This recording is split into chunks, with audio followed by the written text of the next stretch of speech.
comprehension of. The dark powers controlling the Dark Lords throughout the dark realms of Ravenloft. Alright. Let's see here. Last we left off, 4 students of adventure had inadvertently found their way into the mist-shrouded lands of Barovia. There they found they were not quite having the spring break they might have hoped for.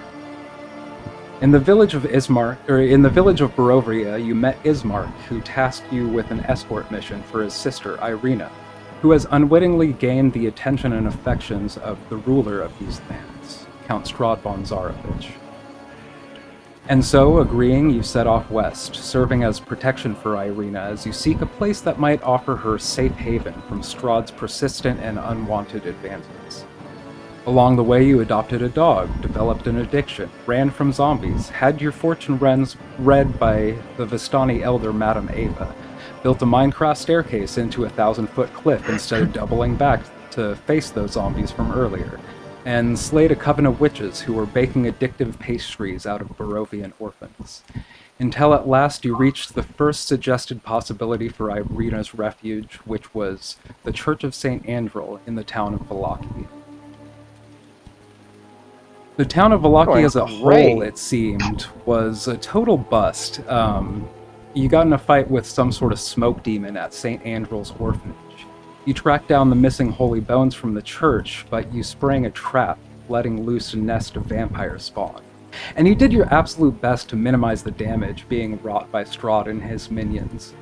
Some among you literally dying in the fight, but being reborn with a gift from a mysterious dark power. Father Lucian of the Church of St. Andrel was beheaded by Strahd. He desecrated the church and fireballed the entire Vallakian militia on his way out for good measure. One among the party seemed to have lost himself entirely after this. A visit was paid to the Vistani camp, and you learned of a missing daughter and purchased some potions. You spoke with the Dusk Elf Casimir, who told you more about the swamp of Berez and the haunted mansion Argenvostholm. The party alliteration is gonna do me in on this one. The party participated in the Lose a Pally Find a Pally program and adopted a young tiefling paladin into their party, who is quickly finding herself being put through the paces as a new party member, as our group of heroes found themselves participating in a political plot to oust Vallaki's seemingly ill-suited ruler to be replaced by a local noblewoman named Lady Fiona Walker, who, as it turns out, may not have been entirely on the up and up. In the riots, the bonfire got out of control and began to spread quickly, and then later taking refuge with the other displaced Vallakian people. You spoke with the Mardikov family, whose hospitality has served you well during your stay. Davian Mardikovs ask if you will check in on his family's vineyard at the Wizard of Wine, and you agree since it's kinda on your way to the second recommended location for Irina's safe haven, the Abbey of St. Markovia, above the Village of Krezk. And so, our party departs the town of Vallaki, flames spreading within the walls as they venture west through the Old Svalich Woods. And of course, knowing the week you've all been having, no sooner do you enter the tree line of the Old Svalich Road than you are set upon by a group of sulking needle blights. After the gauntlet of encounters that was the town of Vallaki had thrown at you, however, these prickly living plants seem to be pushovers by comparison. At least this few in number. In fact, the last few days in Vallaki seems to have made you stronger when it could have broken you. You all have reached level 5. Ratari, roll a d10 for me. 1 second. Ah, there you go. 7. 7? Okay, 7 plus your constitution modifier, and I'm not sure if paladins or tieflings get anything else, but that's how many hit points you get. Oh, cool. Yeah, in that case, that would be 8. Manu, roll a d8. Also 7. All right. Yeah. That plus your con.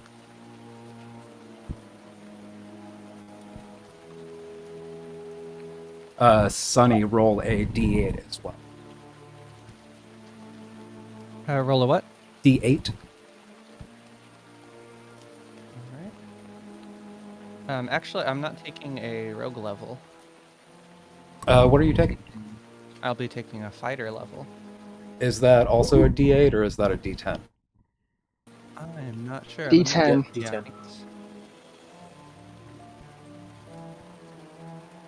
D10. Yeah, in that case, roll a d10.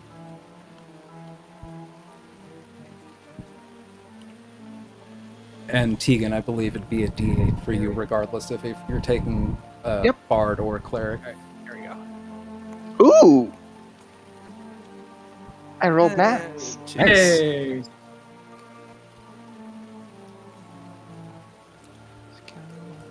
I did the roll inside the splash page roller Cool. thing. Oh, cool. Oh, anyway, so that means add 9 math. Okay. How do I manage it? Bard? Also, Sunny would like to be addressed as Stormy now. Stormy it is. I should change that on my Discord too.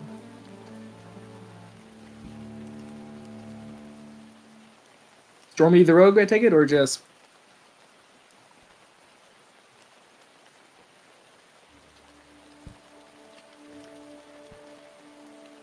Manage HP. Or wait, did you say that you're now a warrior then? Or... Still rogue, but I'm taking a level in fighter. Or fighter, that's what it was. Okay.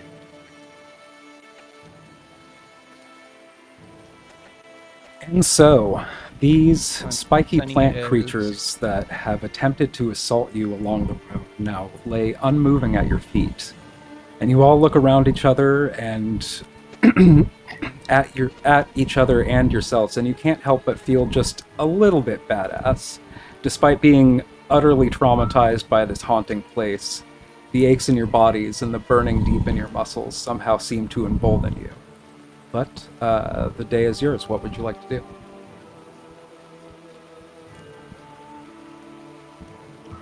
We Normally- should... Yeah, we were on our way to Krezk. So we should probably just keep following the road. Yeah. I am...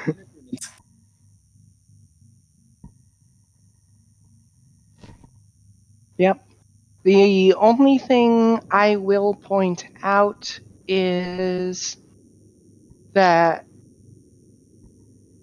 while the Vistani who the daughter was lost in the woods was way to the south and we're headed west, Correct. it can't hurt to try and keep an extra eye and ear out, even though ideally we're already keeping as good of an eye and ear out as we can for literally anything, especially threats anyway, but yeah. That is true. All right. So we make our way, I guess, was it west? Or at least that's how I remember our little characters going. Mhm.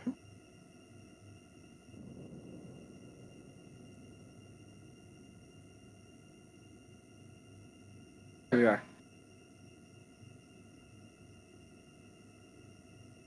Okay. Filter in visibility. Learn. Oh, and right, wasn't there a Oh, like a flower or some sort of memorial site right here? You did pick something up. What was it? Yeah, you found a bouquet of funerary flowers. And it smells and looks like really fresh. I didn't realize I got something. I got something I didn't realize I got at this level. Ooh, what'd you get? My 11th cantrip known. Yay! Yeah, I'm right now going through my sub as well. Just making sure that I got the right spells that I wanted for me. And good news, everyone, I got aid. I have a feeling we might need that.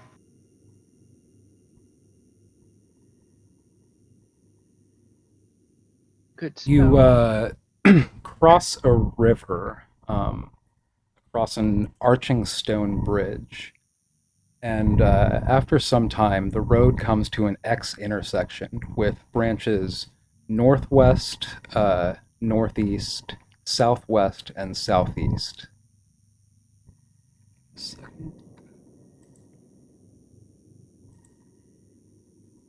Do we know which one our Krezk lies in? Sorry, I was blanking on the name of the place.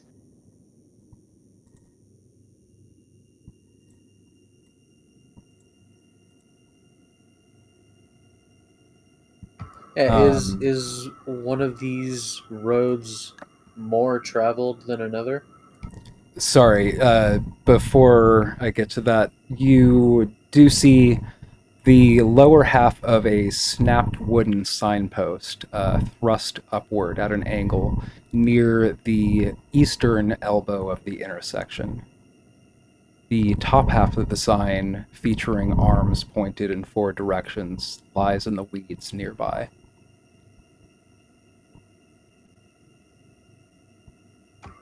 I'll check out the sign. Thank you, Mando. By the way, Tegan, do you hear? Is there anything to hear?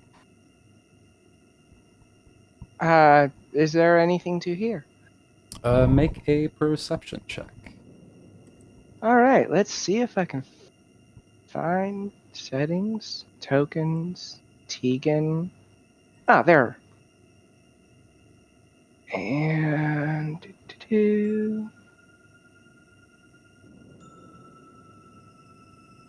a perception. Hey, found it. Okay. Should I do this with advantage or? Oh, there's.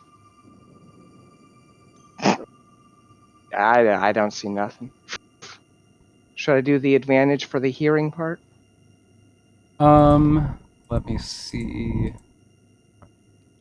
My sight at the very least is a total of 6. Oh.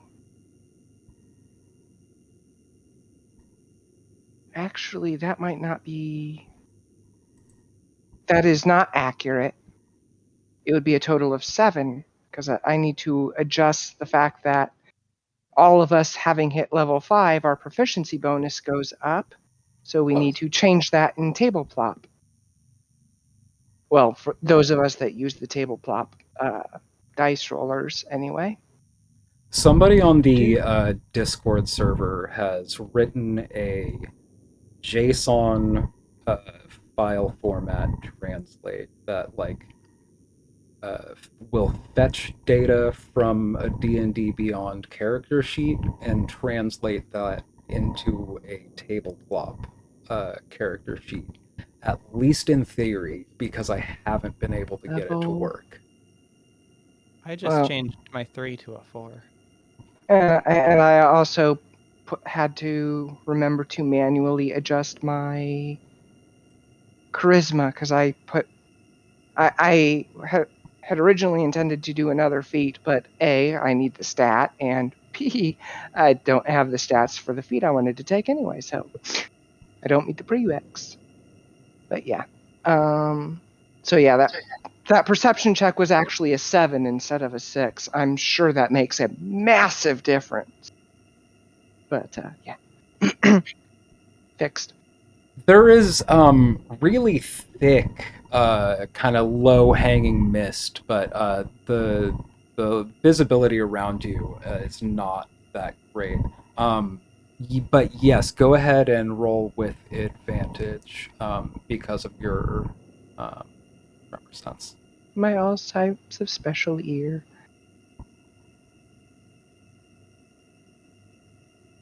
Both were the same roll. The exact same roll. Yeah, you're kind of just distracted, looking over your shoulder behind you, the direction in which you came. So you don't notice until it's right upon you that through the mists comes just this massive skeletal warhorse and rider. Both are clad in ruined chainmail. And the skeletal rider holds up a rusted lantern that sheds no light. From which direction? That would be, let's say, from this southwesterly direction. Okay. Immediately, Jatari makes for a little nook over here. Is this like hidden in the bush, as it were? Just to get out of the road for a second. I'm sorry, what was that? You're trying to hide? Yeah, just getting off the road for a quick second, and tries to push into everyone else to do about the same. Yeah, you could go ahead and everybody make stealth checks if everybody's trying to get off the road real quick and hide. All right, little itty bitty one. Let's see how well you do. That's a 3. I think I have disadvantage anyways. I got a 14. Dude. I just hold the decapitated sign in front of my face.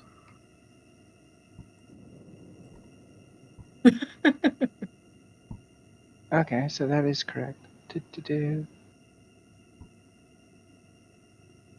I'm off to a great start.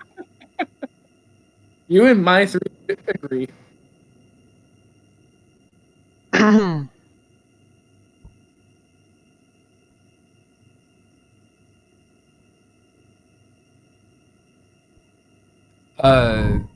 Was Stormy making a stealth check?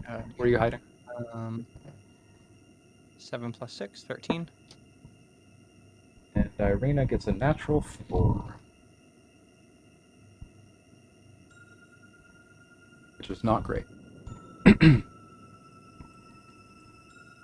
Okay, some of y'all are wildly sticking out, just like not hiding. You're just like behind the skinniest tree and just like the heaviest, like Clydesdale skeletal hoof prints. Just like now, Tegan, you're surprised you didn't hear it earlier because they're really heavy footfalls. But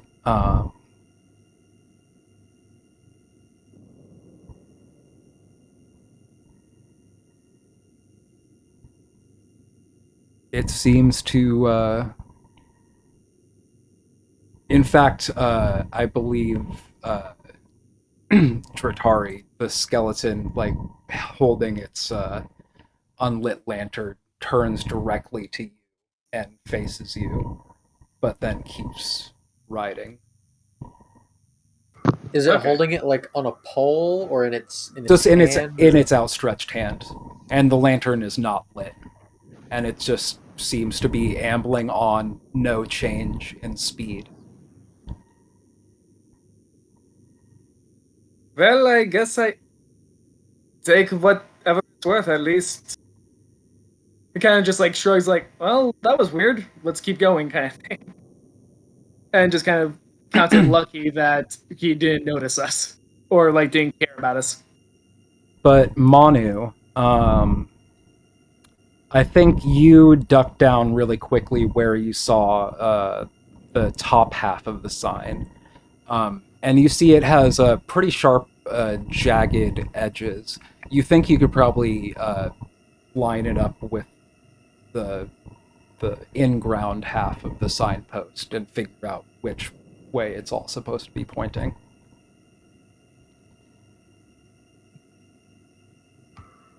Yeah. What's written on it? Do you pick up the signpost and put it in? Yeah, I'm gonna try and fit the top of it onto the post that's still stuck in the ground there. Yeah, so when you put the two halves together, the arms indicate Krezk and Selenka Pass to the southwest, Lake Baratok to the northwest, Valaki and Ravenloft to the northeast, and Berez to the southeast. Could you say those one more time, please? Yes, correct. So the arms indicate that Krezk and Selenka Pass is to the southwest, Lake Baratok to the northwest. The direction that you came from, it indicates Valaki and Ravenloft to the northeast, and it also indicates Berez to the southeast. We go towards Krezk, southwest. But we were gonna go to Berez. No, we were going to Castle Ravenloft. I'm pretty sure we were ready to end the story. We're totally ready to take on Strahd. Wow. Sorry, brain. All right, then let's go. And then just starts making her way down to Ravenclaw. Just like, Well, Ravenloft is back the way we came. oh, gotcha. And that was decidedly out of character commentary joking. Oh, I know. I know. That's, yeah. Anyways. So, Krezk it is then. And, actually, yeah, since we're at this point, it's like, was there anything of interest by the lake, or the other one? Berez. I can't quite find that one right now. But one of the last sightings of the Mad Mage was at Lake Baratok, I believe. No, I think that was somewhere else.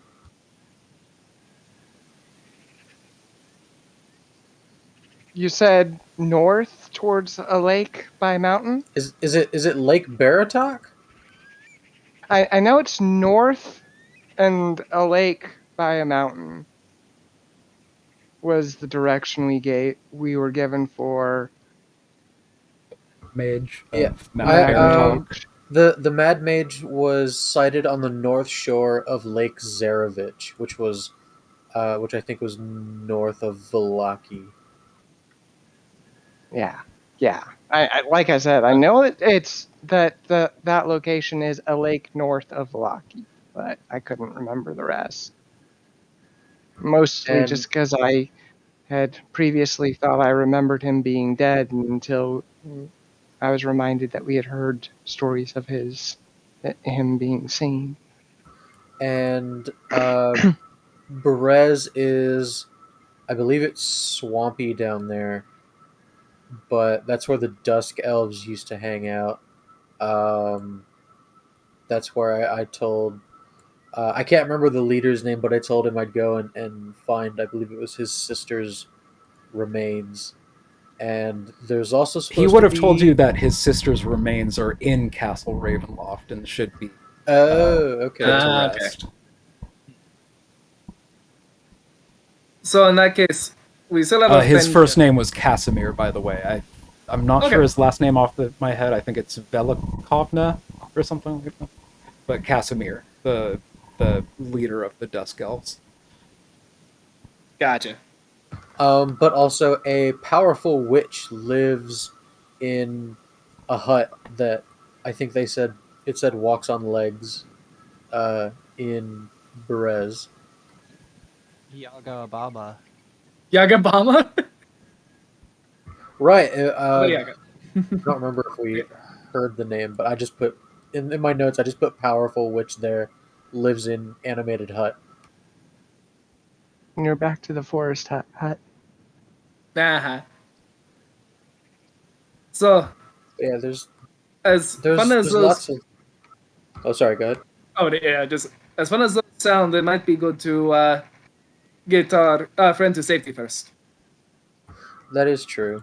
But these places might hold. Uh, they could have things that could help us defeat Strahd if we have to. There was also a place. We only heard about it. We don't know the location, but somebody mentioned the Amber Temple. Maybe we could ask the witch in the swamp. Maybe she knows. Oh, the witch is friendly. Maybe. Okay. Irina chimes in. It's like, I wouldn't necessarily count on witches to be friendly. At least not here. And I think we should endeavor. This comment is me actually talking in character finally.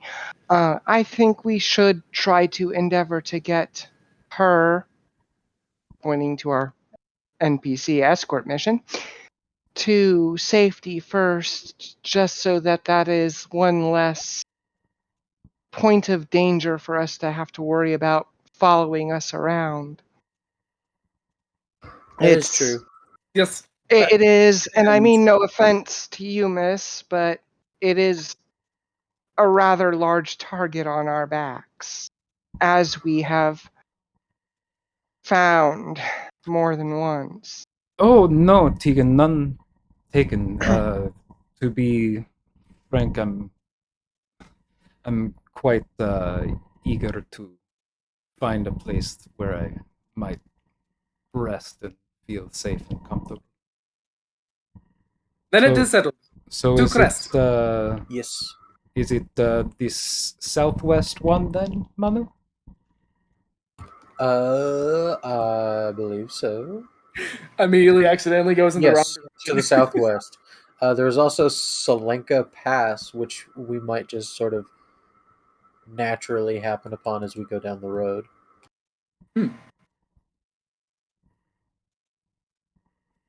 Alright then. We're off to see the visit, the wonderful Fraser of Oz. No, we decided to wait to go and see the wizard. We're going to Krezk right now. We're off to see the witch, the wonderful witch of the bog. No, that's also later. I know. I just love the idea of Y'all are up for about an hour of travel. Let's get a marching order. All right. I guess I'll go in the front.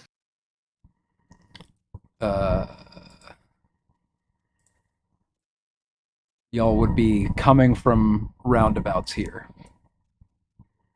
Oh, okay. I'd stay in the back. I'd have Irina in front of me. And I'll be just in front of her then. And we still have Stormy. Oh, I just now noticed the hand. That's cute.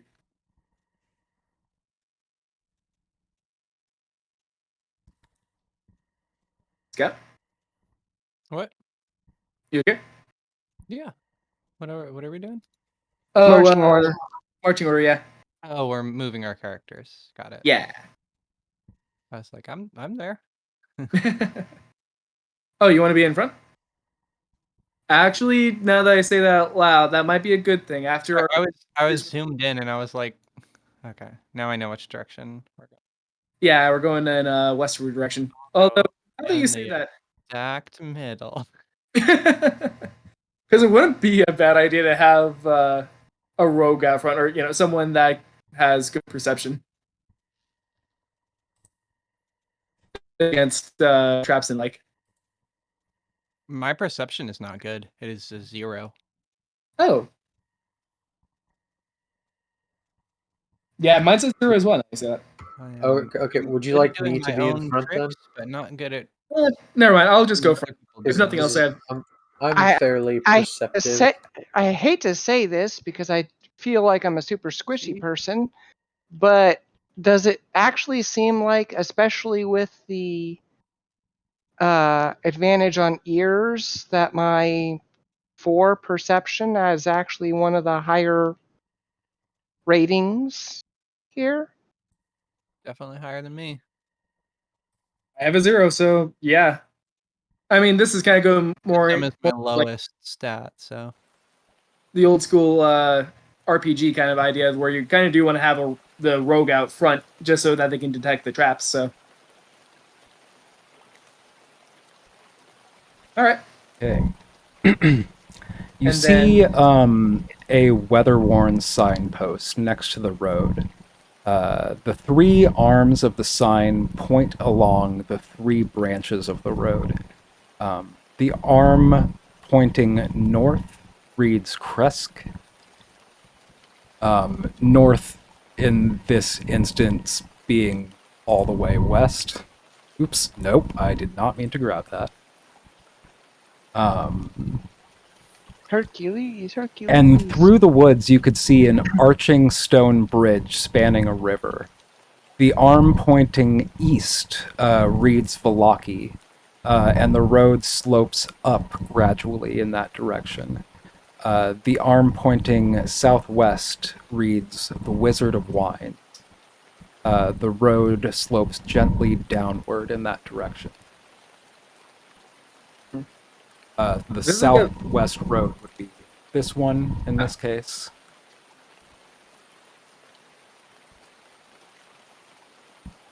And I'm assuming that someone else was saying that out loud, but Visit of Vines, isn't that the place that our friend was telling us about, that they needed help from?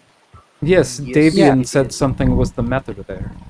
And we also know that it's en route. So that's the way we're going. Yeah, let's go for his pit stop. I could do with some fine. Okay. Now, You said that was the one this way? Mm-hmm. Cool. no, that was the one this way. Oh, okay. Cool. I keep accidentally doing that. No more road. What am I doing? This is what I'm doing. Okay.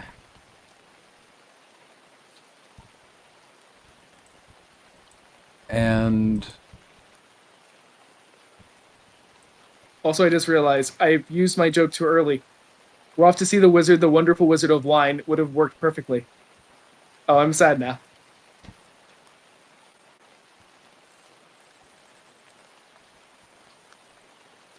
All right.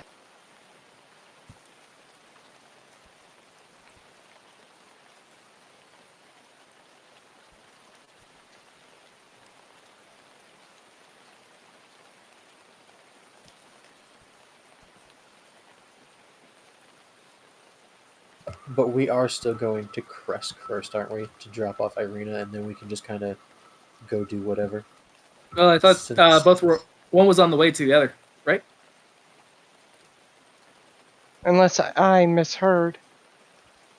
Well, I mean, there's been a couple of things on the way already. Like we could have gone to Berez or Lake Baratok or something. Well, that was... so there's basically, I'm not sure how to give you this information diegetically, but there's a Y in the road right here. And going like directly to the left across the bridge, that would be going to Krezk. Going south down this way where it turns more into a dirt path, that would be going the way to the Wizard of Wines. Oh, okay. I misinterpreted then. I thought you meant that by Krezk and the Wizard of Wine was the same path. Yeah, I that's mean, what I had from originally Vallaki, they're thought. both in the same direction, but here is the Y in which they're in different directions. Gotcha. Okay. Yeah, it's here. My vote is still for the Wizard of Wine. Besides, the rest seemed like a simple enough one, right? That should only take us a few minutes. I mean, nothing has been as simple as it should have been here. Yeah, the Festival of the Sun was only supposed to be a few minutes, and then we were supposed to leave quietly, but then it turned into a riot and fires and. City. Yeah, so now that you said that, I still feel like we owe him for that one, kind of, after burning down the city. Manu. Or wait, was that Stormy? Who said the fireball? Well, I helped I think I helped the burgomaster light his torch, and he lit the big blazing sun. But then other people just started fires. Yeah. Uh-huh. And that was. Yeah. It Oh, was was an it a mine then? ordeal. What was that? It was an ordeal. Yeah. But yeah, But let's everything in that town was. We were just going to go check on the fucking coffin maker and try to find the remains that he had taken. Ooh, we found some remains.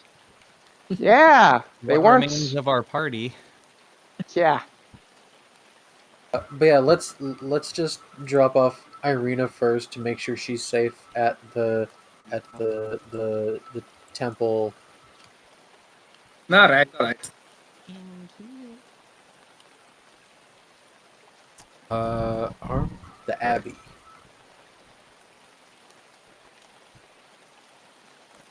up here real quick.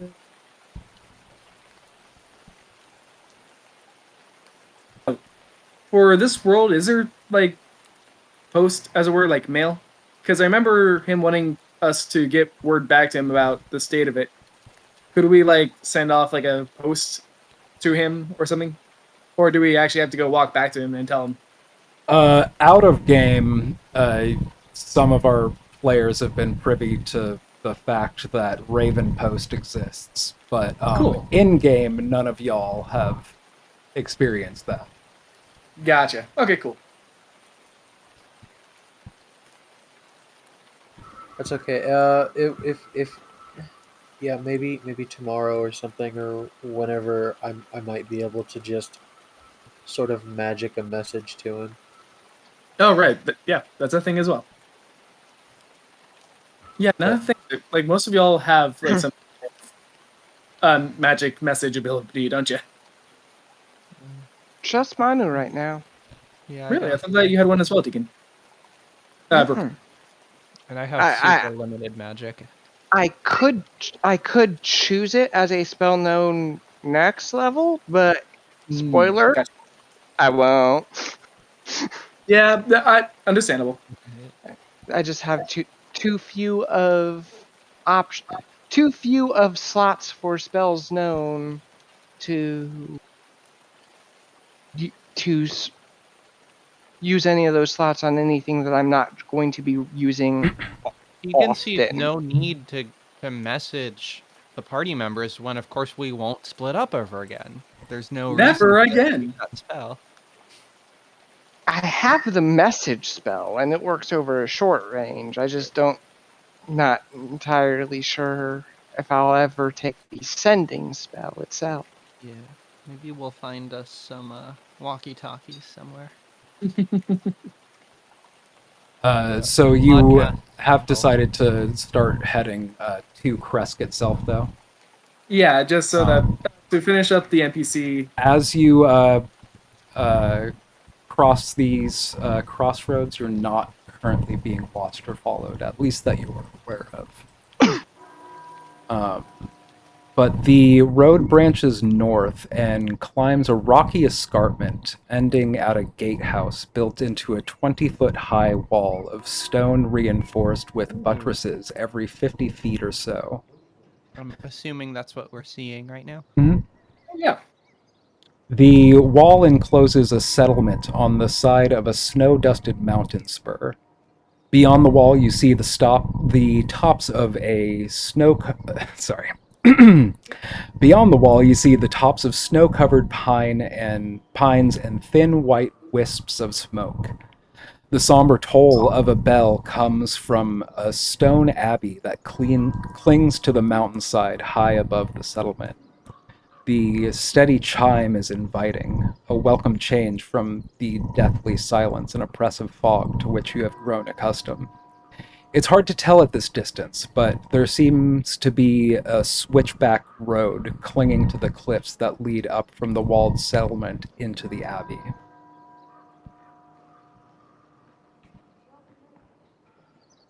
I don't know what they were talking about, that this place is bad. I mean, it's got a nice big wall, and then there's a place right up on the mountain there. It's snowy. Snow is nice. The ski resort. It's a nice homie touch. Yeah, it looks nice. Let's go knock on the door and see if anybody's home. The air grows colder as you approach the walled settlement. Two square towers with peaked roofs flank the stone archway into which is set a pair of 12-foot tall, iron-bound wooden doors. Carved into the arch above the doors is a name, Krezk, Krezk. The walls that extend from the gatehouse are 20 feet high. Atop the parapet, you see four figures wearing fur hats and clutching spears. They watch you nervously. Hello, good sir. Good sirs. We are looking for refuge from the cold. No refuge to be had for strangers. Who are you? What is your business? Seeking to escort someone to the chapel up the mountain.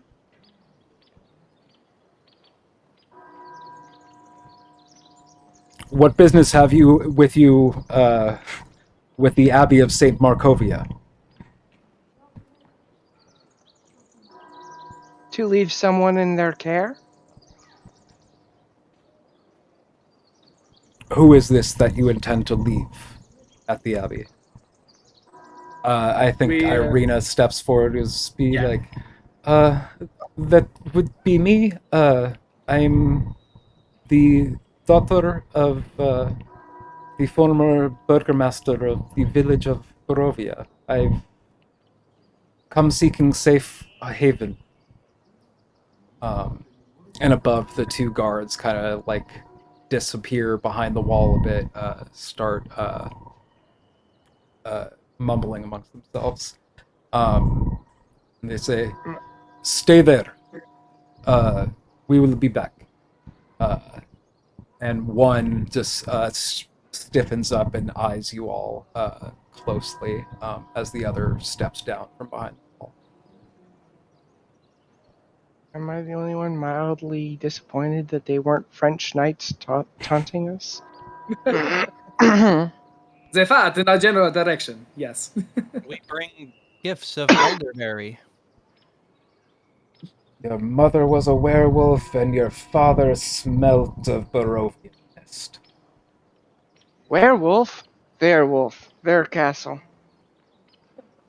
It's only a model. It's only a painting. And also, I am imagining this is all happening in real time in character to pass the time while waiting for the guy to get back. And also, but definitely in character, Jatari wheels around. Wait, you were royalty the whole time? Like this whole time, not even realizing anything about who she was the daughter of or anything like that. I can't even recall if that was mentioned to her. So, wait, you're the Burgermeister's daughter? Yeah, I don't think it was mentioned. Even And that's not really royalty. The Atari barely knows what burgomaster. a burgermeister is still. That's Yeah. Burgomaster is, in the towns that we've encountered, basically the town mayor. It's not really a royalty thing. Ah, gotcha. So the daughter of the Burgermeister kind of don't mean much. So we'll see how this plays out. To Gotcha. be fair, Burgermastery, it does seem to be a inherited mayorship, not a elected one, but or in the case of the recent change of Burgermaster in Vallaki, the type of inheritance where you just kill everyone and take their stuff. But point stands. So I guess we could just say that Irina is the Burgermeister.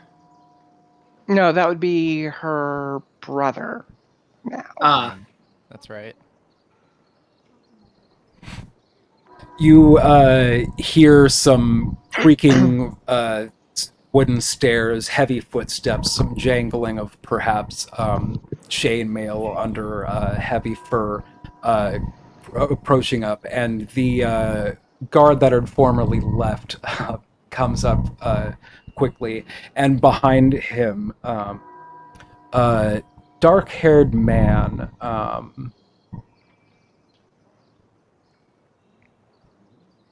In just like big, thick fur cloaks, big, dark beard, and kind of a stern and sour face.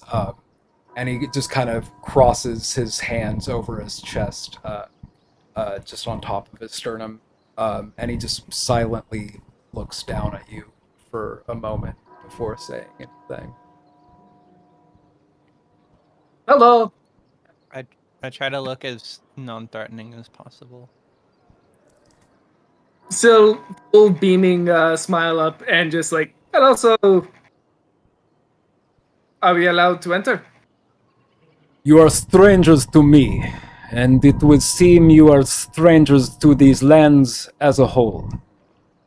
I am not in a position to shelter outsiders.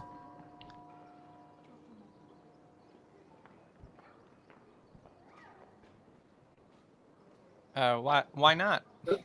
We don't have to be strangers. What is your name? Kreskov, Dmitry Kreskov. This is my village. And it is safe because we know about stranger danger. Dratari Talons.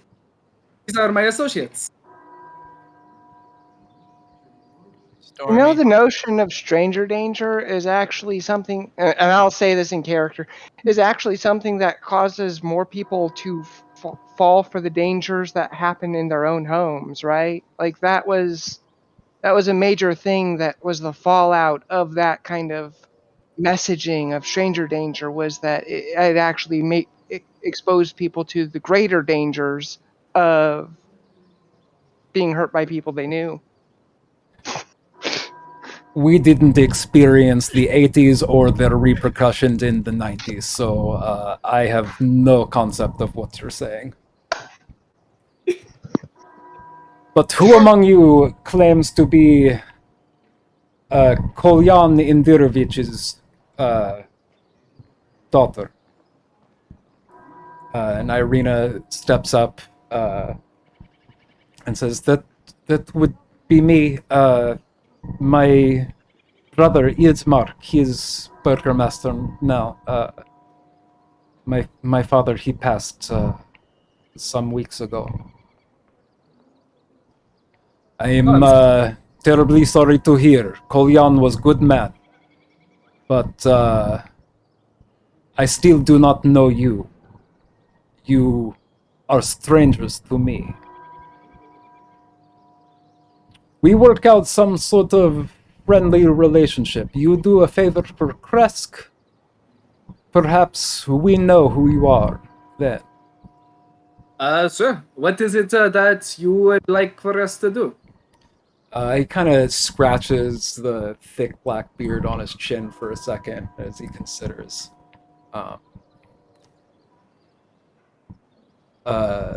My men, they have no wine. We are without shipment for several days now, and we are running low.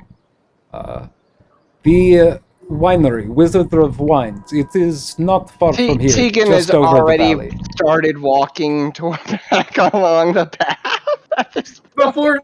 Before then, while you're still even saying that, Jotari just has a smug smile looking at the rest of the group going, "We should have come to Krezk first," you say. Look, Like, not even saying it out loud, just like that look to everyone else, like, see? it's been just a really trying time. We've been escorting her all the way from Barovia and faced all the dangers that have come in our way. Could we maybe just sort of could we be escorted through so that we can at least take her to the abbey, and we're not asking to stay, just just to see that she gets to the abbey like we were asked to do. And He looks a in little good bit spirits. impressed with the notion of you all traveling from Barovia all the way to this end of the map. But still, his kind of eyes narrow and he doubles down. Make a persuasion check with disadvantage.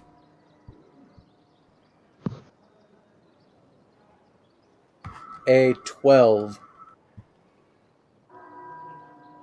Impressive as your feats may be, were they true? I do not know. I still do not know any of you.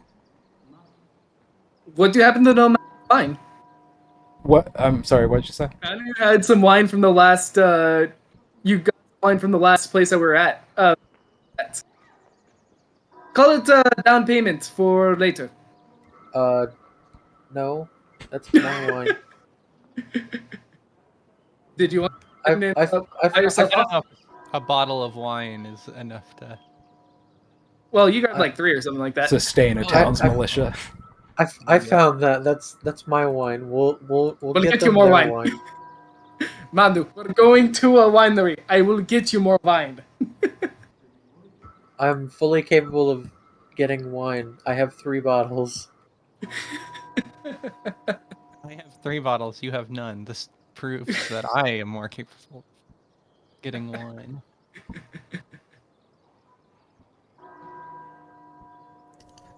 Well, should you return or no, it may you travel in the light of the morning, Lord.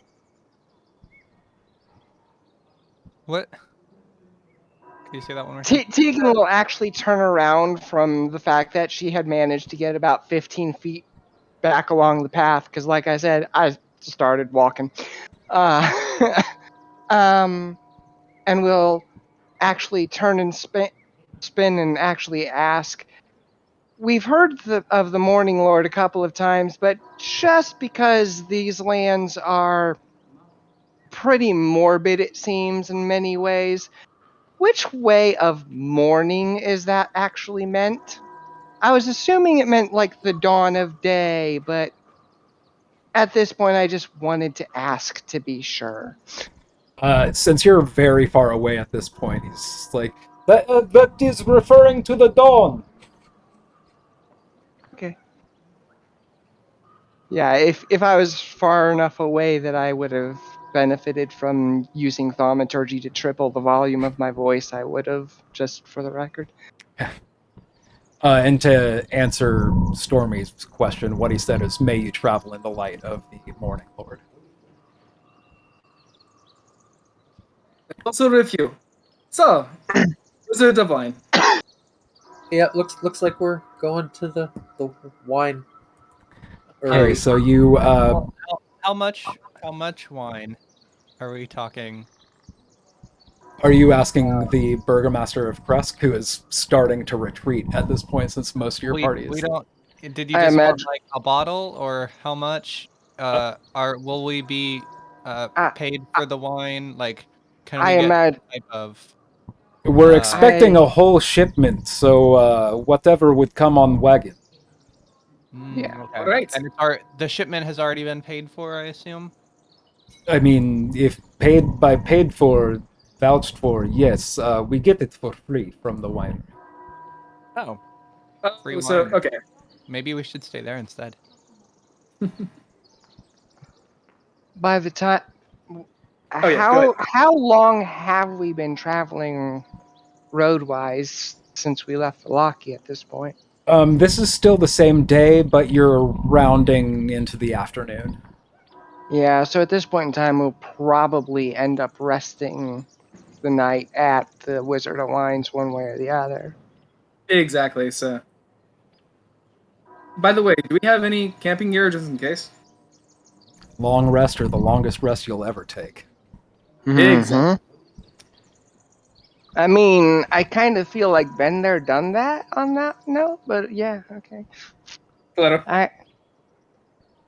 Let's see. On this character, I have the bedroll, but I don't have the tent. Yeah, I I just have a So have the I'm not. blanket, bedroll. candle. Oh yeah, I was trying to read one of the rations. Yeah, I. They're in the box. I have enough to at least get us going, but in that case, we should probably get to the winery before it gets too late.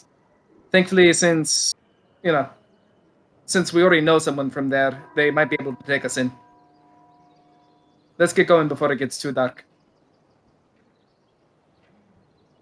Yes, off to the Wizard of Wines. Okay, so you make a good bit of backtrack to that Y in the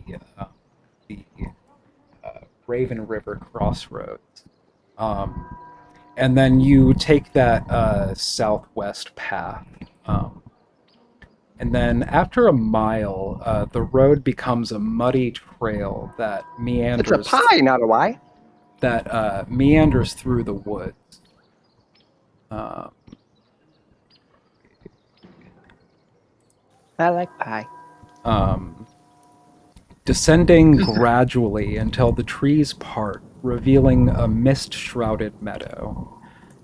And the trail splits. One branch heads west into the valley, and the other leads south into dark woods. A wooden signpost at the intersection points west and reads Vineyard.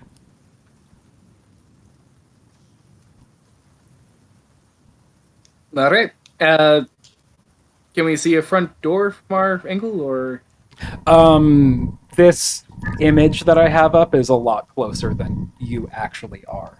There's kind of okay? a Y, and it seems like west is pointing you towards the vineyard. Okay.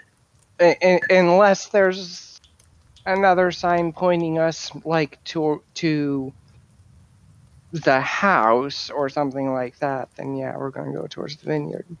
Yep. Yeah, the other direction just leads into dark woods, and there's not an arrow sign pointing in that direction, indicating that it's anything. By the way, Diggin, can you hear anything of note?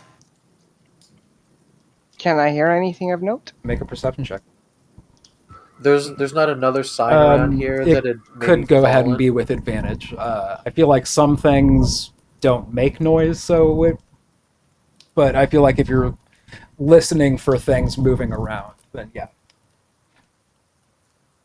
Do, do, do.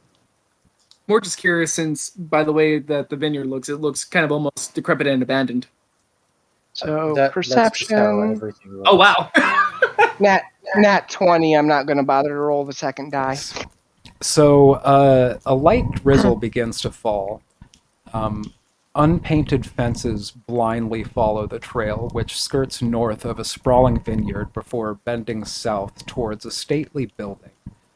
The fog takes on ghostly forms as it swirls between the neatly tended rows of grapevines. Here and there you see rope-handled half-barrels used for hauling grapes. North of the trail is a large stand of trees. A man wearing a dark cowl and cloak stands at the edge of the trees, beckoning you.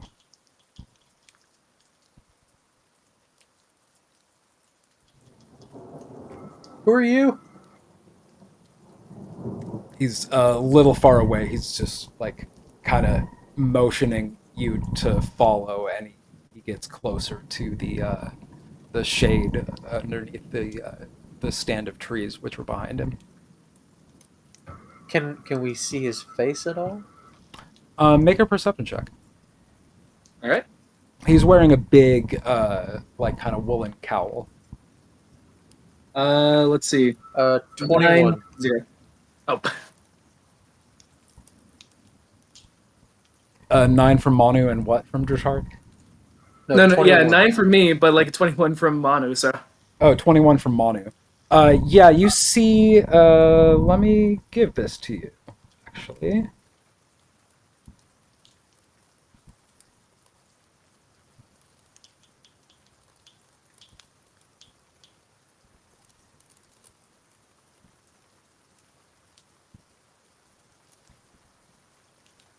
The in-game handouts, I'm dropping some...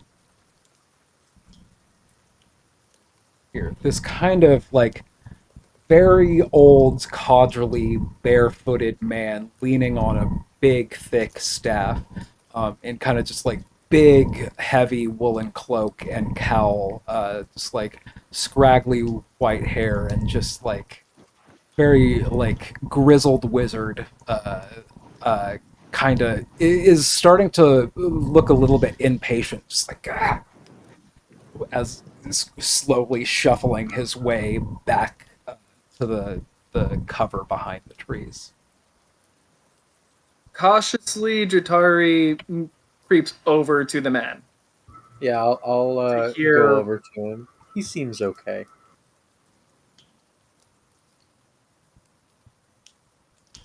And Tegan, who is paying extra close attention, realizes there's a little bit of shuffling. It sounds like medium to small sized humanoids, maybe a handful, maybe at least a half a dozen of them, kind of just beyond the line of trees where this man is beckoning you all to follow.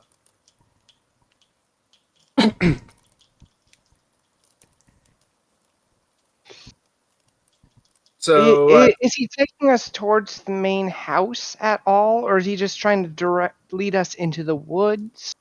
It seems like there is a small huddle of humanoids kind of standing in the leaf litter, just out of sight beyond the tree lines, that are just kind of idly shifting their weight from one foot to the other. Is the source of how you're able to perceive them. And this individual is you're kind of on the road, and you could see to your right the vineyard and the building on the vineyard. To your left is, some grass for maybe 6 feet or so before the stand of trees starts to pick up, and he's trying to beckon you into that stand of trees.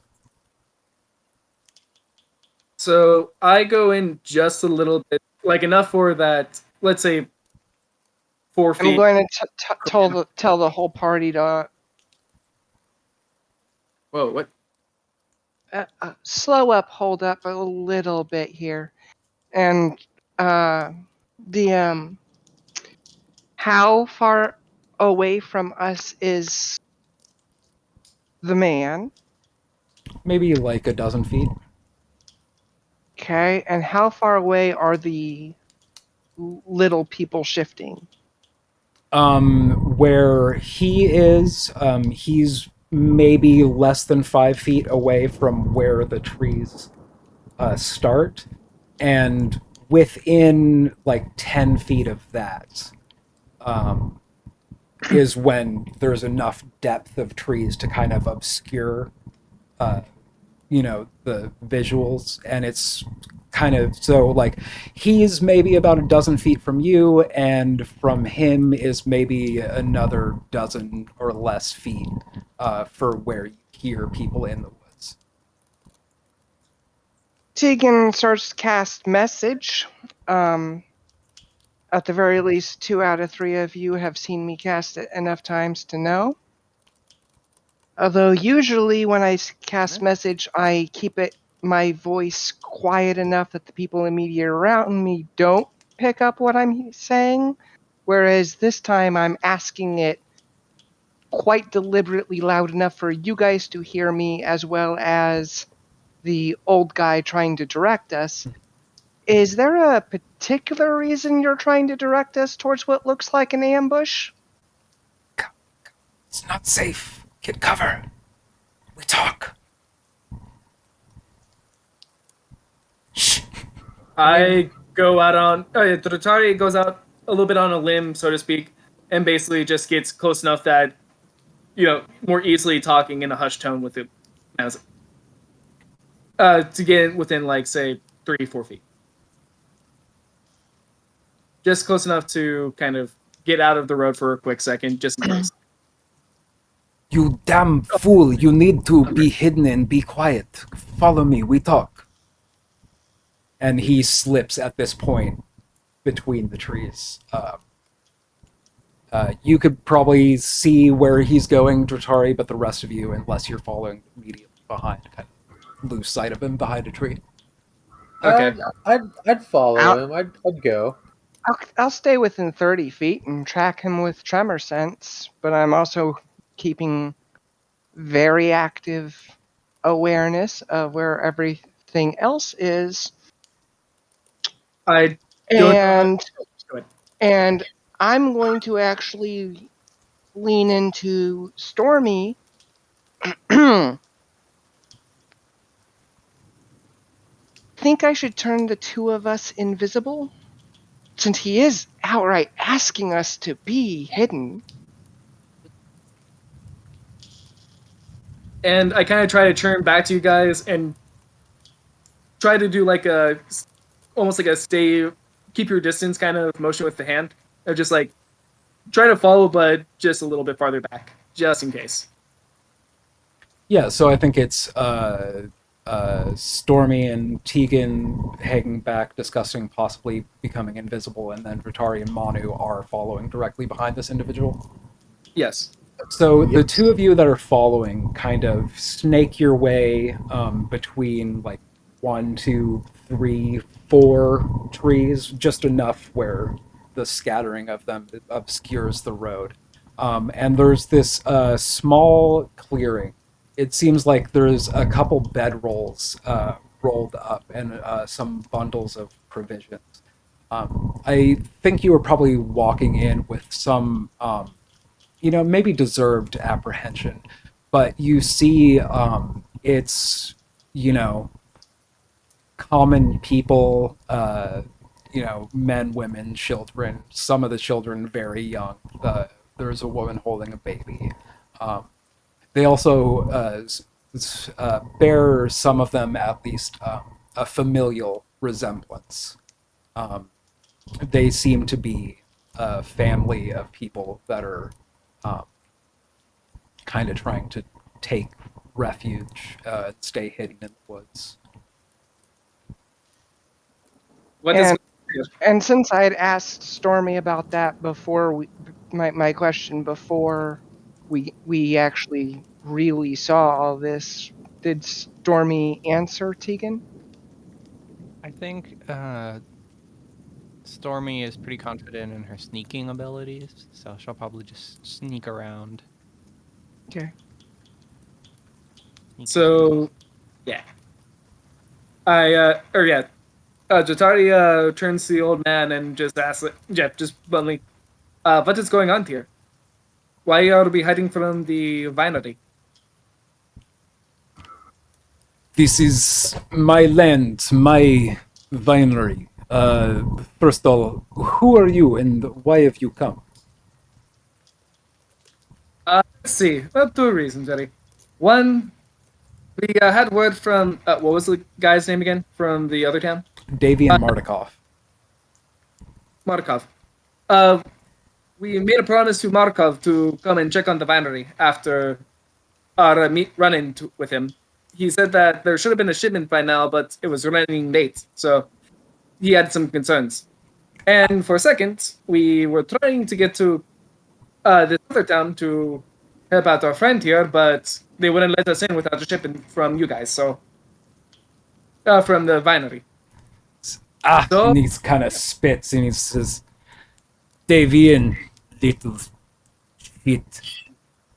So he goes a little too long without his wines, and he sends you as lackeys to come collect, yeah? Yes? It had more to do with he wanted us to prove ourselves to him somehow, and this was the way off the top of his head. Well, no, That he, Davian's the guy from Yeah. Villaki. Yeah, that Don't was. be rude. He's a good guy. sorry, I missed the specific of which one was being discussed. They're both Oh, D I names. mentioned It's both. very confusing, this land. It's okay. Dmitry Kreskov is Burgermaster of Krezk, and yes, Davian Martikov is my shit middle son. Well, It is a you're favor to the rude. man. He was good to us. So, sorry to say, you want wine? We can't help you. Less ways out here. We don't have any. Some inside there, but we are not going. You Yeah, look like why are you? adventuring types. Perhaps you could make this more safe for my family to return to making business, and resuming of the shipments might continue from there. Yeah, Great. maybe. What's But the issue at hand? yeah, why are you hiding out here? Why are you? It's dangerous to be out here. What do you How is want? it more dangerous to be in there? It's full up with druids, shifty mountain folk.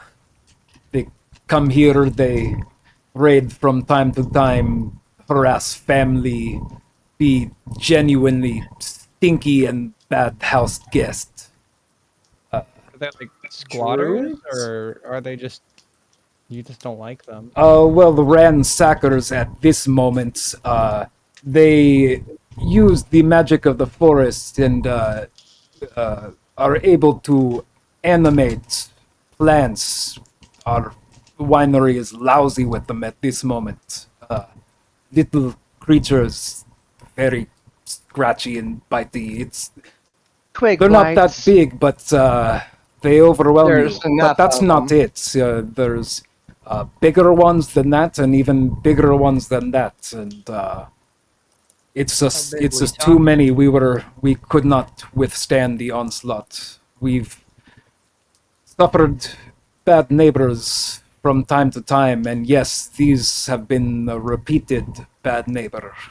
But never have we been driven out of our home before like this. We've suffered 3 days of onslaught before they drove us out, and last night was the second night we slept in the woods. Oh, only the second Fuck. night? I Are thought you you. implying why there haven't been issues for weeks? Haven't been shipments for weeks there, Manu. There It's haven't it's been only been shipments for about a weeks. week. There Okay. hasn't been shipments in a while because this isn't the first attack. This was just the worst attack. I see. Good point. This is kind of a shame. Druids are usually such nice people. Mother Nature can be a bitch, and sometimes so are her subjects. But yes, if that is only the case, I feel that shouldn't be too much of an issue. Would Well, you mind Mother if Nature is bitch that I am son of, but I cannot deal Ah. with these pesky things. Well, what is it that they want in there? Like, do you have something that they want that they constantly need, or I'm assuming it's fine. well, besides wine? Don't know what you mean. Like, do they raid you just for the wine? Are they doing this for the shits and giggles? To be Is there honest, something? it's maybe just for sport. Mm. Hmm. Hyena like druids. Want to be cruel just to be cruel. These are dolphin druids. Well, Mr. Ravine, we will help you. Martikov. Erwin. All I right. am the Wizard of Wine, though. If you prefer, that is me. But my family has been bottling this for generations. So I'm not the founder.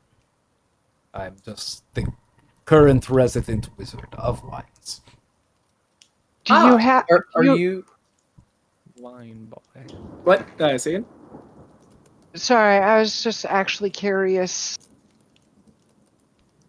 Since it looks like in order to resolve about 3 different of our current goals, we're probably going to, as you kind of insinuated, be the adventurers who help you out. But to that end and extent, it would help to have a bit more information. Like, do you have any idea how many druids there are? Or anything that they have shown themselves to be capable of past the animation of the various blight plant monsters? It's not that many. Doesn't take that many, though. Reckon there's maybe 3, 4, 5, somewhere in there. But the creatures they have at their disposal, it is overwhelming. As far as their capabilities, most of them just bite and grapple. Some of the medium-sized ones will shoot needles from their arms at you. I'm asking about the druids' capacities. The druids, they do have some magical abilities. I believe my son almost didn't make it out because he got tangled up. But as to what specifics they can do, I'm sorry. I mostly kept my family safe. Understandable. I was just curious if they had used anything like lightning or if they had adjusted large tracts of land or anything like that. Even I don't know what all druids can or can't do at what power level. I just was trying to see. I think it depends on the kind of druid, but by the sound of it, if it's more plant-based, wouldn't that be the mushroom one? I can't recall now. I'm not even talking about sub school and whatnot else. I'm just talking character knowledge. She just knows they deal with nature stuff. Gotcha. And I feel like from the world you're from, you are used to like good, benevolent druids. The evil aligned from the monster manual druid is not what you're accustomed to. Like Yeah. when you hear druid, you don't automatically think like evil mud covered spell slinger. Okay, Don't immediately think of Golgari druids animating fungal zombies. Yeah. What was that? Black and green Going- from Magic the Gathering from like forever ago. Yeah. Yep. Going full Last of Us. Yep. I played Black and Green. Clickers. Yep. Big monsters, mean spells. All right. I have 2 questions for Erwin. Erwin. Yeah, I was getting to it. More like Irwine. Erwin of Vine. Is any of your family still Oh. in there, or is any of your family still wait. being held hostage or anything? Is everyone Or safe? did they all make it out? Thankfully, but perhaps not thankfully, in son-in-law's case, whole family is with me now. Okay, and my second question is: are you an actual wizard? I am not, but what I can do with wines is magical. My morning piss is better wine than the whole of the valley can produce. That's quite a feat.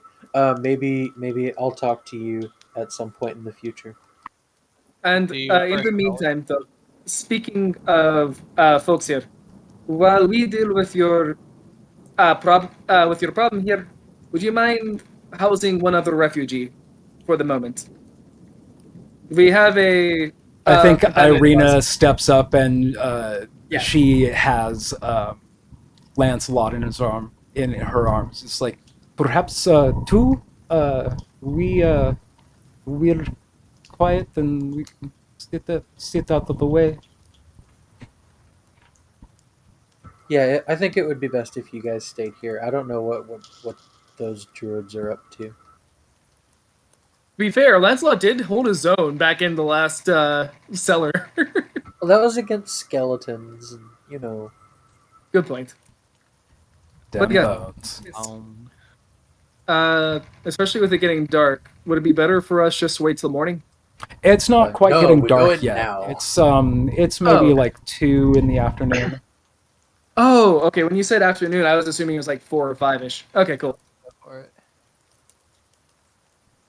In that case, do we kind of turn to the rest of the group here? It's like, so I guess we're doing this. Yeah, should we just kind of go through the front and see what's up? Oh, good point. Is there a back way or like a better way to get in, so that element of surprise for at least 3 of us here, for at least 2 of us here? I suppose I could tell you a bit of layout, but I am not X-ray. I cannot see inside, so I don't know where Fell Beast may or may not be to guide you about best way in. There is a front door. There is, and give me a second. I'm going to open up the scene. Y'all are not quite at the front door yet, but yeah, bring everyone. Make scene visible. Considering how much we were like 2 seconds away from just waltzing up to the front door, it would have been funny just to have happened at this I'd point. still go to the front door. Oh no, I meant like without even following the guy. Like no context whatsoever about the whole druid thing. Yes, there is front door on north side of building. There is also way in above wagon to the east of that. There is the veranda with the wines, grape, smashy buckets. Under that, there is way in sliding door. There is also way in through the back and way in through both sides. Okay, and if I'm seeing this right, so there you have a basement, yes? Just in case We do. we're not lightheaded. Okay, cool. Can you access the basement from the outside? No, you would To have to go inside. There is a set of stairs in the back room. That would be the glassblower's workshop. Wow, you just do everything in house. Have for generations. Impressive. Definitely. I'll have to take a. I'd like to take a stock line once this is all over. So, in that case, turning to the rest of the crew, how do you want to play this? I know that 2 of you are a lot better at stealth than I am. Well, Yeah, if I'm kind of thinking like, if there's ones outside, we should take those out first, just because the worst case scenario is we get overrun inside. We don't want to run out here and then get overrun even more on our escape. So maybe we should deal with outside first. Good point. Tegan, can you hear anything from the surrounding area or no? Like, is there anything outside that you can tell? Go ahead and make a perception check. Advantage. could I also make a perception check to see if, like, through any of the, I don't know what they're called, the little things where the vines grow. The terrace, the little hedgerows. Yeah, if I can see any of the blights like out in the field there. Yeah, you could roll one as well, but Tegan, you got a 19? Mm-hmm. Yeah, go ahead and roll. No, I only got an 8. Tegan, you hear the rustle of dead vines all around you, and inhuman shapes begin to emerge from the vineyard, their limbs crackling as they trudge forth through the mist and rain. And you see you kind of glancing around from all different directions, just like clusters of needle blights like you had previously fought before.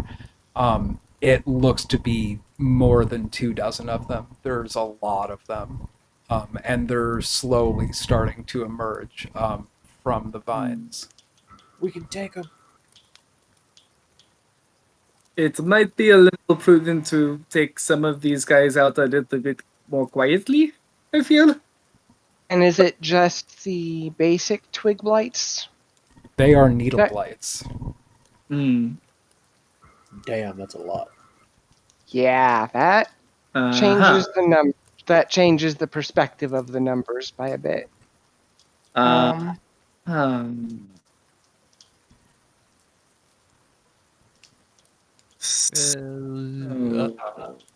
Yeah.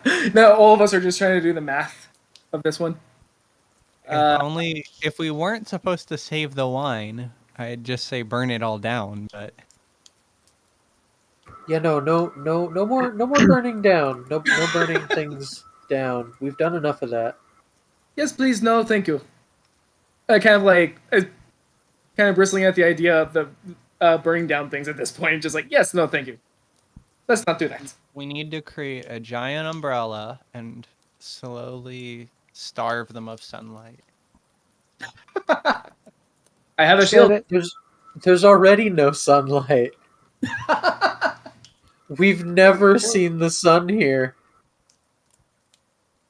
And which is weird because I don't know how those grapes grow. well, I think That's they're a good kind question to of ask. in the picture right now. As I've said, lack of sunlight. Mm-hmm. The one last thing to keep in mind, I guess, kind of addressing the rest of the team is like, if we make a ruckus out there, will people start pouring out from the house, as it were? And Better Now to I'm kind of thinking like maybe we should sneak in and not worry about what's out here, because I suppose, but at the same time, I unless don't. we have a way, unless we can think of a way to clear them without just straight up fighting, Yeah. 20 is a lot. Yeah, And there's and more than 20. Does anybody have AoE spells now that you're level 5? we do, but they're all on Manu and I, and they're all very, very loud. Well, they're not that difficult. We took them on in the forest on the way here, and those weren't that hard. Those were No, twig they weren't. blights. These are needle blights. These are the size up, and there are 20. There are more than 20 of them. I mean, I thought they can't be that difficult. We fought like one of those, I think. Back when we were at the unicorn party, or at the tree that had been corrupted. Mm-hmm. Well, didn't we just fight those as well, like the needle blights the other time? Because the needle blights are the ones that shoot projectiles, right? Smaller ones. Oh, Okay. yeah. These are the needle blights that shoot projections. So y'all are having to have this conversation decision really quickly because they are starting to amble out from cover and into range from where they could fire upon you. So either we're going to be rolling initiative about that soon, or you're going to have to be deciding like a way to get up on a roof or into the building or away, or what are y'all doing? Well, I am gonna do a thing.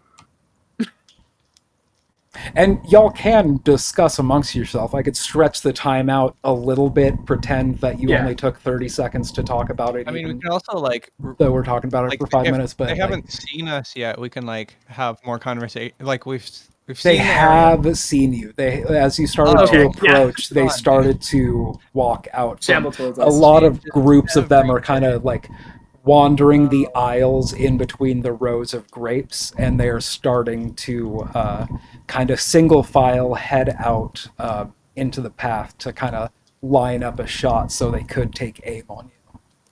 And on that note, can they actually shoot above the grape fences, whatever they're called? Well, they're wandering out of them, so once Yeah. they're Oh. out, they'll be.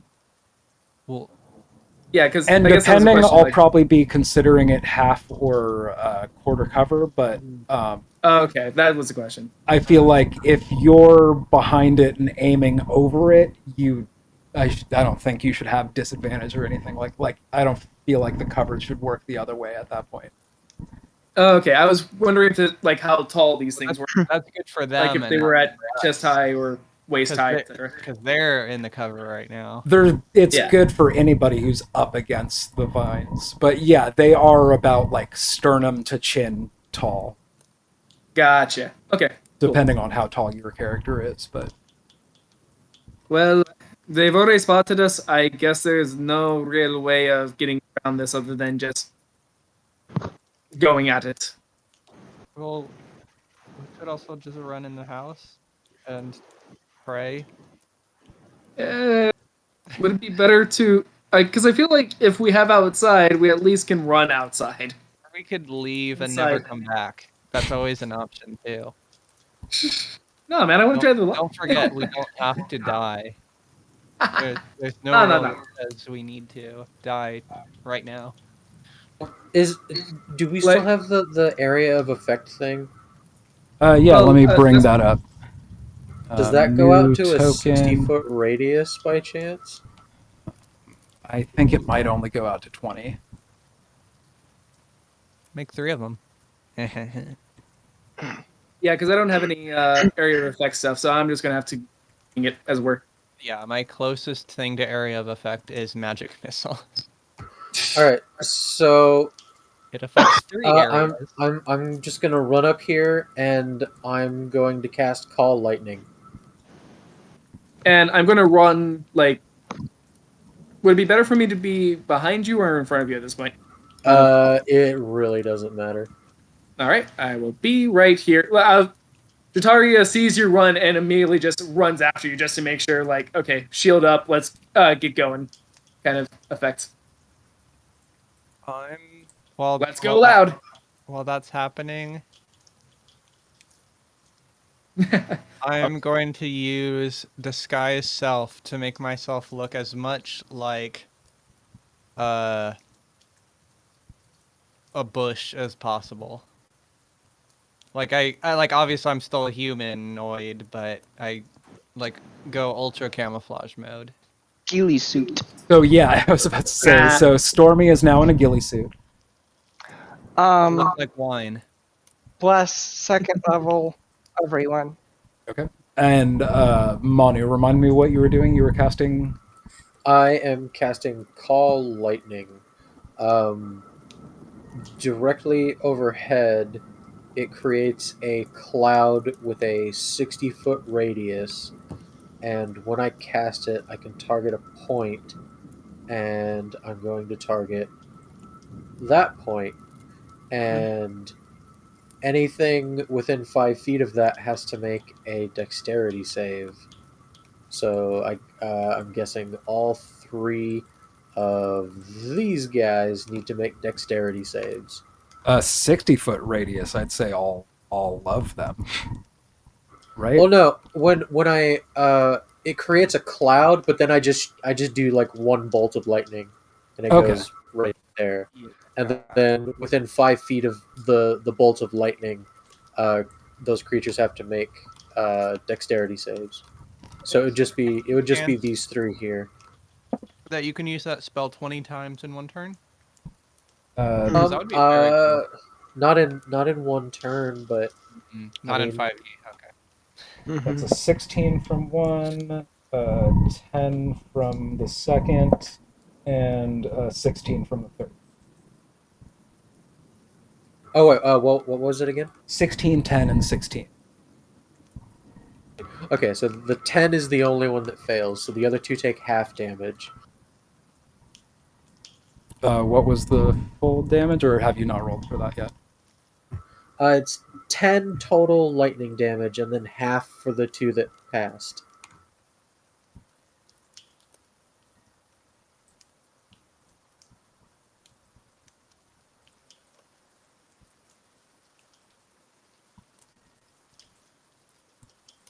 Okay, this one in the middle, it disintegrates.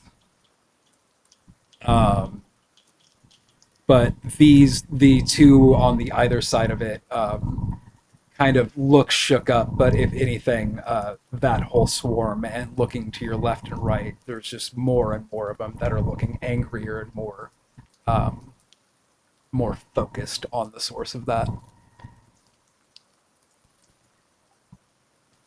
Are we rolling initiative, or was that a distraction? No, I'm fully prepared to fight these things.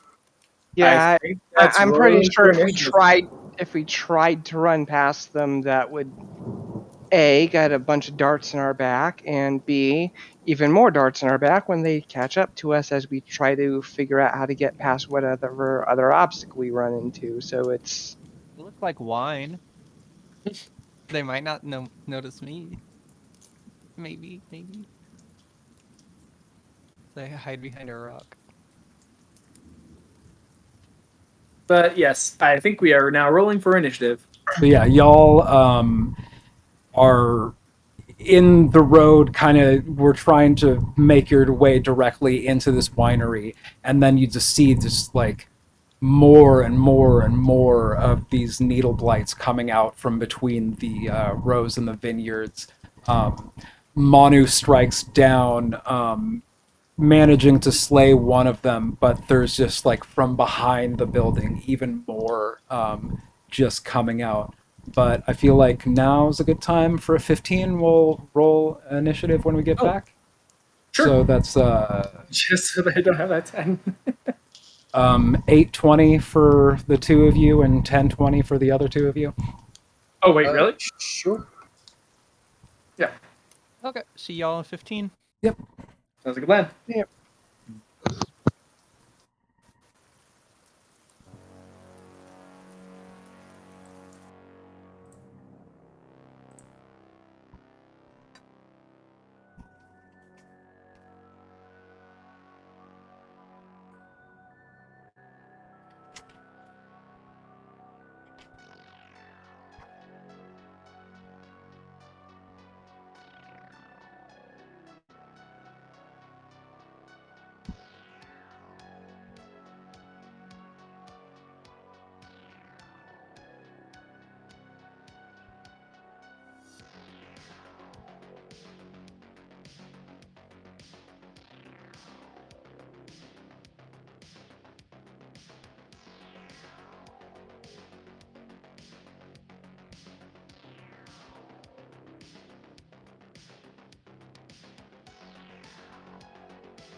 roll initiative.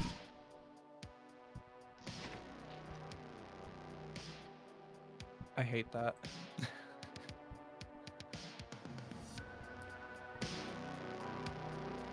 What happened there? It just Sure, took what me happened? 6 minutes to roll initiative. But Oh, wow. is Tegan back? I don't know. Looks like black screen, so.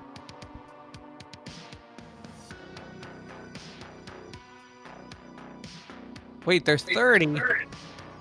Yeah. Well, 29 now.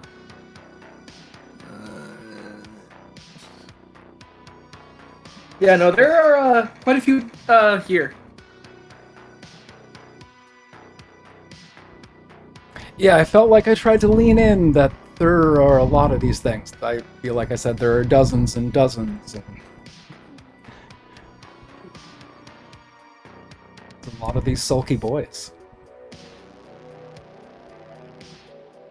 And how long is the range again? Are you asking me how long their melee or their ranged attacks are? Yeah. Because I don't think your character would know.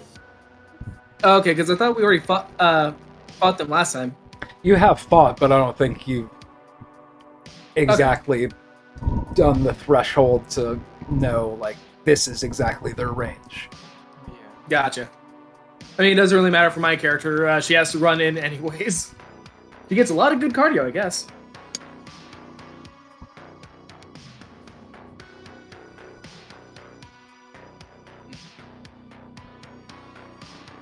I'm squatting.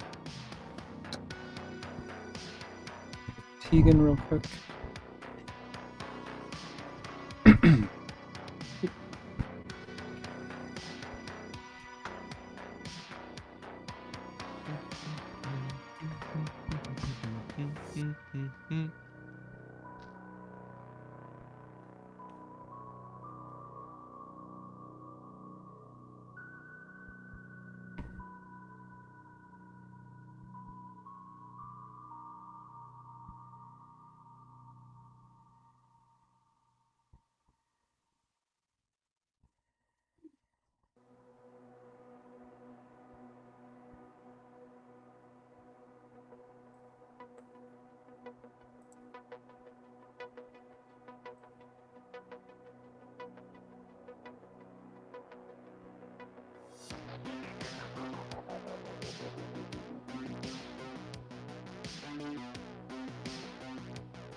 Dratari, Manu, and Stormy, the three of y'all could roll yourself into initiative while we wait. I'm in there.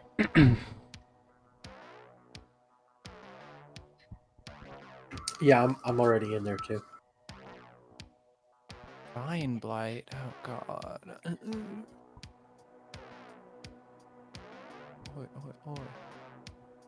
Well, the one good thing is that at least we're not fighting them all at once. It'll take a while for them all to get here. I guess should probably just try to take out as many as possible as quickly as possible before the rest show up.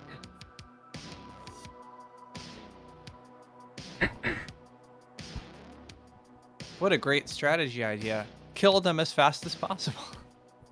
Never thought of that one before. Oh, and don't die while you're doing it.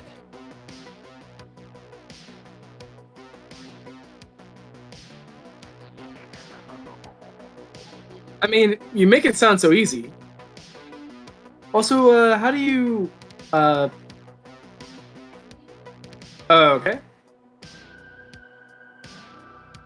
Am I now in, or... How do you I rolled a 16 there, and yeah. Oh, am I? Yeah, okay. you were. Yeah, you were all the way up at the top. Oh, for some reason you're reading as a 7 now. Let me put you as a 16. Okay, thank you. Where is the initiative listing of people? It should be in the upper right. Here, I'm on the half one there. If you see where where the rolls go, all the way at the bottom of that, there's a little thing with busts, and that shows the initiative. Okay, yeah, that's where I messed up. Cool.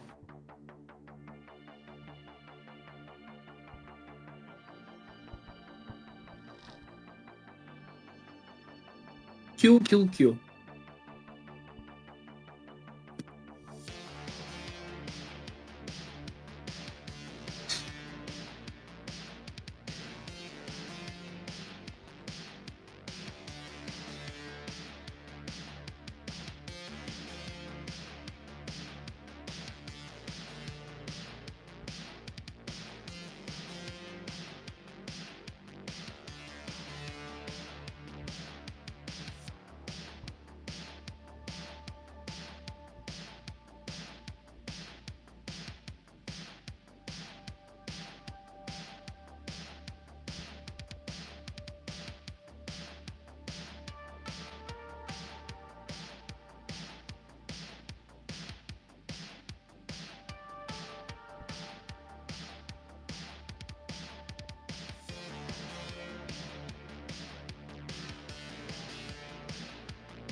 But Manu, what did you get for initiative though?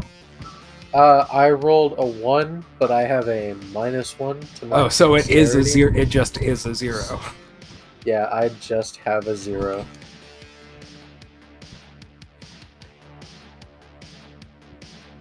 I'm so sorry there, Mono. That is rough.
Does anyone have Deegan's number?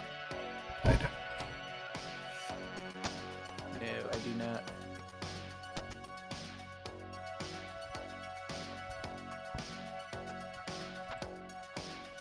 Also, I just realized something. Shouldn't the... If it was still connected, shouldn't the screen still have, something in the middle and not just be pitch black? Her microphone or her all her stuff is connected. It seems like maybe she just put the lens cap on her camera and has walked away, and maybe like something came up and she hasn't been able to get back to it. Probably. I'm gonna have her roll initiative. That was a 10.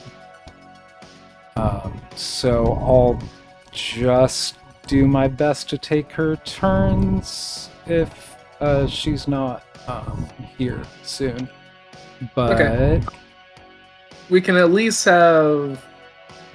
Dratari, We can at least start you would off have for your us. first turn.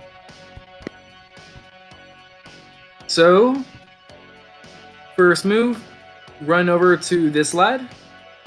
And so yeah, as soon as the glass is finished off, Dratari runs over to, I guess, our screen right, and slashes at... Blue D? What is that? Yeah, Blue D. Yep, go ahead and roll to attack. There you are. 16. 16 plus... 16 is that does strength? hit. Cool. Okay, But yeah, it would be plus strength plus proficiency. That's what it was. Yeah.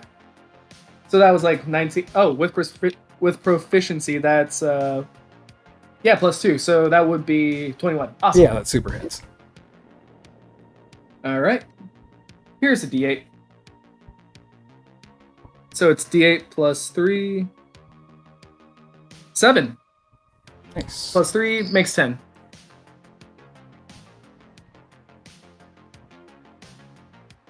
And I guess... Oh, right. I can do a second attack, right? Because... Yes, but you do kill that first one in one strike. Oh, cool. Can I still run up then? But I'm or sorry, can I what is is that a level 5 ability? Did you just get extra attack or something? Yep. Yeah. Cool. Yay! Yeah, level 5, I get a second attack. Yeah, you could step over this one that just kind of like slices down like uselessly at your feet. You could step over and make another attack at this one on the Cool. other side of it. So yeah, immediately Jatari slashes through and just like, please just be quiet. Just please be quiet, and then slashes up on the second one. Blue M, I think that is. It's hard to tell. And 17. So 22. That does hit. And then is that a... Apparently that was the wrong one. Sorry, I just realized that how is there a 9 on a 8? But me and my hubris, 2 plus 3, so that should be 5.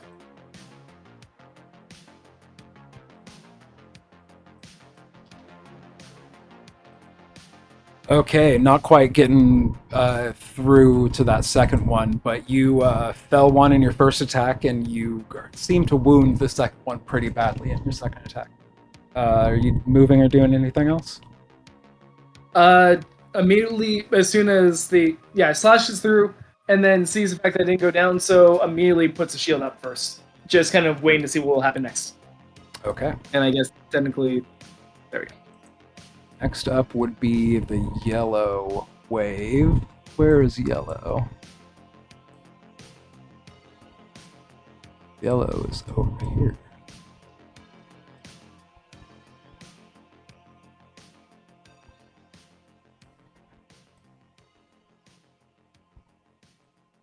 So this whole wave comes out from the west side around the corner of the house.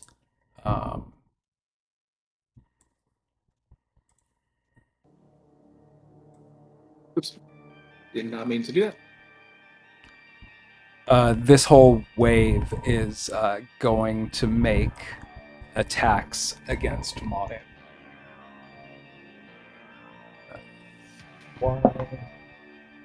19... 22. 1, 2, 7, 9.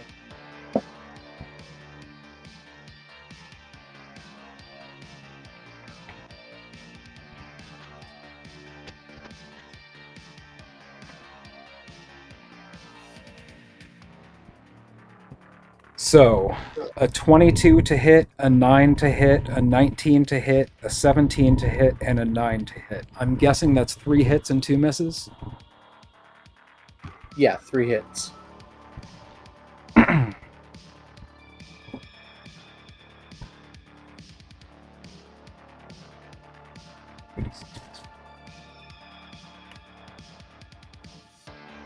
Four way, damage, Steven- 4 oh, damage, oh, 4 piercing damage from one.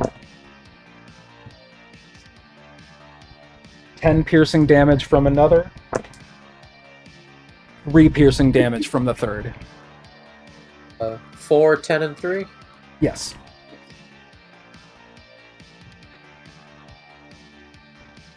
By the way, I don't know why, but your screen keeps turning like green and like.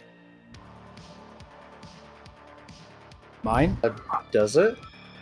Steven's, at least on my screen, it turns like flashing green and light sometimes. So I don't Don't know think I've why, noticed that. But yeah, that's going to end the needles raining down on you, Manu. Many of them missing, just going wide, but a lot of them sinking in where you're exposed. But that is ending their turn, and Stormy, you're up next. And I lose concentration on my spell. oh,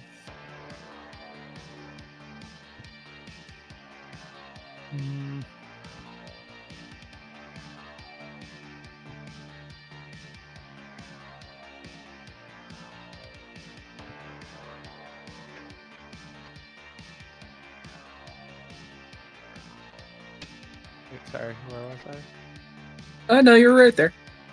I think like maybe one block to the right, but that's about it. Okay.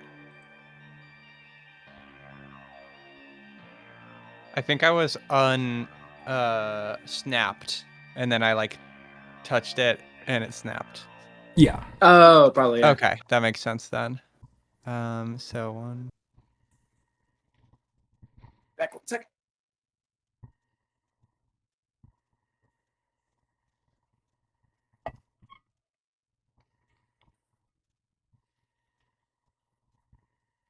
All right, I'm gonna run over here and use my short bow at blue M. Okay. Go ahead and roll to attack. 17 plus. I'm pretty sure that hits. Hits. But, okay. And so that'll be a sneak attack. And 6. 2 more. Right, or am I at 3? I can't remember. Nope, just 2 extra.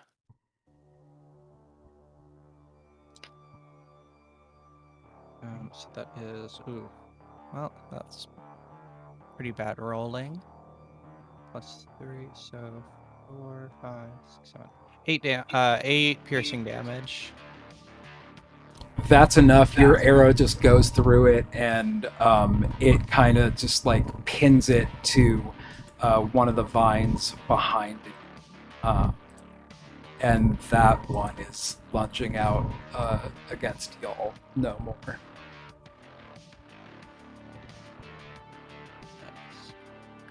I'm trying to see. Is there anywhere where the vines give us like a really good choke point to fight all of them in? Oh, like maybe trying to. Like, yeah, like hopefully only one. Now that you say that, it I'm might not not be sure. a bad idea to try to go. I don't know. Well, what we're Maybe doing right in one now of the seems columns. good because at least one of the Like, yeah. Yeah, because if we at That's least kind of finish why I off. was coming and following you, is because it made sense. Just like finish them row by row.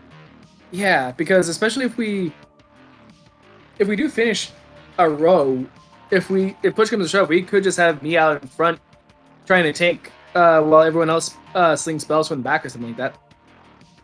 It sounds like it could be our best option. And as long as you're in melee range, I'll keep hitting these sneak attacks too. Yeah. But are you doing anything else with the turn movement, or? Yeah, that's the end of my turn.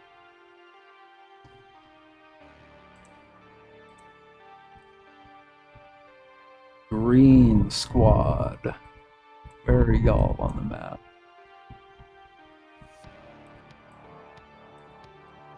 For a slight second there, I thought that was Manu speaking, and I thought you were referring to yourself as Green Squad.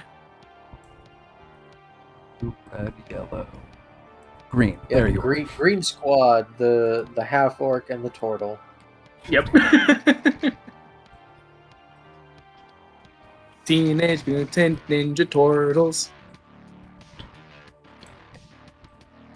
Oh my god, I'm trying to learn a TMNT medley for Kirby right now, and it is so Oh, really? difficult. Really? Because it's like it's all written as like how they did it is it's just like a chord that they play like single notes. So it's like but you're like like it's so because it's written for computer. It's so stupid. So Manu and Stormy, you don't necessarily see the creatures, but you see just like an arcing wave of needles that kind of go over the like the rows of vines, but all like land short at your feet. There's another group of needle blights that are approaching, but out of range. And then it is the red one's turns. All are in range. I'm gonna say two of them are gonna be making attacks against Manu, and two of them are gonna be making attacks against Stormy. That's 9, 12 to hit Stormy. I don't think so. And 14, 15, 16, 17 hit you? Yes, it does. The 12 doesn't, though, right? The 12 does not. So Stormy gets I'm one rocking hit, 15. and then 2 against Manu. That's a natural 4. 13 doesn't hit you either? Nope. So yeah, a hail of needles come at you. Most of you missing, but one hit gets off on Stormy, and that is 8 piercing damage from the needles just like digging into you as they land.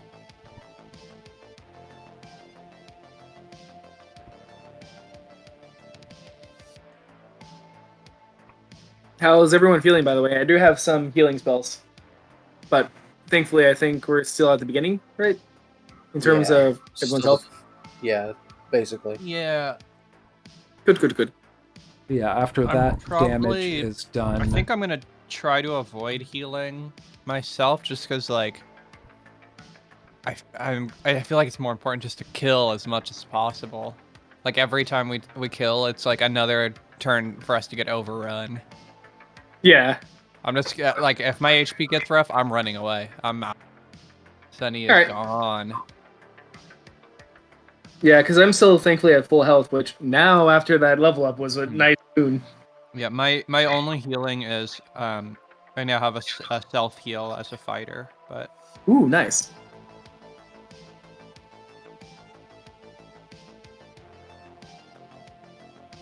Hope everything with Tegan's okay. With Brooke. Yeah, I'm not sure what happened. Yeah, that's not usually the case. It is her turn. Sorry, I'm looking over her page on D&D Beyond. No worries. Yeah, no, that's why I said yeah, it's her turn.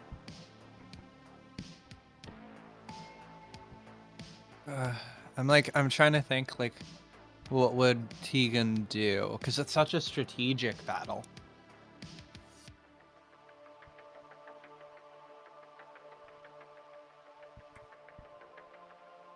Yeah, unfortunately, I'm not as familiar with her character to give any recommendations.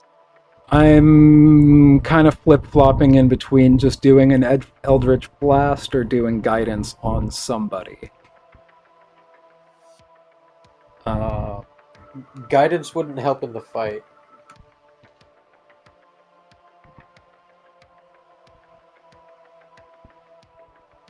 Was that Yeah. ability checks? Yeah, that's Guidance. guidance is Okay. for an ability check. And only if- once.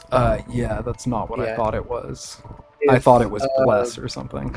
Yeah, Bless would be. But I didn't something necessarily to do. want to start using Tegan's spell slots before she came back. So yeah, I'm just gonna Eldritch Blast. I think for her that's just a single target.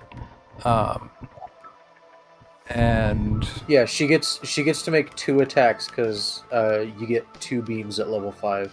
okay, thank you for filling me in on that. I probably would have missed. That's a 16 Very useful. hits. And an 18 hits, so that's 2 Eldritch Blasts. What are you? A D10, unless she also has Agonizing Blast, and then it would add more damage. Would she be able to get that if she's not a warlock? Isn't she? I thought that's why she could do Eldritch Blast. No, because she was a couldn't warlock. do Eldritch Blast because she got Mage Initiate as a feat. Oh, okay. So it's just Then- a D10. Yeah, then it would just be Yeah, a straight D10. Tegan's our bard. 6 I thought against she this was first one. multi-classed. Yeah, I thought she was a Bard Cleric. Okay. I thought it was Bard Warlock. That's And 6 here I am against sitting the at one. as a plain paladin. Well, I'm just a cleric. Oof, and deadly against the other. Yeah, I planned to just go rogue, but Stormy's reacting still to Barovia. And I think she's gonna stay where she's at because she has long range and nothing's really close to her. Let's see. If anything, yeah, she might back up a little bit. Yeah, I think Tegan should stay as far back as possible. Yes. Just in case we gotta run. Because Tegan's gonna be the first to fall. Especially to ranged attacks. But that would be her turn. By the way, what's the orange circle up north of us? That's just an overlay for, like, you need to know how big an area of effect spell is. Oh, okay. And then it's the wave of orange ones. Where are the orange ones? The orange ones are here. Oops. 20, 25, 30, 15, 20, 25.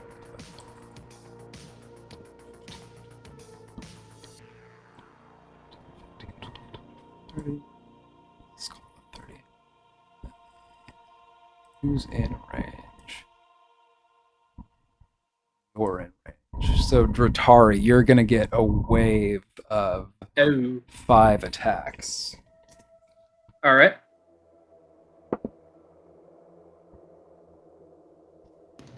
$11, 15, 1. Oh, 17. I just had a strategic thought too. Okay. What's up? Once we're in a row, I can block off the entrance. Hey. Hi. Sorry. What's up? Yeah. What happened? I rolled initiative for you, and I took 1 turn for you. I hope that's okay, and I hope everything's That's all okay. right. Yeah. I'm sorry about that. No worries. Everything okay? Yeah. Good. But yeah, the 5 there you go. attacks against green. you, Oh, yeah, I saw the Dratari, green. were 11, 15, natural 1, 17, and 15. Yes. Our class is at 18. So none of them hit. Yep. Yeah, so this kind of group coming over, maybe you didn't even see them at the beginning because they wind out from in between 2 roads. You notice them because just around you a bunch of needles start flying, but none of them manage to hit you. And then it is the blue wave's turn. Where are the blue ones? I'm just imagining, like, as soon as they come over, just trying to hide behind the shield as soon as, barely the one was about to get in. But, yeah, I was going to say, though, one thing I can do to help 3 attacks against you, Dratari. Is I have mold earth, so I can basically I can block off 5-foot areas. So these 3 in the same hedgerow as you also try to make attacks, and the 3 of them miss with their turn. Then it's the purple wave. Sorry, trying to chug through this as quick as I can. No worries. But then, yeah, afterwards, if you want to go over your plan there, Scout. Yeah, we'll do. Is anybody in range of that?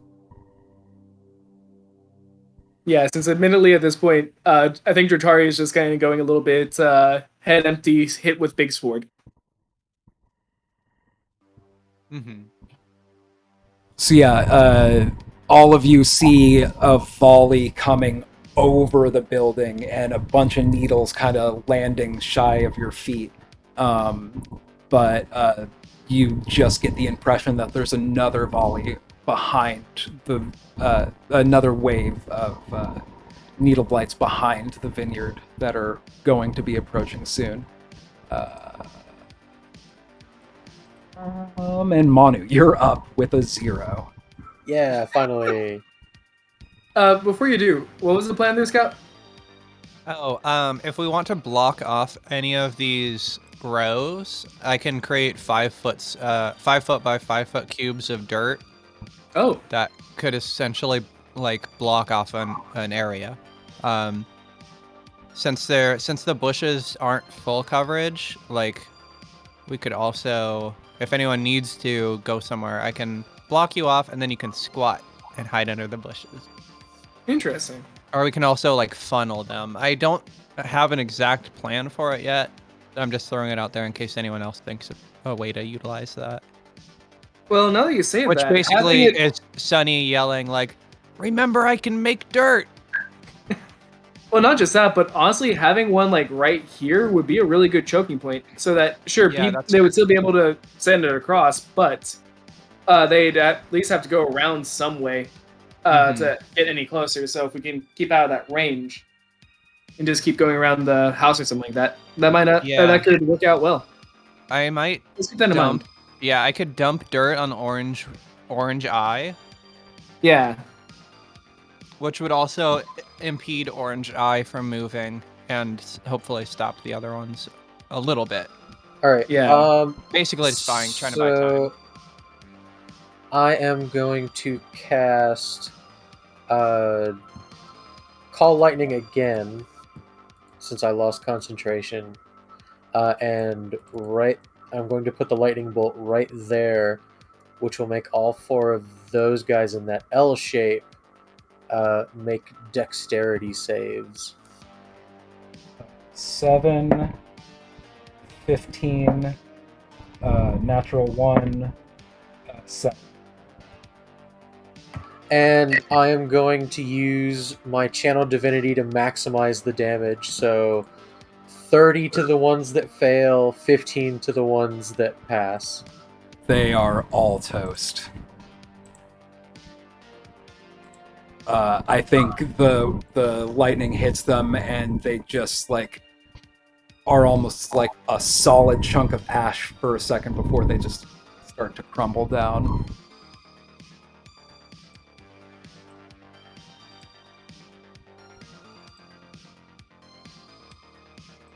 Damn, Manu is on a mission from God. And then I'm just going to move back 10 feet, so I'm just a little bit more away. And that's my turn. Okay, top of round 2. Dratari, you're up.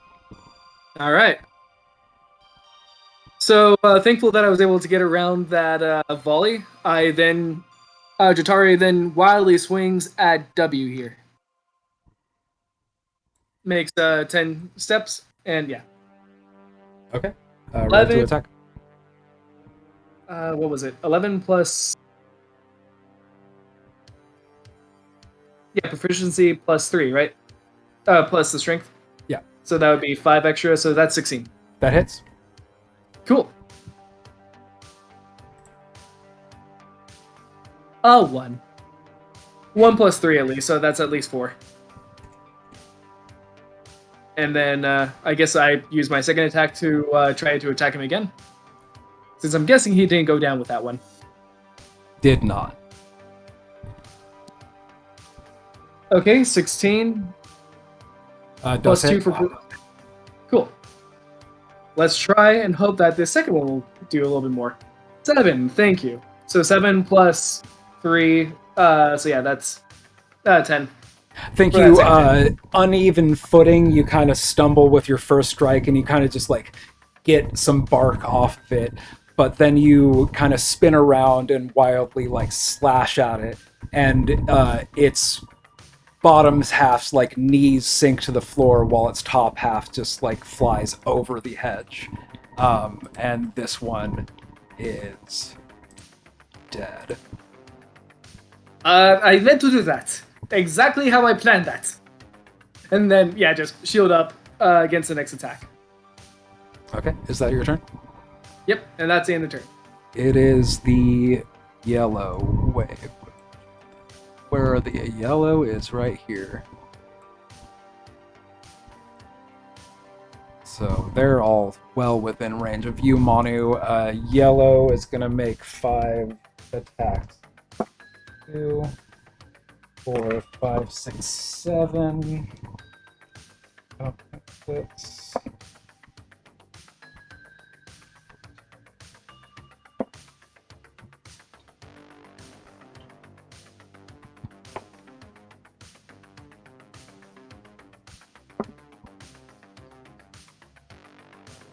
A 7, a 13, a 20, an 11, and a 9. Only one of those hit. Okay. And not a natural 20.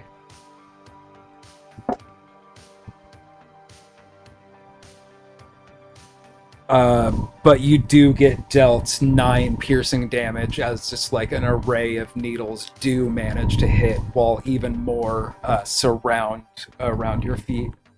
All right, and I am able to maintain concentration. That is their turn. Stormy, you're up.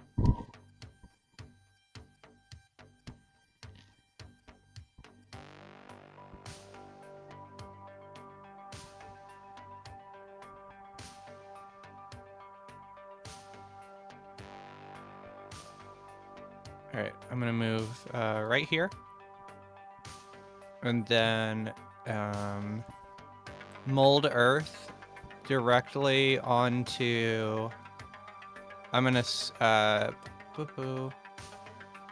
scoop the earth and drop it. I drop a 5x5 cube of that earth right on orange eye. Yeah. Get dirted. I am assuming that was in character as well.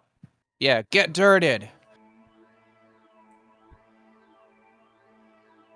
On top of this one? Mm-hmm. The goal is to slow that one down and stop any others from coming along this path. Okay. I'm not sure if there's rules for it working this way, so I think, unless you want to correct me, I think having it make a dexterity save, maybe a DC of 15, to see if it's pinned under it or if it ducks out from under it. Sure, you're the DM. That sounds and that's a natural 5. All right, nice. So yeah, orange 1 or whichever one that is, because I can't read it. Orange eye. Yeah, that one is pinned. Nice.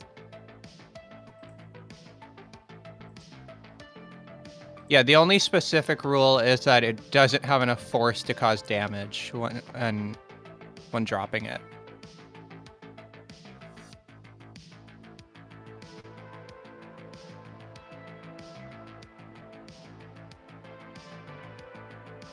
What icon do I put here? I'll just call it grappled, even though that's not correct. Okay, any other actions you're taking? It's like accosted. I'm trying to see if I can do something else. Cube-headed. Wait, is Magic Missile a cantrip for you? Or no? No. No, Okay, and it's also an action. Okay, never mind. Yeah, Moldarth is my action. I'm pretty sure that. I mean, I can like run around. Gotcha. Okay. I think I like where I am because they can't parkour, get on the roof. I think that would also take an action. Yeah, probably. I've also used up all my movement, so. Okay. That'd be a bad idea for. I guess the only thing I'll do is I'm like back against the wall. I'm still looking like a bush, so I'm trying to kind of look like a bush. Like, I'm just trying to blend in. Like, I'm a bush. There's a wall. I'm a bush on a wall. And I don't know if the fog of war makes this a little too obscure to see, but you are kind of backed up against kind of like a barn garage door there on the ground floor. Kind of just like not at the square you're at, but like one to the west. And that's a door. I thought that was a window. Doors. Okay. Got it. Okay. Well, yeah, that's actually perfect because I'm just a bush next to a door. All in all, you're just classic landscaping. Another bush on the wall. But if that ends your go, it's the green crew, which there's only one of them left. It's gonna retaliate against Manu. And 11, 12, 13, 14, I don't think hits. Nope. Yep, so it's gonna miss you, and that's its turn. It's the red crew, though. And they are all within range of you. 1, 2, 3. So natural 7 doesn't hit, natural 7 doesn't hit, natural 8 doesn't hit. 8, 9, 10, 11 doesn't hit you, right? Your AC is higher than that, yeah. So yeah, another 17. volley of needles coming from between this hedgerow at you, Manu, but they all kind of just scatter around. That is the green. And Tegan, sorry to wait, you're up. Sorry about my Last turn, computer. I just made you use a cantrip and backed you up a little bit after casting. Yeah. My computer decided it suddenly did not want to register my headset anymore for a little while. Oh no.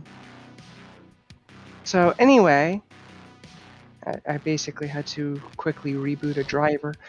So, I'm going to move down and forward. What would Blight Blue E? Would it have cover from me from there?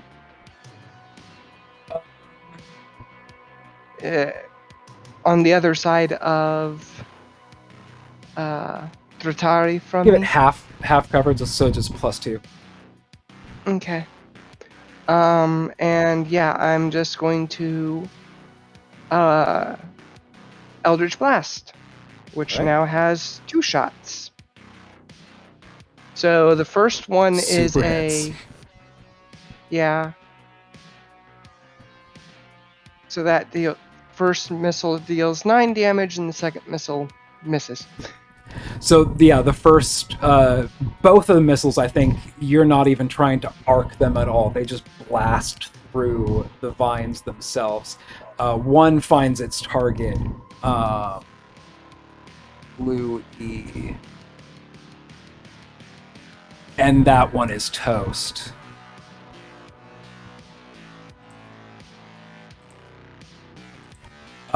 But Blue N, the other one, that blast went wide and just missed, and it's kind of just like singeing, smoking at the like base of a vine nearby.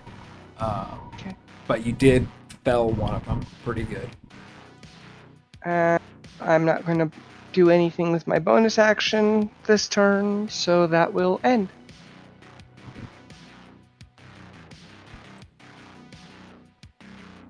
Orange crew.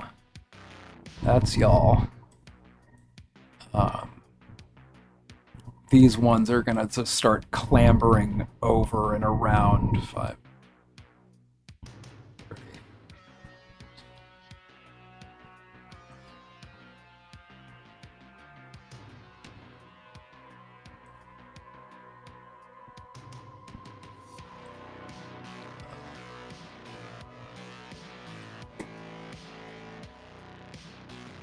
I think 3 attacks against you, Stormy, and 1 attack against you, Dratari. I'm gonna do the Dratari attack first. 8, 9, 10, 11. I'm rolling trash. I'm using a different. So the one against Dratari misses. 8, 9, 10, 11 hit you, Stormy. 11 does not hit me. 17, 18, 19, 20 hit you. 20 does hit me. Ouchie, And wouchie. then 4, 5, 6, 7 doesn't hit you. So Nope. 1 hit, 6, 7 piercing damage as just like a few needles sink right into you. And you're like, I was supposed to be a bush.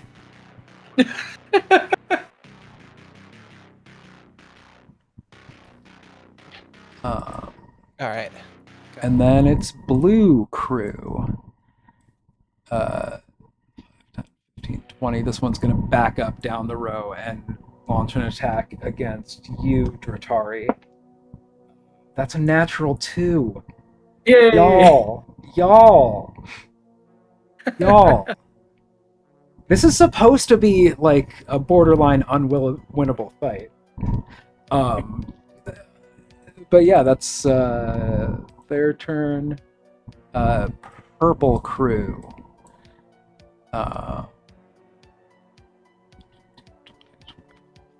Yeah, but they didn't expect dirt. And They did through- not expect Joe Dirt. And through RNGs, all things are possible. Yes. Manu, you are up at the bottom of round 2. All right. Let's see. Where's it? I'll be right back. All right. I kind of now want to rename the god character for my character RNGesus. The Hypnotoad one. But anyways, go ahead. I am going to use my action to call down another lightning bolt right there, between yellow Y, yellow P, and yellow Z. So the 3 of them have to make dexterity saves. Plus 1, 3, natural 20, and 13.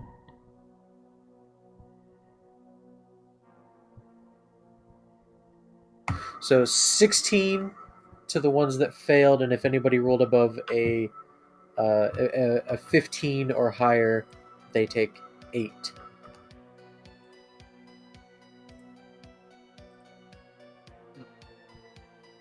That's such a good spell. I've never used that before. Is that a loud Which one? Huh? Is that a really loud one? It It doesn't say that it's like super audible, but it does literally call down lightning to hit some people. Yeah, you're thinking of the fact that usually Manu's been using thunder damage, Okay. not lightning damage. Because I feel like the thunder wave or the thunder thing that Manu does can have some negative interactions with Tegan's dark gift. Oh, right. Mhm. Yeah, Thunderwave says it actually it specifies that it's like a really loud boom audible out to 300 feet. And Tegan actually also has the Shatter spell, which a sudden loud ringing noise. Why don't you shoot a shotgun right next to your ear? Yeah. I took the spell before I had the ears. Let's see, and then I'm just gonna no. just kind of come back this way a little. So yeah, your crackling lightning comes down and disintegrates 2 more of them and shakes up the third one that it hits pretty bad too. But if that's your turn, we are at the top of round 3. All right. Now, in this case,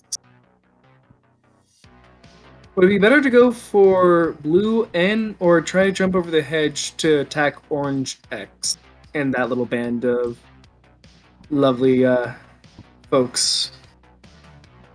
Let's see. I really wish I had remembered that fences aren't infinity feet tall.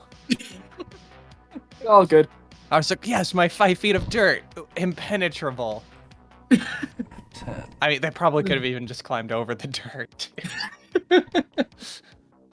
No, Scout, as we all know, 5 feet is impossible for people to climb over. No, you're good though. It was a good idea, at least. If nothing else, it slowed them down. If given more turns, I could have turned that 5 feet into 10 feet into... I think that's my max, actually. You know what? Having this lad over here is just going to be a pain if we can't deal with him for a while. Dratari, sorry, you're up. I was looking at things behind the scenes. Oh, no worries, no worries. Yeah. So Dratari kind of like looks at N, looks at X, looks at N, looks at X, gives a big sign, decides, okay, fine. Let's just deal with blue first and then go for orange afterwards. And I did measure, this is 30 feet. Yep, 30. Exactly. So with a big yell, just runs out and tries to swing at N for all it's worth to try to hope that, kill him with one swipe kind of deal. Yeah, go for it. 13 plus 5, 18. Hits. 7 7 plus damage? 3, 10. 10 damage. You hit that thing really fucking hard. Hell yeah. It's not looking great.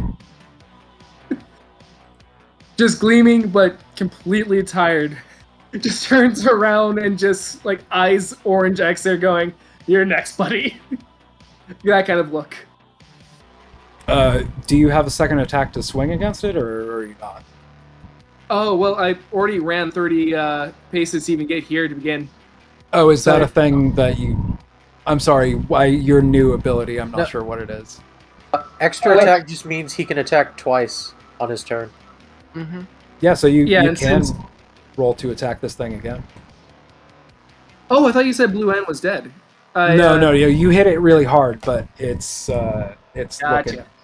It's still up. In that case, I'll swing again at him. Oh, 1. Okay. Not 1. Okay, but is cool. that your turn then?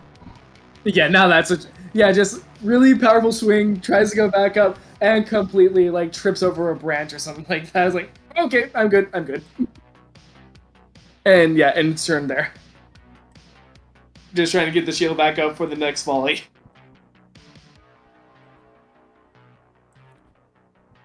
The yellow squad is going to make 3 attacks against Manu. 14.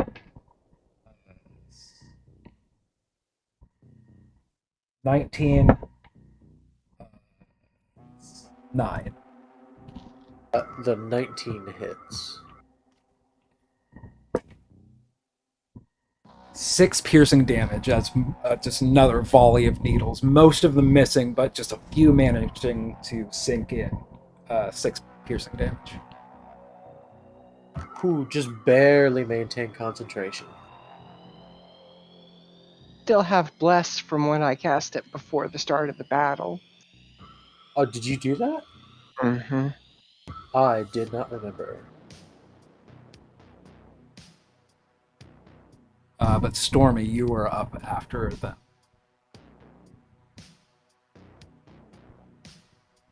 Okay. Um,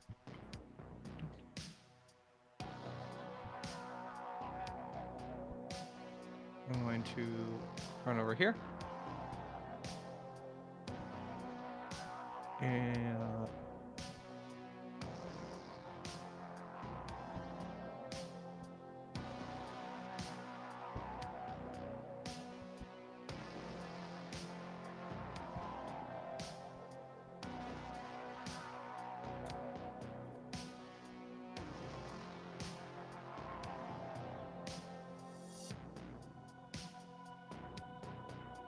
all right. I'm going to.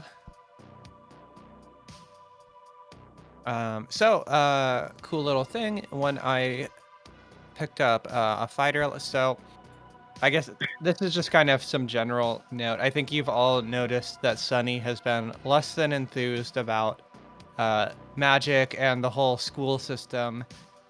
She's no longer that interested in pursuing magic and is focusing on her body, working out. I think she did some working out before, and that's why she's going into kind of the fighter direction. And as part of that, she has 2-weapon fighting. Woo! So she's gonna double dagger and throw first 1 dagger at red S. Okay, roll to attack.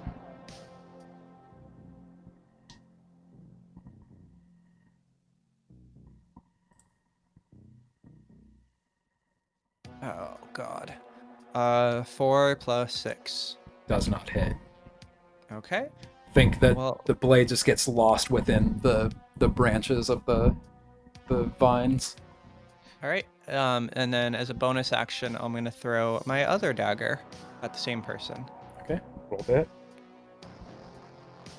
7 plus 6, so 13. Does not hit with the half Bless, cover bless. from the. Oh, plus. That's right. Hmm? Good call. I have not blessed a single time so far. 4. I don't think any of the rolls that have missed haven't been by close enough to matter, Yeah, I except for think you're that right. one. But That this bless is did, enough. because now Yeah, it's that 17. that'll Yes. hit. I feel blessed.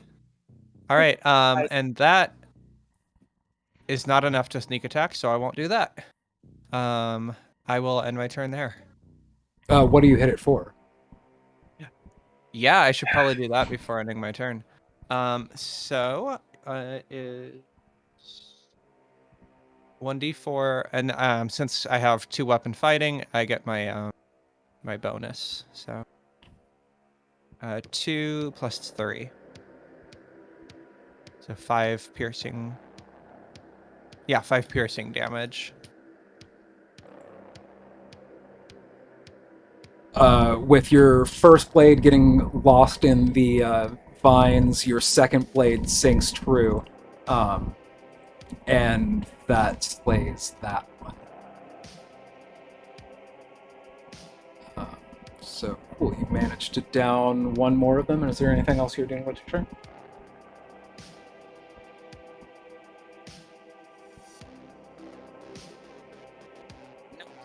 That'll end my turn.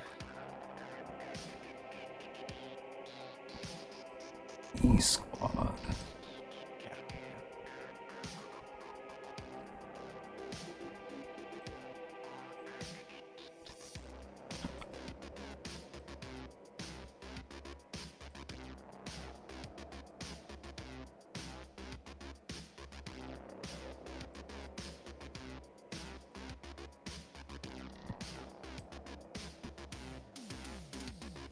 Green ones. Where are y'all?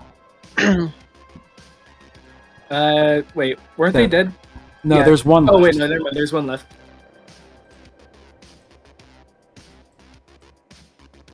Yeah, so one attack against Stormy. That's a natural 8. 9, 10, 11 doesn't hit you. Nope, 11 doesn't hit. So that's a miss. There's another wave of needles that come in your direction that completely miss, but the red ones are next.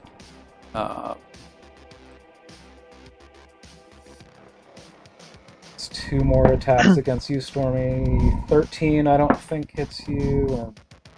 20 hits you. Yes, it does. 5, 6, 7 piercing damage. Is Stormy getting cover against them? Yeah, add 2 to your AC. Still doesn't beat 20. Good looking out, Tegan, though. A bard. My job is to remember people get bonuses. And Tegan, it's your out. turn. Yay, Tegan. Just finish them all off real quick. Yeah, just Yeah. I mean, come on, we will let them down, right? You take out 17 all at once, right? Is that square there is what's that bush actually like? Is that's just a thick, like, forest bush? Is it as tall as the other hedges? I'd say taller. In that case, I'll try to move down just past it. No, I don't want to put myself right in the firing line of Team Orange quite like that. Never mind. You could at least go where the rest of Team Blue died, and at least get a bit of cover that way, I guess. Yeah, I'm going to try to. Exactly. What I'm trying to do is actually finish off Blue N. I see. And from here, I'm just going to try and just barely get away with not having to curve a shot and Eldritch Blast Blue N. Yeah, go. Bunk. And bunk. Yep. That one was already pretty beat, but I think he just blasted, and it's just like a puff of smoke, and it just is leaf litter. Yeah, it just turns over their shoulder and gives a big thumbs up for that one. And the impact of which almost leaves Dratari with like she had a leaf blower in her face. I'm imagining just like completely what is that? Like an explosion happened in your face in an old Looney Tunes. Sootened. Yeah, I think that's what I was looking for. I don't think that's a real word, but I'll take that word. Yeah, it works. There's a better word than my first imagination of trying to explain that.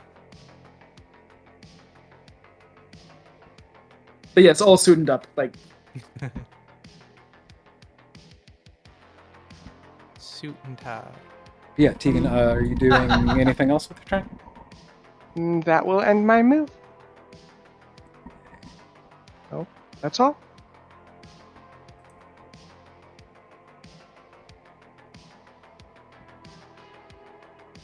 Did you hear me? That is all? I did. Okay. I'm just trying to find some things in the menu. The whole range. How am I going to do this? Oof, I didn't think about that. How am I going to do this?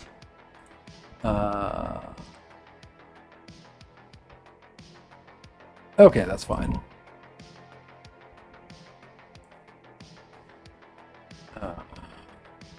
So what's up next?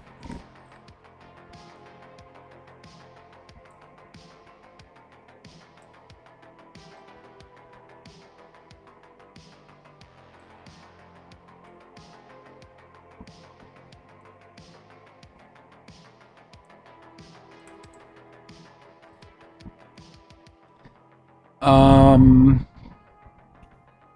guess Manu, make a perception check. Manu and Stormy. 25. Okay. And you said perception? Yeah.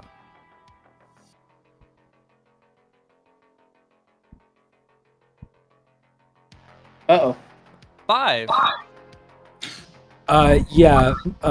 Stormy, I think you're just like all caught up in just like the brambles to your left, but Manu, you see that doors from under this veranda have burst open, and there's reinforcement, needle blights, and also twig blights coming. Okay, so but that they're is the like extent underneath. of their.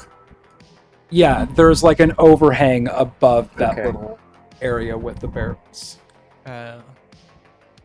Like if I show the attic layer, it covers that because there's like building on top of it, but it is open. There's not walls. It's like an apartment garage. Yeah, kind of. But that's the extent of their movements. Let's see what else. Yeah, there's even more coming out. The F squad. But we so many. What's the other F? Where the F is the other F? 2, 3, 4, where's F1? F1 is hidden from me. That being said, that was a good call on not trying to run into the building. Especially with having all these guys at our back.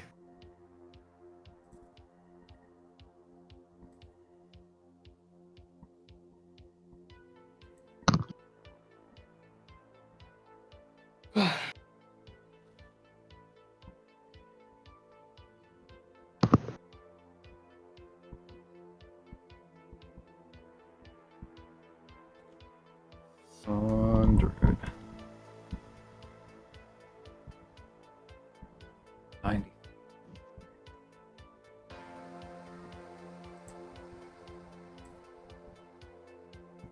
Okay. I'm gonna need Manu to make a strength saving throw. Oh shit.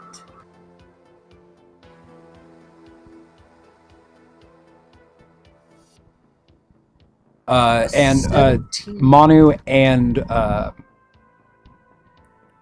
Stormy to make strength saving throws. I'm not too weak. 18 plus 3. Nice. Thank goodness.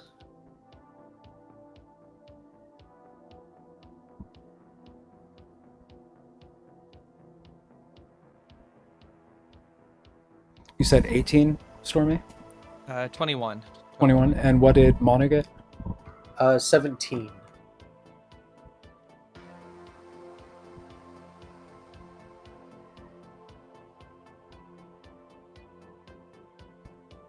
The ground around you erupts as this druid pops out from the veranda and kind of like rants in gibberish and kind of lashes a gnarled forearm at you, and the ground kind of erupts, and entangling vines kind of like burst from the ground and attempt to grasp both of you.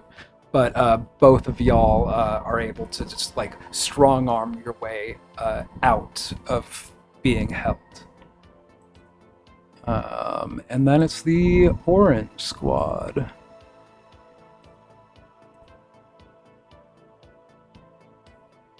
And for the druid is this lad?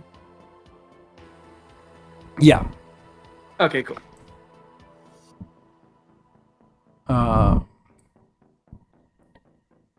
I think that's going to be 4 attacks against you, Dratari, but 2 of them are going to need to beat your AC by more than 2. Mm. So I'll roll those two first. So imagine your AC is 2 more. It actually is. Yeah, that would make my 19, AC 20, 20. 21, 22. My AC is 20 now Yes. because I'm behind a 12, 13, bush, but 14. wow. 15 does not. So a yes and a no, and then regular. 16, 17, 18, 19. I think with your shields it's 18. 11, Yeah, because 12, 13, 14. if we're counting the bush So as a that's plus 2 yeses 2. and 2 nos. Yeah. 6, Wow. 7, 8, 9. Okay. 10 piercing damage from the one, and 6, 7, 8, 9 piercing damage from the other. So 19 piercing damage from this other volley of needles coming at you. When it rains, it pours. And now I'm going to have 21. this orange eye roll, I don't know, like a strength check. Natural 20. So that one is crawled out from under, but that'll take its action to crawl out. And it's the blue wave. And the blue wave is all done, so I'm going to go ahead. How do I remove you from initiative? Remove from initiative. Oh, what did I do? That's good.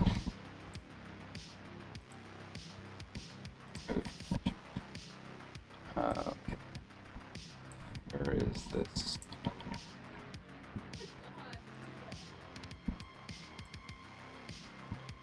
And Manu, you see as another druid leaps out onto that veranda. Too many druids. Do you have another thunder wave just to clear the veranda? Oh man, that would. I think that is a no.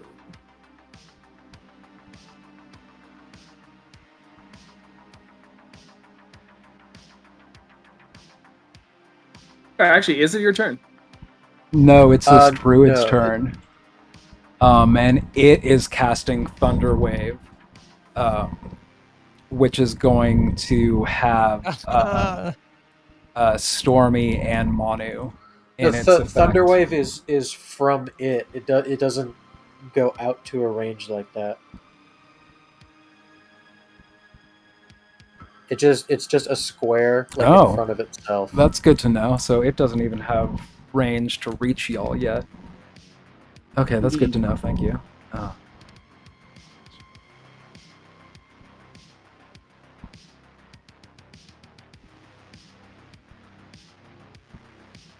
Okay, yeah, that one is going to toughen itself up by casting Bark Skin.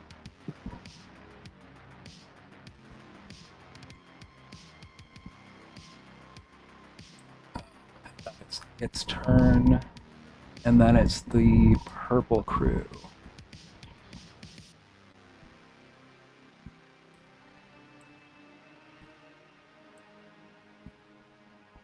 Getting stopped up by this mold earth square in their way.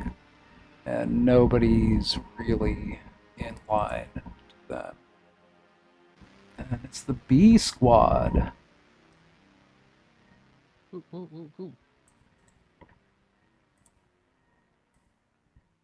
Manu, you see as 4 more twig blights make their way out onto this porch. They don't have any more movement, though. But 4 more after that make their way out. There's so many. And they don't have any movement yet. I didn't even alter this at all from the book, to be honest. Damn, that's a lot. And then 4 more burst out. And how high up is that veranda, or is just that like at 2 steps? Ground level. Okay. Like 3 feet above ground level, less than that maybe. Okay. And Manu, you are up. Okay, so call lightning on. Thank goodness. over. Well, I can't do it over there because Oh no! They're under the beneath. They're beneath a thing, so I can't get them. That seems intentional, and might have. But I can get all of the orange crew over here. Yeah, so all 5 of the orange crew needs to make a dexterity save. 8, 10, 12, 16, 3. All right, 1 passed with a 16.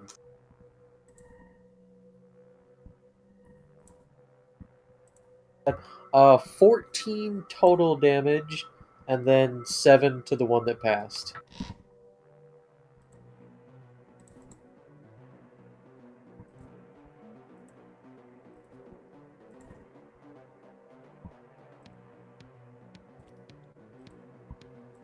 You see as 4 of them you strike down similarly, and they're just disintegrated into ash.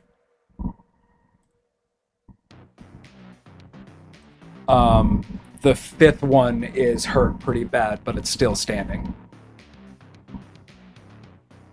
All right, and then I'll just move a little closer this way, and that'll be my turn. Okay. All right. Top of round.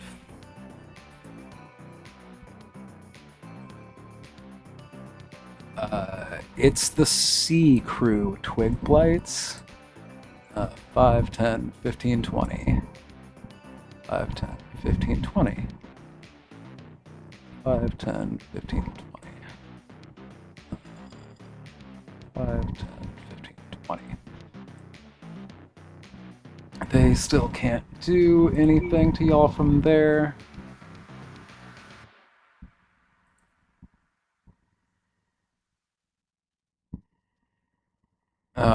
Oh.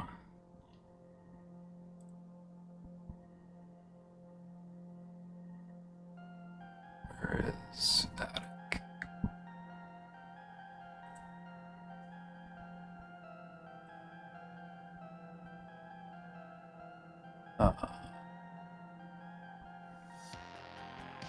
There we go.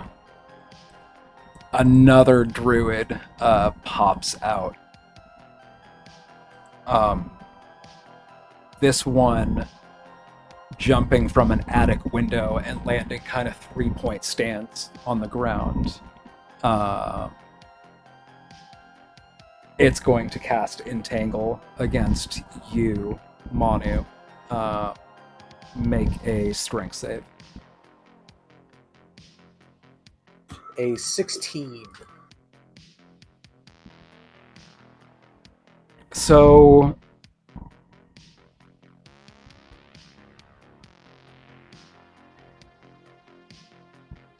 I'm a little bit too dense to know where in the stat sheet to see what its spell save is. It should be at the very start of when it says spell casting.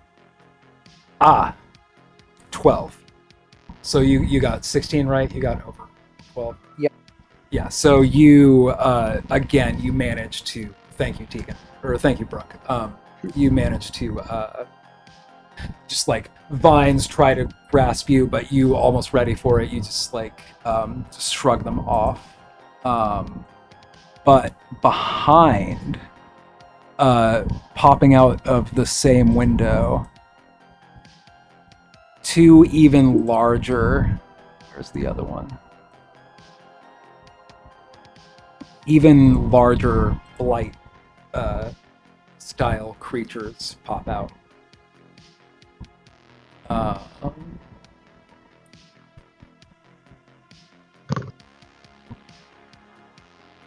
think we should have burned it down. And they land on the ground and slowly start lumbering in your direction. That's but not the solution to everything. Their turn, and Rotari is up.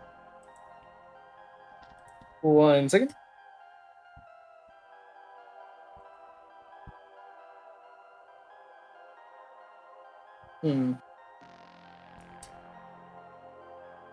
Just sure for spell casting. Do I do that before or after I attack, or is this essentially an attack for me? It takes the place of your action, depending on the spell you want to cast. Okay, because I was wondering if I could like attack and then do a spell.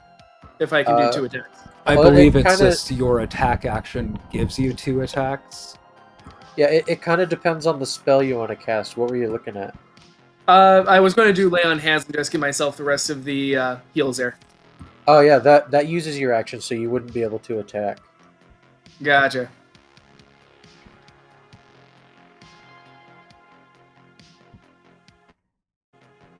In that case, and everyone else is generally over on the left, except for these 4, the purple. Yeah, pretty much.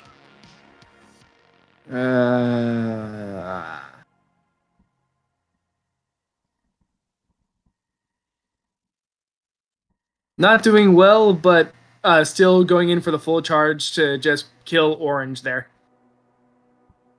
Since that's a 30. Okay, yeah, roll to hit. Base 14, plus 2 for proficiency, plus 3 for strength, so 19. Yep. 4 plus 3 makes 7. That's enough. Orange, I think that's the whole orange crew dealt with. Cool. And from there, yeah, since I can't make another attack or anything, yeah, basically just tries to keep the shield up and waiting for the next attack. And am I basically behind cover since I'm behind the fence here, or is it not that? No, the fence is not really covered.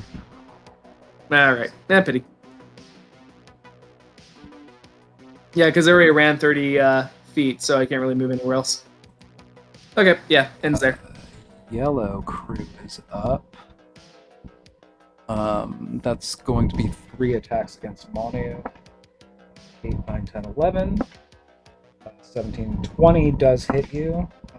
Natural 4. So 1 hit of needles. 11 points of piercing damage.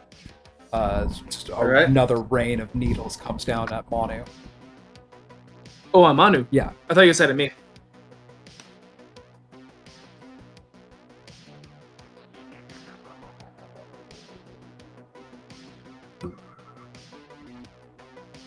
I am gonna. I don't know if I should. No, I'm not gonna.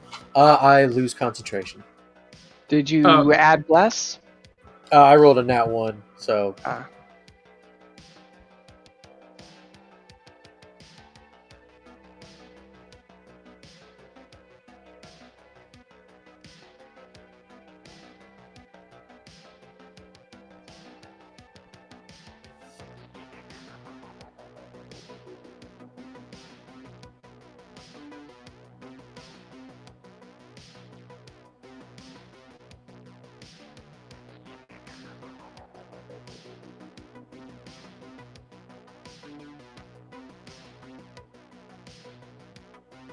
What are you doing, Manu?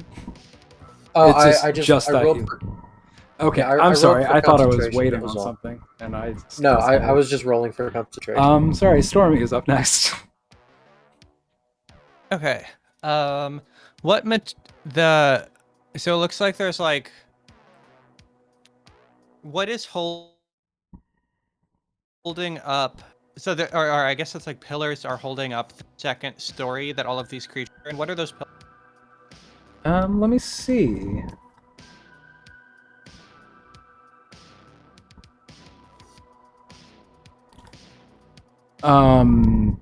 It's flagstone. It's a flagstone veranda.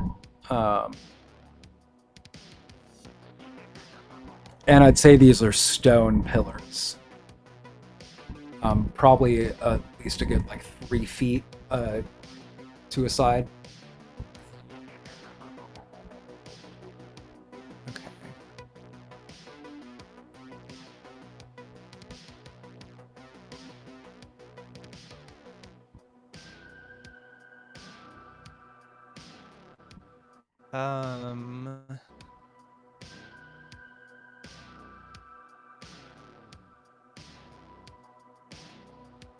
Would you let me throw acid splash, 2 bubbles of acid splash at the 2 pillars closest to me? It has a 60-foot range. Yeah. Okay. From where I am, Sunny's gonna throw and hit these 2 pillars with bubbles of acid. I'm hoping to make the thing collapse or something. Yeah, roll to hit. So it's a dexterity saving throw. Oh, dexter. How is a pillar gonna make a dexterity saving throw? So that's yeah.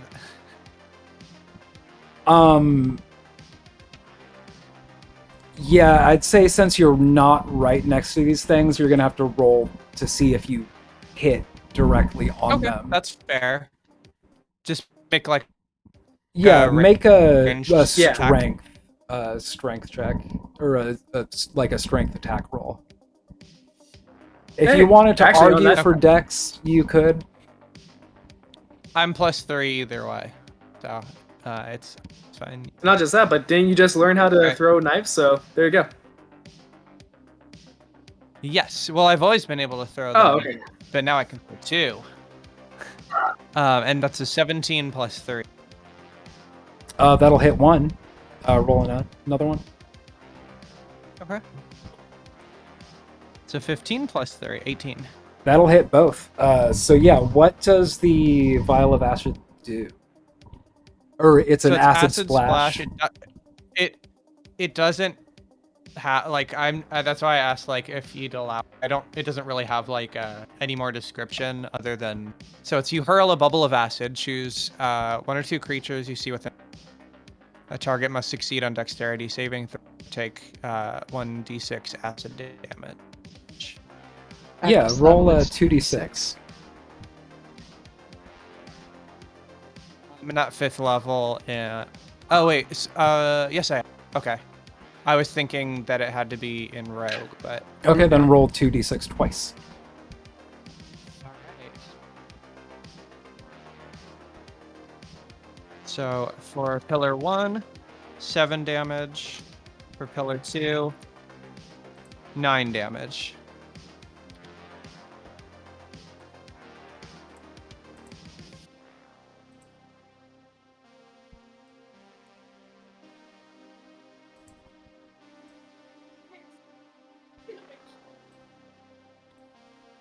Okay, it looks like they're crumbling a little bit. Just like smoke coming from the chemical reaction, just like little cracks micro forming. It doesn't really seem to fully be doing the structural damage you had hoped for, but maybe keeping that up or going for the other pillars also might do something more. All right. I thought that might be the case. Y'all, I'm kind of leaning towards running away now. We were doing way better than I thought we were going to do, and then like 30 other enemies came out, and we only have a couple more AoEs.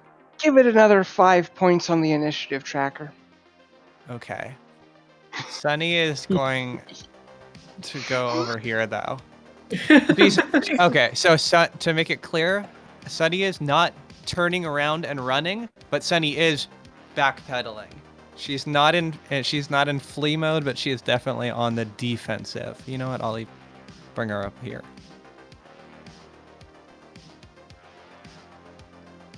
And she'll just yell out like, "All right, let's be careful. Get ready to run if we need to, guys." And I'll end my turn there.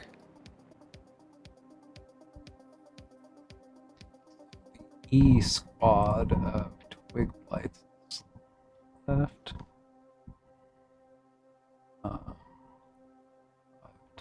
15, 20. Let's just call it there.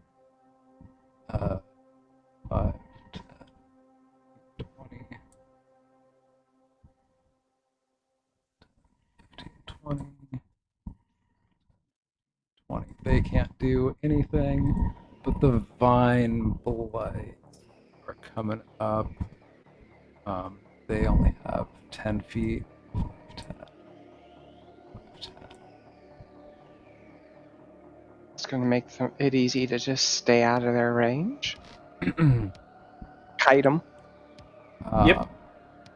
Green crew has one left, and that's going to be a needle attack against you, Manu. The natural 2 doesn't hit. Red crew. One's going to go against Stormy. That's a natural 9, 10, 11, 12. Does 12 hit you? I don't think so. And a natural 6, so 9 doesn't hit Manu. But fill me in, a 12 doesn't hit Stormy, right? No. So yeah, that's 2 misses from the red needle blight crew, and it's Tegan's turn. Got a plan? Yes, I do. How do I select the all the sizes token? Is it set to public? That's why I set it to public. Okay, got it. And I'm just gonna keep dragging you over to let's see. I think the more druids, the better in this regard. I mean, I like the idea of the more druids, the better, but at the same time, I would rather wipe completely out a bunch of the weak crap than lightly damage a couple of. Yes. Just like Okay. cull. So I'm going to try to basically use my bonus action to try to cover my own ears a little bit, trying to balance covering my ears along with actually performing the components of the spellcast. And the which way do I get more targets? There, How big is or your thing? it's the 10-foot radius thing.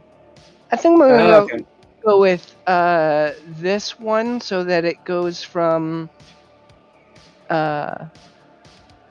this area and him and both of the pillars that Stormy hit.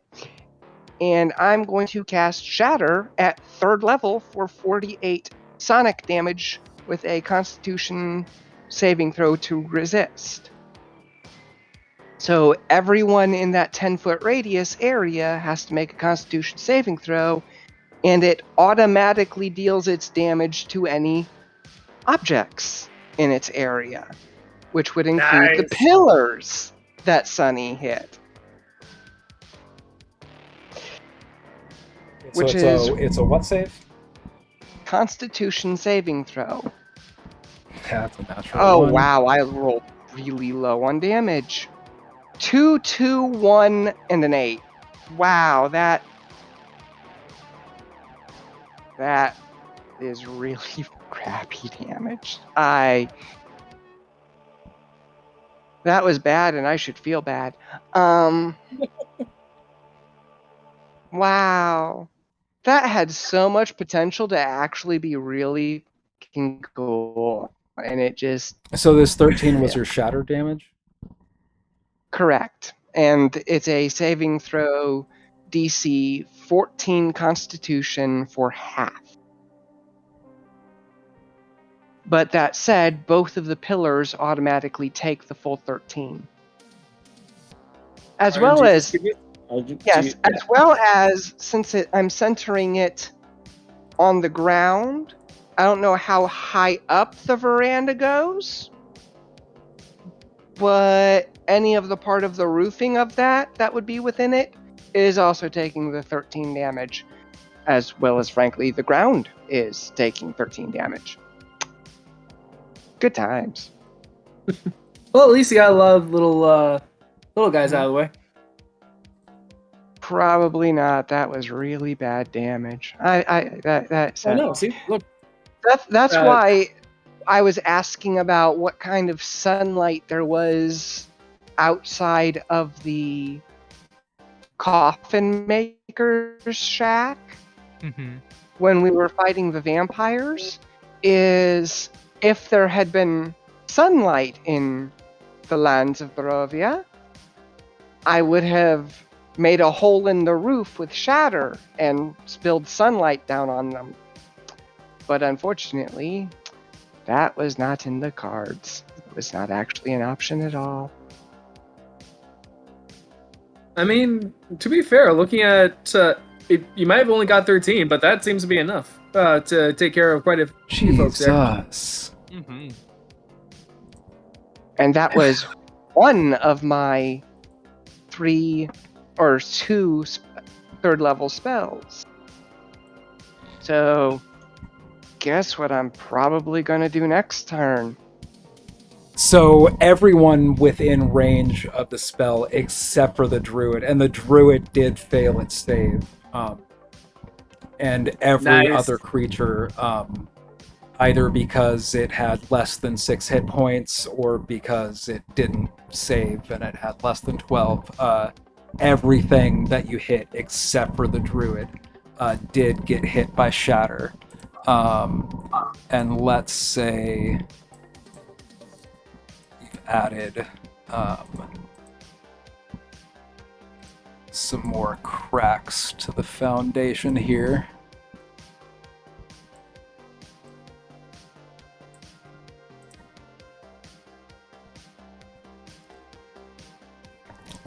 And these two the grape smashing barrels are just blown to bits. Yeah, that was a hell of a turn. Is there anything else you're doing with it? Unfortunately, because of my ear trait and the fact that shatter is explicitly the extremely loud ring of sonic damage, what kind of rebound? Yeah, what kind of rebound do I have to do on that again? Do you have your dark gift up in front of you? I could find it. I do not, unfortunately. I can find it. It's just on. I don't think. Is it in description? Well, I believe the dark gift is not in front of you. It's more on either side of you. Notes, extras. It's not helpful. Ears similar to those of a bat grow on the character, heightening their hearing.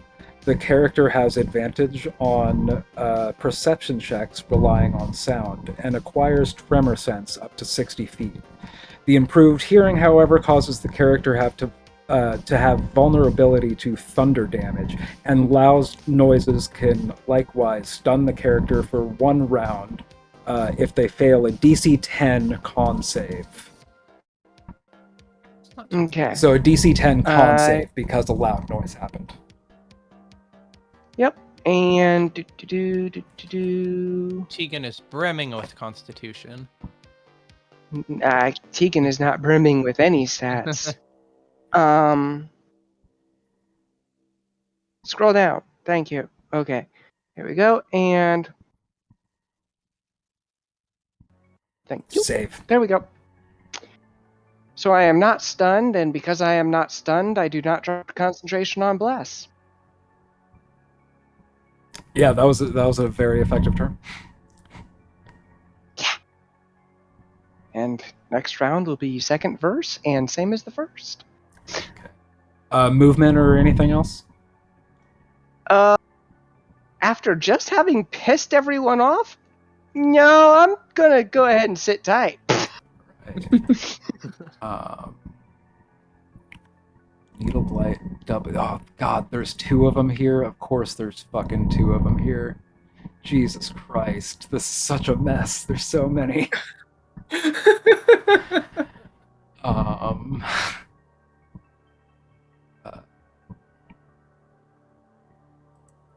Like I said ahead of time, I'm so glad we decided just to take this fight out. 15, 20, 25, 30.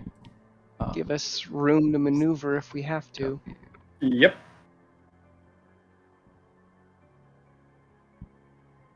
I don't know if there is another W, so I'm just gonna. They're both on the same initiative round. No W's. They can only take L's. And that's gonna be 2 attacks against Manu. Needles. Natural 20 from one. Natural 3 from the other.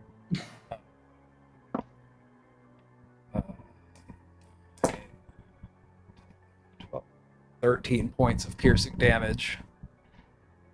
I go down.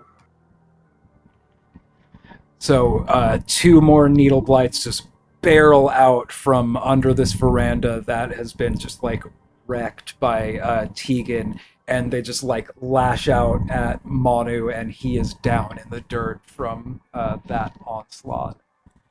Then it's the F twig blights.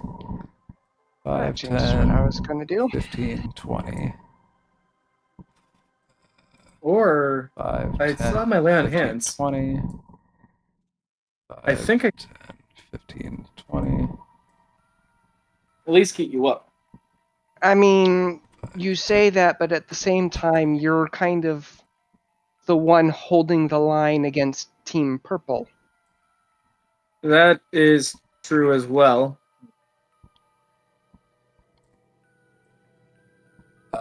BBB is going to...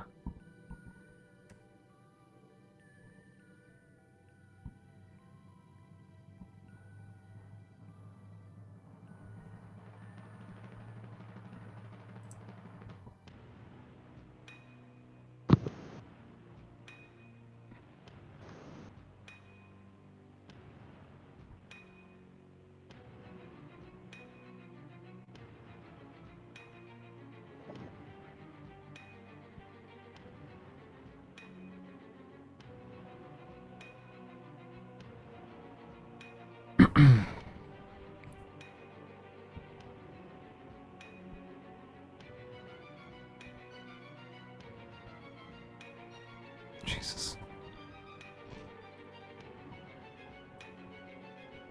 BB is going to try to entangle Stormy.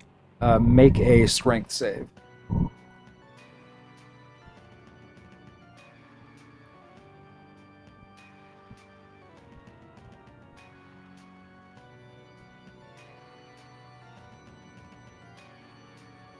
If you said what you got, your mic was muted. So that is a big old 10. That... There it is. That does not make it, and you are restrained. Bless.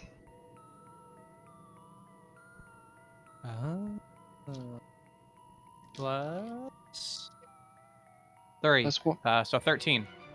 That is enough. Yeah, you Yes. almost Thank are pinned to the God. ground by these Thank like you. grappling vines, and then you manage. It's like the blessing bestowed on you by Tegan allows you to escape free, and that is the druid's turn. When I wriggled free of the vines, would I be able to tell if I could maybe pull Mono out of vines? Like, would that be possible? I think Manu's down, not in vines. Yeah, Manu is unconscious from damage. Oh, I didn't even realize that. I thought Manu was just restricted. I just heard down and I didn't register. No, you're good. All right, Manu. Uh-oh. It's druid. Sorry. Don't worry, I'll just take another dark gift. I'll be fine. I mean, you're not dead yet, right? Druid is also going to try. I don't know why I rolled. Make another strength save, Stormy. 19 plus 2. Yeah, that saves. Plus 3. Another Nice. patch of vines 24. erupt out of the ground, but you're just like out of the way before they even get to you. But then it is Purple Crew. Purple's gonna try to save to Purple get out Crew. from it. Okay, that one. does get over this, and then I'll say getting around that will take half their movement. So 5, 10, 15, 5, 10, 15, 5, 10. It's 5, 10. So that's going to be these three making needle attacks against Ratari, which is a 20 to hit, Yep. a 9 to hit, and 11 to hit. So you said that one was 20? Yeah. Damn it. All right. Yep. So the first one hits 6, 7, 8 piercing damage as more needles just come at you. Many of them missing, but just like so many of them that they sink into you, a bunch of them. All right. It's down to 13. All right, and then it's the bee twig blights. Are there any left? There's one. 5, 10, 15, 20. 10, 15, 20. Just getting out of this veranda is... yeah, and the other two are dead, so they can't do anything. 5, 10, 15, 20. 10, 15, 20. Are there any A's? The rest of the A's are dead. D. 5, 10, 15, 20. 10, 15, 20. 10, 20. And then Manu's turn.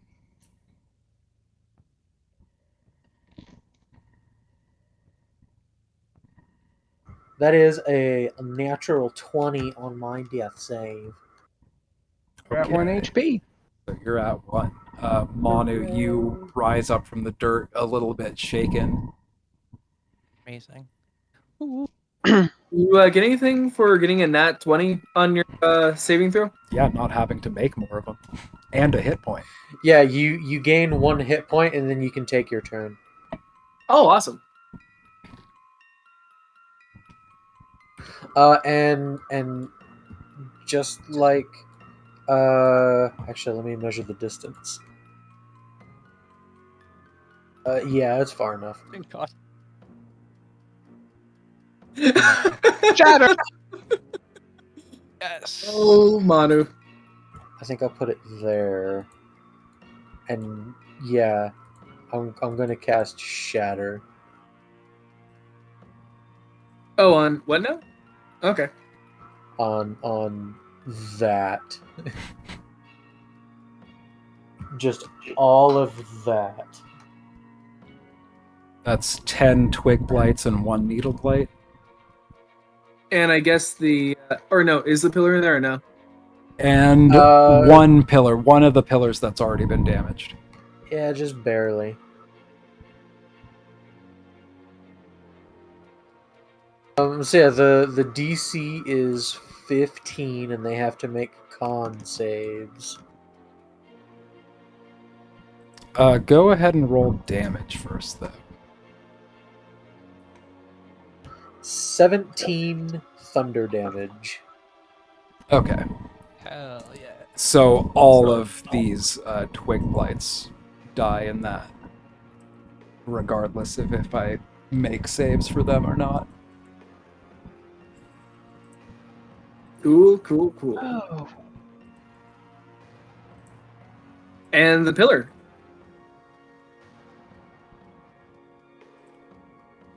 I really wanted to avoid property damage.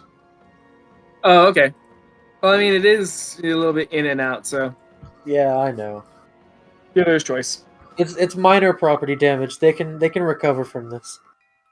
The whole house collapses in. You either get none of your house back or most of your house back. Your pick. Hey, at least we got rid... Well, okay, this is... And it's not Honestly, like they're... I'm blaming it on the needle blights. Like Yeah, I'm saying, it's it not was like like the- that when we got there. Okay, what kind of There you saving go. throw? Was it? What kind of It's saving a- throw? Constitution save. The natural 6 plus Constitution? I don't think so.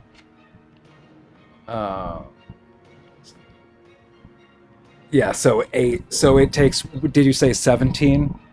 Yeah, 17 thunder damage. That's more than half. And I need to make. Do.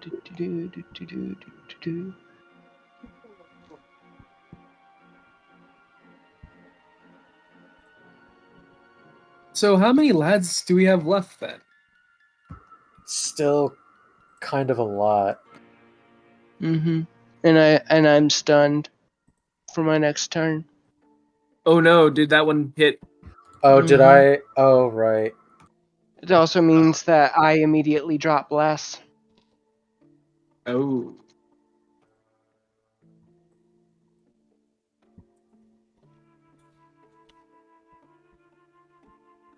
But a whole bunch of those blights downed in that, and more than half the hit points off of this one fine blight. Mhm. And then I moved up there by Tegan, and I'm just gonna scream out that we should fall back, and yeah, let's just kind of regroup for now. Yeah, this is a point where it's a really good idea to, at the very least, be kiting them. Yeah, we can't let them get around us. That, and there seems to be quite the disparity between their various move rates. And so True. Yeah, those doing, twigs can barely do anything. which means that kiting them is a good way to thin them out into more manageable groups. Yep.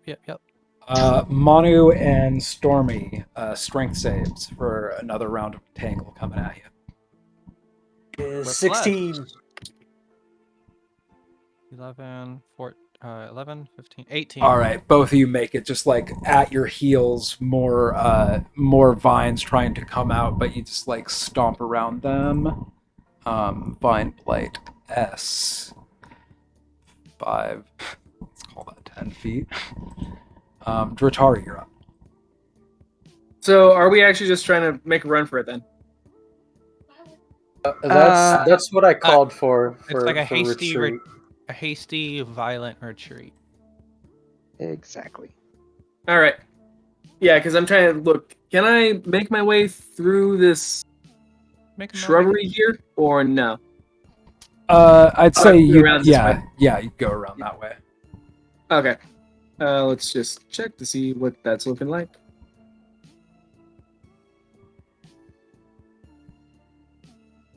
I'll just assume it's also the same the other way. So I'll just like end up right here.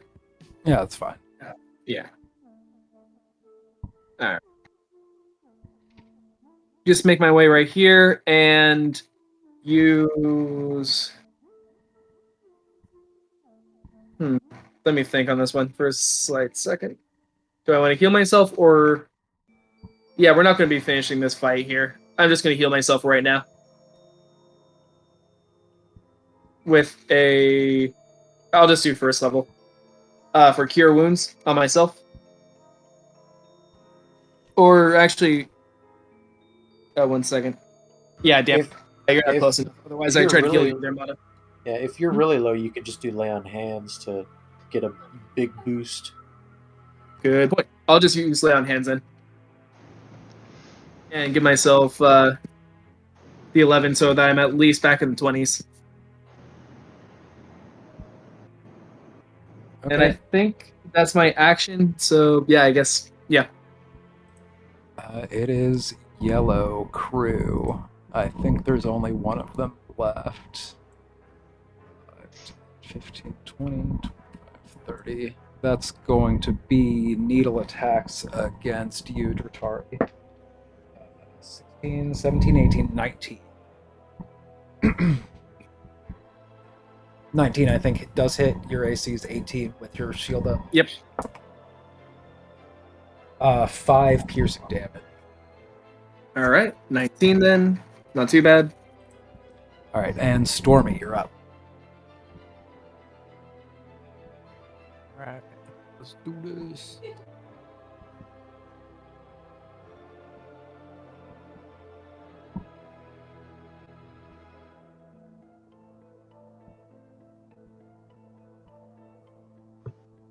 All right, I'm gonna move here, and then magic missile.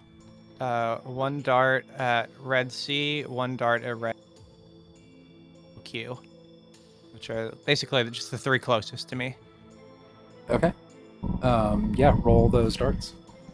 All right, so Red Sea, from top to bottom, they take Red Sea takes 2 damage, Red O takes 3 damage, and Yellow Q. Oh, sorry, 4 damage to Red O, and Yellow Q takes 3 damage.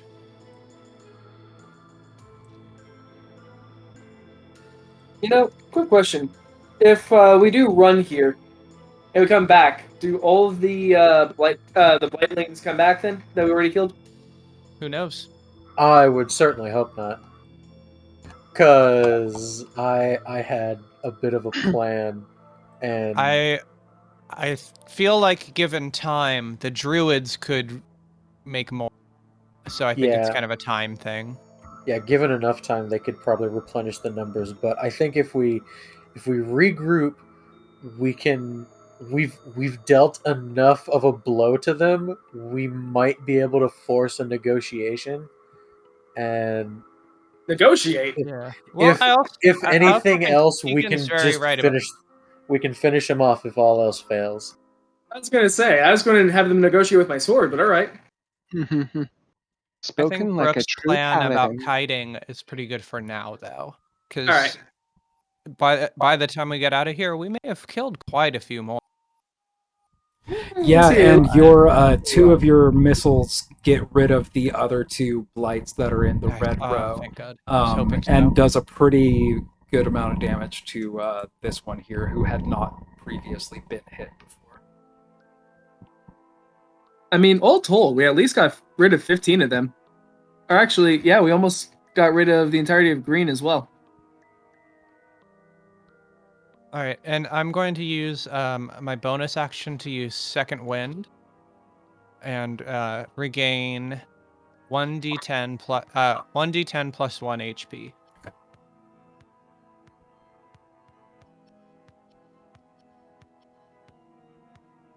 Uh, 3 HP.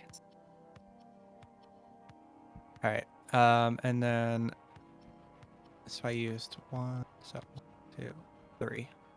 All right, and then I use my remaining movement to go here, and I will have to end my turn.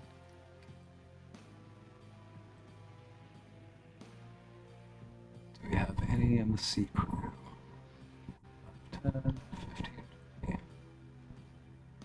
5, 10, 15, 20. So this one lonely blight is going to be up in your business, Dratari. I think that's all in the sea crew. And then Twig Blight is going to take a claw attack against you for a natural 4. So it's just like scraping up against your shin armor at your feet. That's that. And then it's Druid. Oh, this one's adorable. Can we keep him? 5, 10, 15, 20, 25, 30.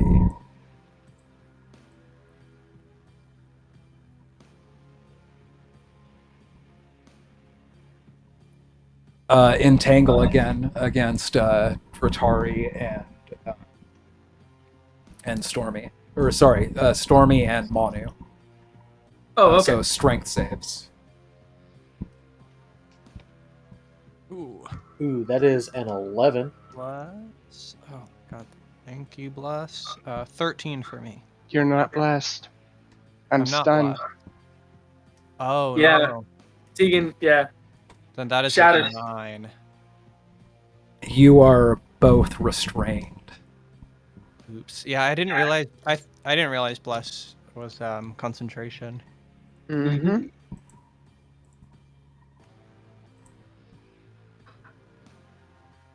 I'm restrained. Dang it. So yeah, just like this massive tendril vines like burst out of the ground again at your feet, this time managing to just grapple you down into the dirt. That is that druid's turn, and it is the Vine's Blight's turn. 5, 10. 5, 10. Dratari, it's your turn. Okay, then. I'm trying to think. Could I cut the vines if I were to get up there? I'm sure you could certainly try. And I know that I'll probably still get like a point or two damage for this little lad here, but whatever. I'm trying to disengage and run. That's 30, right? To get to you two? Yeah. Yeah, cool. That's a natural 7 on the AoE attack, so this little guy doesn't get you. Oh, cool. And then I make an attack for... I guess I'll start with... No, just make a strength check. Oh, okay. 14 there. Plus 3, so that's 17. Is that proficiency bonus as well, or no? No, just a regular strength check. So just unless okay, you have... so 17. Yeah. Because, I have plus 3 strength. It was a nat 14. Yep. So you are able to rip through these vines, and Stormy and Manu are no longer restrained. Thank you. No problem. I'm free. And I kind of wish I could have also grabbed Tegan while I was at that, but yeah. Is that your turn?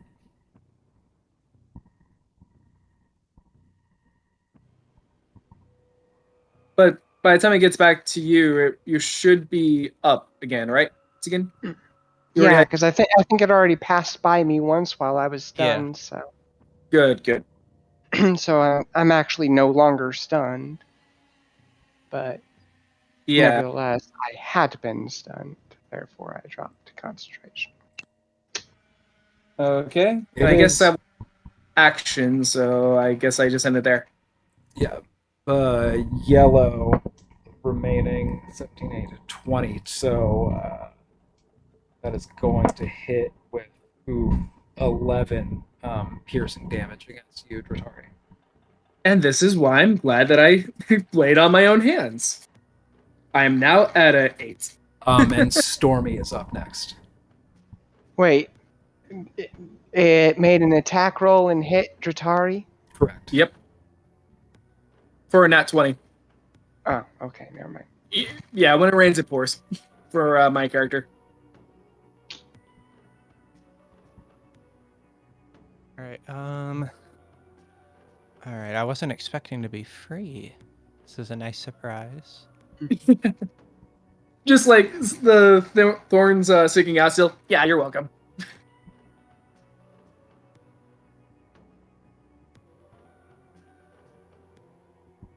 Ooh.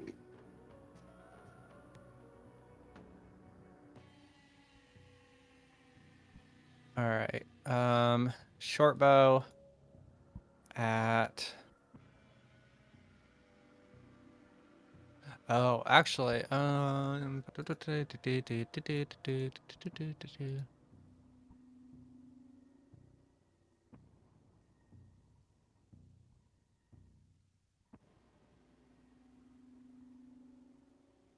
okay, yeah, I'm just gonna short bow yellow Q, which is the one. It's pretty close to me. Yeah. Okay. 10 plus 5, right? 10 plus 6, 16 to hit. Hits. Right.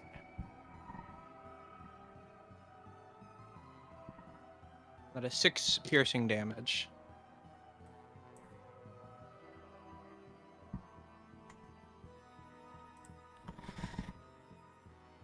That hit shredding a lot of its internal sinews. It's looking really shaky. Ah, so close.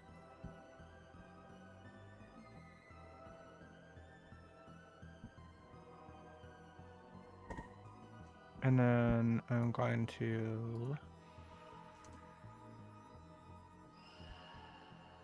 move over here.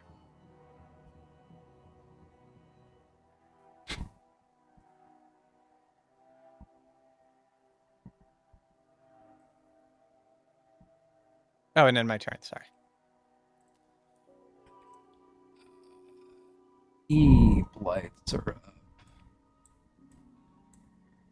5, 10, 15, 20. Are there any more E's? 5, 10, 15, 20. Fine blights are up. 5, 10. 5, 10. Green blights, there is one left, and I think they're out of range of all. Yeah. 5, 10, 15, 20, 25.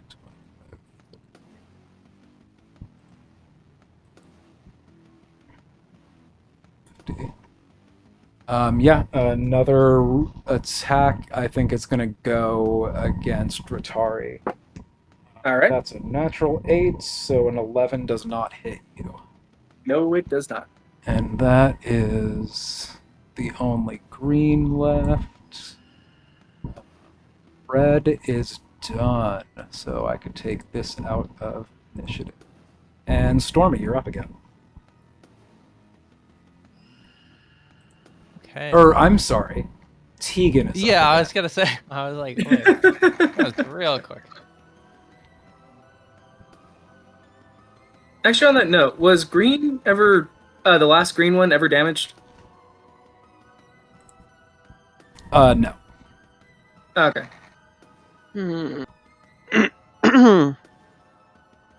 Basically, I have two options for how I can use my action, and I'm not entirely certain which one is the right one. So, I'm gonna opt to do my primary role here. Move up to Manu. And dice roller, d6 plus 9. Dang it. And regen 14 of your health points with the use of my healer's kit. Nice. Yeehaw. And how does Manu look at this point? How does everyone look at this point? I'm pretty beat up still, but I at least have enough hit points to be all right if someone hits me once. I am half alive. I am haggard as hell. I'm at 8. I'm also the most capable of escaping everything, so I think I'm probably As pretty good. we have learned. Yes. 100%. I preemptively fled. And Manu, being a very, very, very fast tortoise, is a decent ways behind you, but still ahead of everyone else. So I'm going to pop Healing Word at 2nd level onto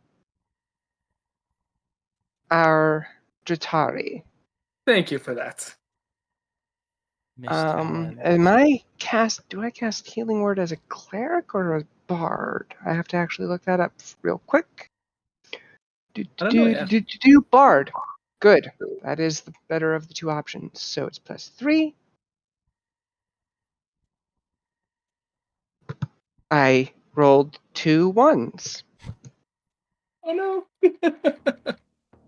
So the dice have really, really hated me this combat, this session. My IRL dice have not been liking my favors. So, it equals out. Yeah. I mean, to be fair, look at the battlefield for us. I mean, let's put it this way. Until the druids came out, we were doing pretty darn well, I feel. Yes, until the actual commanders of the army showed up, we were doing all right, wiping out their disposable minions. Yeah. Yeah. Of course, I imagine that would...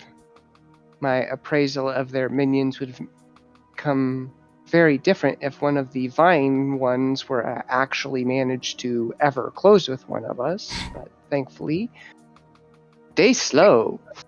So.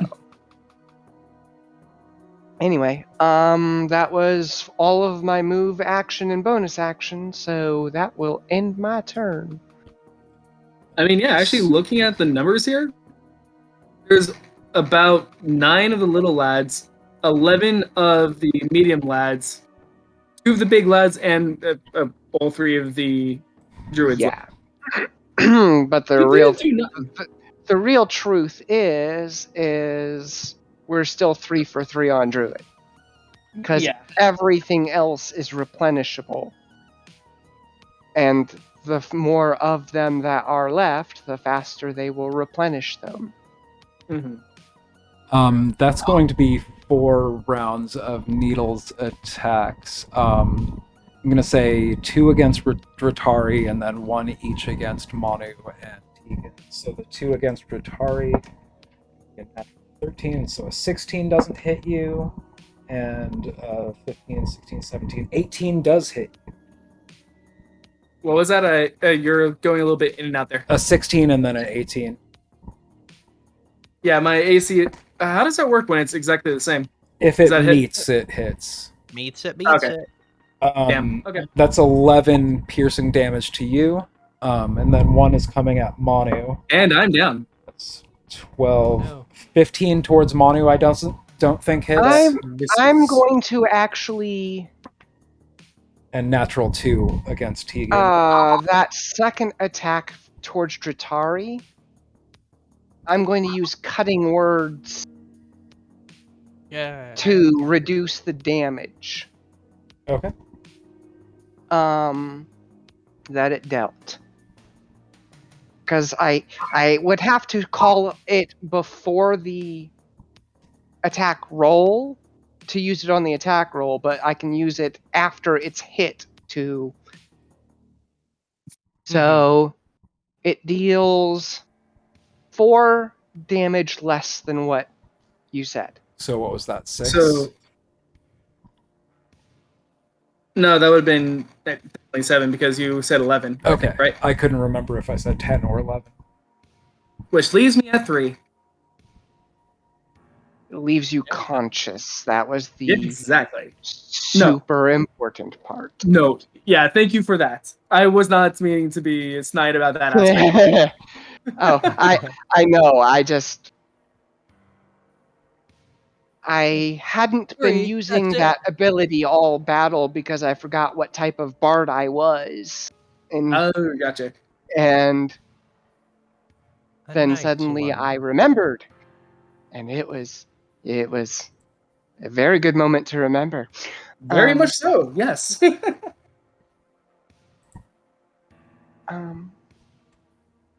That uses my reaction, so... Sorry, go ahead, continue. The Blight's turn. The Needle Blight's turn. Now it's F on the Twig Blights. Are there any Fs still alive?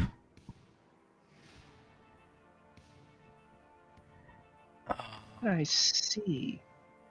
It's hard to tell. Yeah, it is. A, E, C, E, D, D, C. So there's an A, 2 C's, 2 D's, and 2 E's. That is all that's left. I don't even... Oh, yeah, all the F's are dead. Okay. Where are you? Here. Oh, come on. Where are you here? Move from initiative. So it's Druid B's turn. 5, 10, 15, 20, 25, 30. Entangle again. I think it's going to get 3 of y'all. I keep rolling dice when I don't need to spells yet? Yeah, not quite. But yeah, the 3 of y'all strength saves. Manu, Dratari, and Tegan. And I'm so sorry, I need a second. I think you meant Tegan the Strong. Yeah, with my -2. That's And that's a 6 for me. Also, It's a my nat my one for me. first truly good roll of the night. hey, if the DM ain't here, you're in the clear. Again, baby. I already No. announced it to the world. I'm being recorded. I know. against it. Also, a reminder: if I ever do get caught in the vines, I can teleport out of them. So, I'm gonna be real hard to catch. I'm slippery like a rogue. That being said, I can still do an action while being ensnared, right? Correct. Still can't hear you. Good, because I'm definitely going to be using another cure thing on me, 2nd level, just to try to get out of this loop. So it was Well, strength saves from Dratari Manu. Just make sure that is with a D20, right? Yeah. It was the one you did before, Chops. No. That's what I was just Oh confirming. yeah. Done with D20. 20s. Also, one thing to consider before you use cure as your action. Oh, if you don't, when it comes back to you, if you don't keep moving, you're gonna need to cure a lot more than. You're gonna need to be revived. Yeah. Oh, gotta run. Run, running, run. Run for your lives. But it looks like I got a strength save of 15 from Tegan. I didn't catch what Dratari and Manu got. 6. Nat 1. So Dratari and That's Manu are restrained.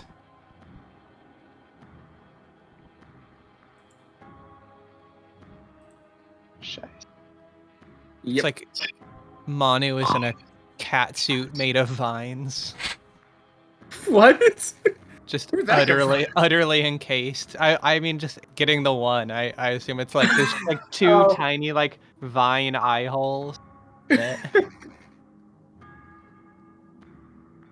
And was that even after your... Wait, no, you said that you had a nat 1. Never mind. Yeah. 20, 25. Oh, right.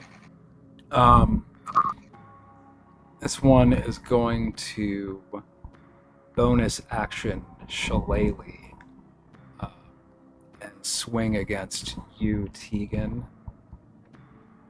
That's a natural 7.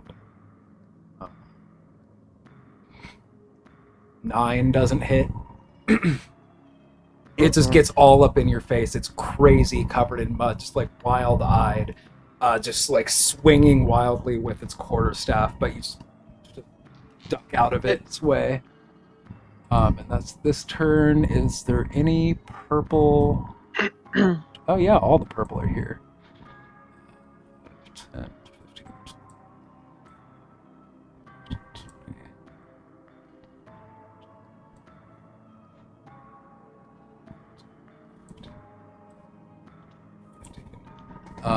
So that's going to be 3 needle attacks against you, Tegan. Natural 2, natural 9, 10, 11, 12, I think doesn't hit still. Your AC's 14? Correct. Now that I have... And a natural 18, so 21. It's about time they hit the literally lowest AC of the party. 6 piercing damage. As another volley of needles comes your way, some of them managing to strike. Are there any twig blights named B? There's a couple D's there. No, there's 2 A's, 2 C, or there was 2 A's, 2 C's, but no B's.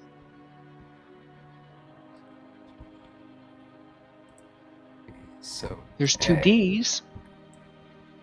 5, 10, 15, 20. Was there another A? There Wait, no, that's an E. I think that's the only A. The 5, 10, 15, 20. 5, 10, 15, 20. Manu, you're up. And restrained. You can Yeah. make a strength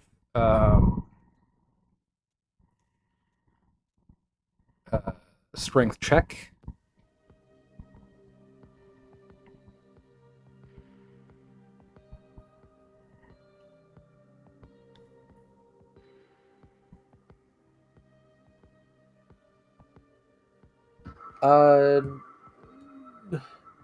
No, I don't think so.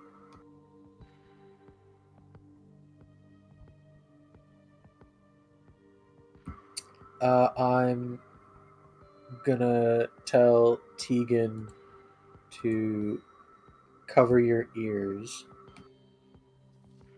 Ah. And I'm gonna try and get those guys in a shatter.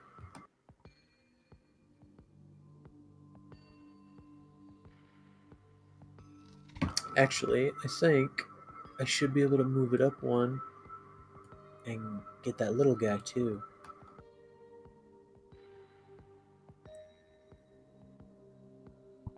So they have to make Constitution saves.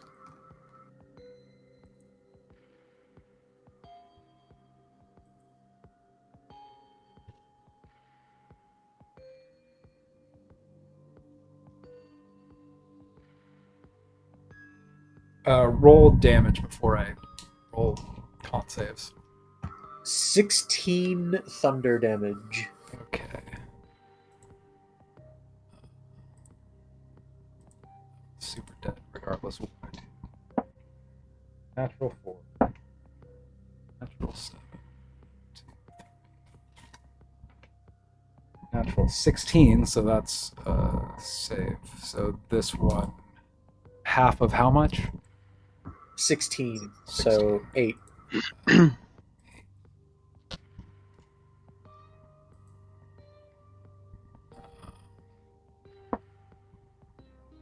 16 again, so that one.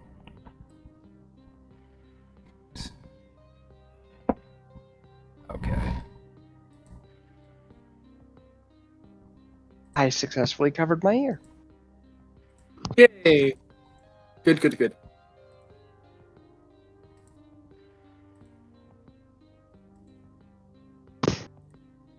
Very nice.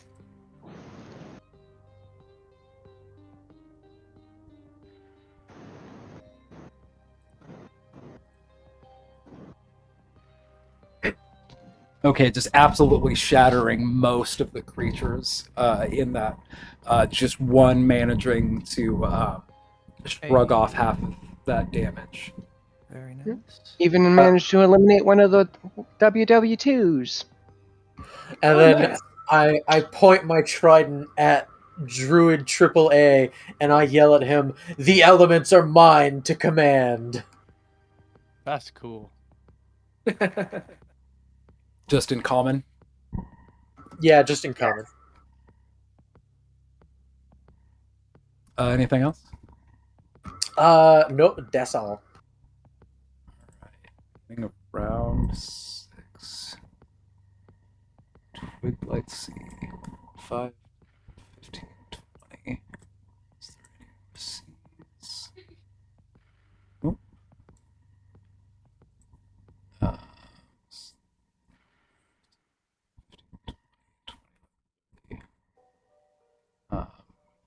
Another druid just rushing up to get in your faces, but out of movement. Vine blights, 5, 10. 5, 10. Very low movement. Dratari, you're up. You are restrained, but you are. It's your turn. And just make sure I can either try to do the strength check or cast a spell at this point, right? Yeah. Right. we're both kind of stuck in this situation. So even if I get out, we would still need to deal with the fact that Manu is still stuck. So That's I'm true. just going to get a quick cure in just to make sure that I can survive the time. So I'll do cure wounds at level 2, which is 2d8 plus 3. Mm-hmm. I think, yeah. So first one, a 1. Thank you very much, and a 3. So 4 plus 3, so that brings me up to 7 at least. Oh no. 10. Was hoping for a higher one, but yeah, get what you can get. You can't always get what you What you want. want. But if you try sometimes, Sometimes you just might find you get what you need. need. So yeah, unless I can do anything else, I guess I just end it here. Sometimes you get Stormy nothing. is up next. Absolutely nothing. Which is what you're about to become. All right. Bum, bum, bum. Do. All right. I'm gonna move here. And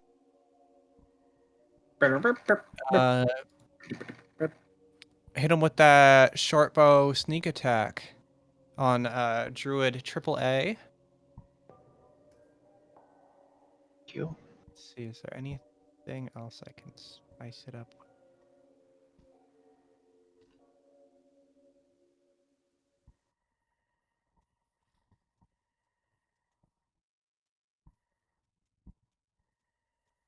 By the way, for when the spell needs components, what's VSM?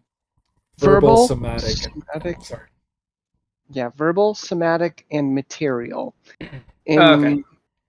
In your case, the material component is a divine focus usually, or unless the spell says it requires a spell component that has a cost attached to it. Or is Yeah, like for consumed.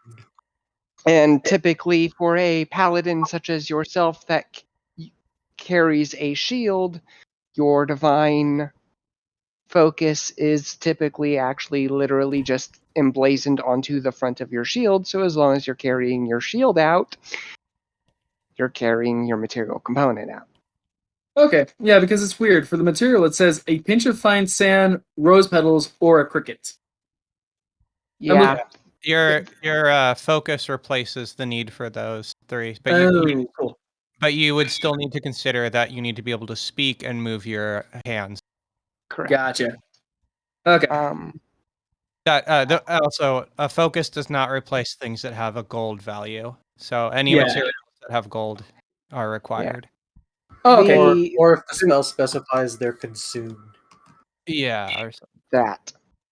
Gotcha. Otherwise, some people prefer to get a divine focus, arcane focus, and some people prefer to get a spell component pouch. It's typically a role-playing flavor choice. But prototypically, I've yet to have ever heard. I have yet to have ever heard or seen a paladin not use a divine focus, especially a shield-bearing paladin. Yeah. But that's confirmation bias and extremely anecdotal evidence. Considering in one of our one shots, I'm playing a barbarian wielding a shield, which is also something that I've never actually seen someone else do. So, Uh-huh. I'm imagining you're doing dual shields, but yes.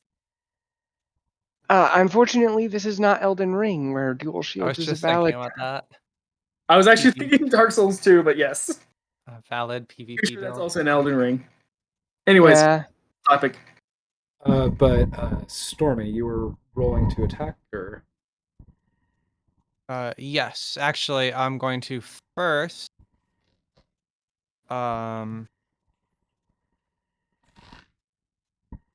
Let me make sure that I'm not overestimating my ability to do things. Okay, now this should be good. So I am going to use my Fey Touched ability to cast Hex on AAA as a bonus action. What does that do? So I place a curse on a creature I can see within range, 90 feet, until the spell ends, which is 1 hour of concentration. You deal an extra 1d6 necrotic damage. Nice. And choose one ability when you cast the spell. The target has disability on ability checks made with chosen ability. And if that target does happen to die, you can move it to someone else. Oh, yes.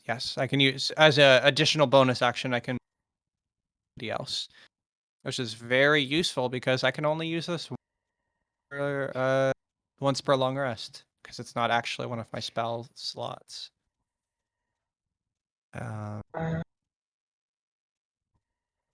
Okay.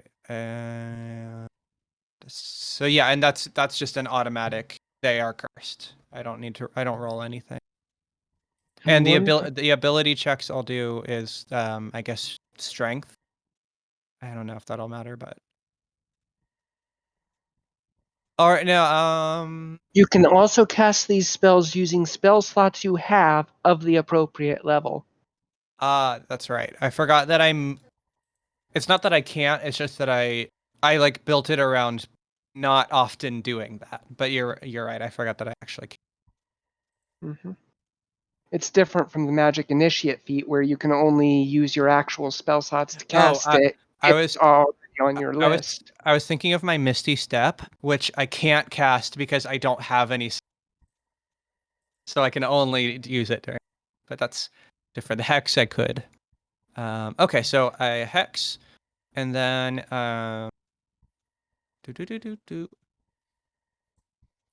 15 plus 6. Yeah, 21 to hit on AAA. Yeah, big time.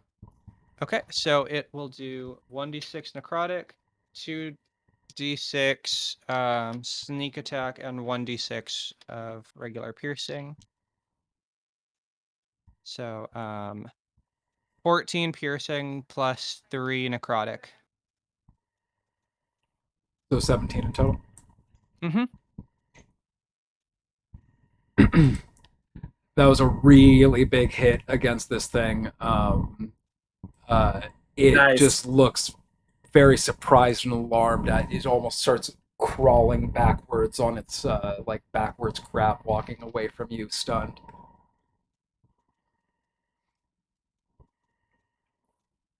Hex on you, you foul beast. And I'll end my turn. with style. 15,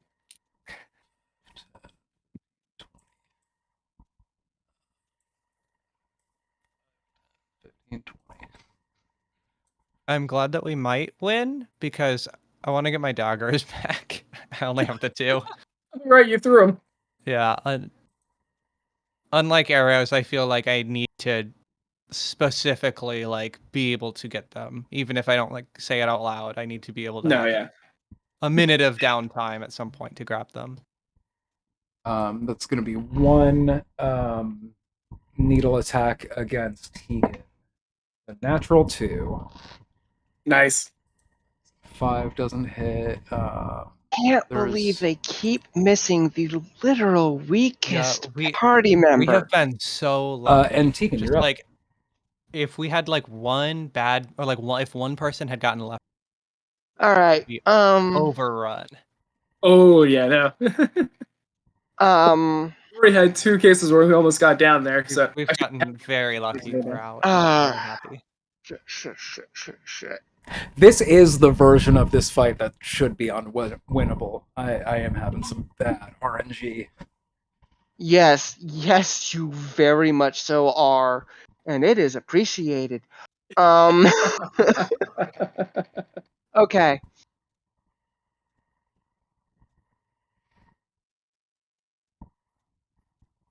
Option 1, I punch them hard. Option 2, Oh no. Option 2, I do a huge chunk of healing to Dratari. You're -2 strength, right? Yeah, I Yep. think so. I'm thinking that that punch might might not be worth it. Thing is, they were It's- shooting Entangle at us from a much farther range than I could get away with even if I dashed. And there's 2 of them, there's 3 of them in range. So if they That's keep true. spamming that, it's not going to matter if I try to run unless I reduce their numbers. Well, yeah. Or let me rephrase that. Unless we reduce their numbers. Yeah. Oh, when you were trying. Okay, when you said punch, I thought you meant punch the. Yeah, I don't mean with my fist. I mean shatter point blank to these 2 fuckers in front of me. Okay. I thought you literally meant fist. Punching, punch. yes. And I was I like, was I don't insane. see how that's the right choice. Okay, shatter does make sense. Yeah. The only thing to consider, I guess, is that the vine blights are pretty damn slow. So we might not be able to outrun the druids, but we can outrun the blights. I'm not But worried about outrunning the druids. Okay. I'm worried about getting out of range of Entangle, because if we get continue to be Entangle locked, as 2 of our party members currently are, then those Vine Blight's 10-foot move speed isn't such a limiting factor when it's against a 0 move speed. That's a good point. Yep. I guess we wouldn't know that, so never mind. And I don't know if entanglement is concentration or not. Out of character, I know it is. Yeah. In character, I don't. Know. Yeah. And I don't think I would have enough wits about me. Like, I'm definitely still in, oh fuck. Yeah. And my character is just all right. kind of, yeah. Do what you gotta do then. yeah. If you're gonna do anything, could you please take 2 steps to your left? Oh yeah. I'm not gonna. See, that's part of the reason that I'm considering hitting them, is that if I move without disengaging, because I'm not a rogue, that thing's going to get a opportunity attack, and it has Shillelagh up, so it's going to right there. hurt. Just move right over there. Let me rephrase that. Adjacent. Yeah, let me rephrase this. It's going to attack me with Shillelagh, either as it's part of its action, because it's going to act before you, I think. Yeah, it will. And so either as its action, as its reaction, or worst case scenario, both. That said, I actually have a decent amount of HP at this point. That's not going to last very long. And if it moves base to base with people who are restrained, it's attacking at advantage. Actually, any of these attacks against you guys are at advantage. So while my AC and HP rates suck, right now I'm a better fucking shield. I'm better as a sponge. And not only that, but okay, depending on who then hits you, I can at least get off 1 rebuke, as we discussed earlier. Point. Yeah, I can basically do the same thing. And now that it's my turn again, I have another reaction and I can cutting words again. Yep. So yeah, let's just go with the shatter. Alright. I'm going to move it there so that it gets C2, AAA, Triple C, and whatever that Vine Blight's name is. Yes, I think. Bill. Yes. So they have to make a Constitution saving throw. DC is 14. Druid. And I 13. actually rolled almost average damage, which is significantly better than last time. The Hex Druid rolls a 13. The not Hex Druid rolls a 16. Okay. C takes 8 damage, AAA takes 16, C2 is dead, and S takes however much, I don't know if it passed or not, but 16 or 8. How much was the first one?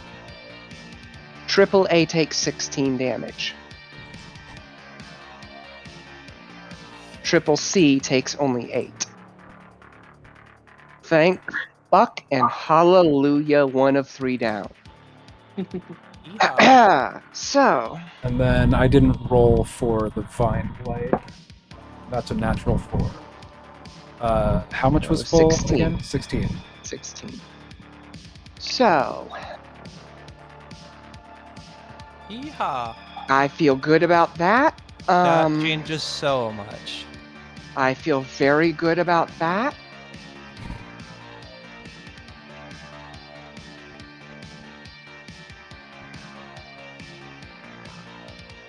Might be a good choice, this might not.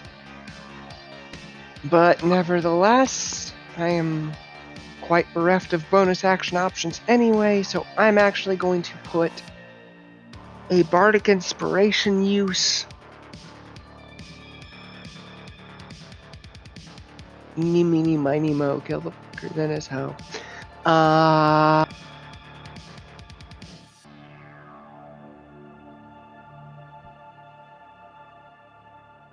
I'm going to use Bardic Inspiration on Manu. Alright. Well, No, I think no, you I'm going to should put it your on word. Dratari, because you're using spells, Dratari's using attacks. Okay. I mean, either of you could use it on your strength check to try and escape, but let's face it, you're doing Irish stands, the both of you. So, and as really dumb of a choice as this is, considering I am not a good person to be a target, I'm not gonna move. Well, you said I should move at least a little bit out of your way, so I'm going to assume you're going to do something. I'm going to move just laterally there. Yeah. Dratari, what that is 1 d20 roll within the next 10 minutes. You can roll the die and then choose to add your Bardic Inspiration to it and add an extra d6. Cool. It is very important to know that you can choose to use it after you have already rolled, but technically before you're outright told whether it was a success or fail. Okay. Sounds like a plan. That ends my turn.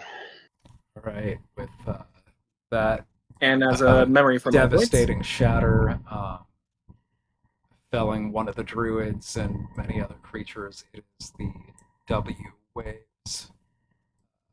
You're a little bit soft there, Paul. 5:30. Sorry, I'm just counting. W is about to attack 5, me. 10, 15, 20, 5, and I'm basically playing the llama. Bring it on. Yeah, that's 3 against you, Tegan. 8, 9, 10, 11 doesn't hit you. 12, 13, 14, 15 does hit you. 14, Cutting words. 15, 16, 17. Are you cutting words this attack roll? The second one. The second. The damage roll or the attack roll? The attack. I misread it. I can use it on the attack after you tell me what it is. Okay. As a reaction, when a creature within 60 feet makes an attack roll, ability check, or damage roll, you can expend one use of Bardic Inspiration, roll the die, and subtract the number from the creature's roll. You can do so after the roll, but before knowing the result, which is... That would be like saying I don't know my own AC, but... Yeah. Yeah, that's more for like other players, I guess. Like when you use it to help someone else. Yeah. So I reduce the 15 by 3, and it misses me. All right. Okay, cool. So that's all 3 misses against you. No, the third one hit. The third one was a 17. Okay.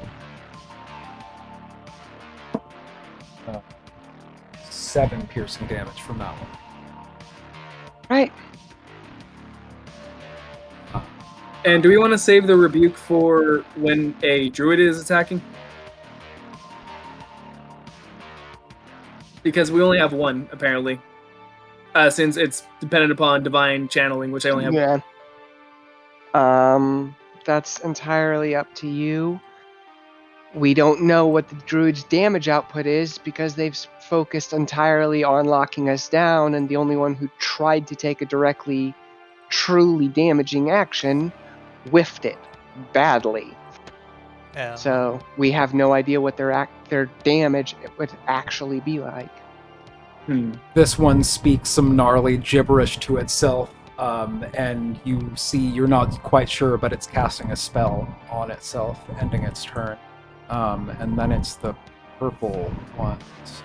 5, 10, 15, 20, 5. Oh, I have to actually mark that I used the spell that I used. Oh no. Not like it's hard to remember that I have exhausted that level of spell, but still. That's going to be an attack against Dratari and an attack against Manu. Against Dratari, that's a natural 4. Good. Against Manu, 15, As much 16, as I hate to 17, point 18. this out, they have advantage Okay, against so restrained targets. that was 18 for the advantage. Whoa, what? 18. Okay. Which I think does hit you. Alright. 18. Yeah, that does hit me. I just was because I thought you 7 said it was. piercing damage. When you're restrained, they have advantage. I forgot about advantage. Thank you. Oh no, I got that bit, but I was just surprised that it went from 4 to 18. Because it's a second d20 roll.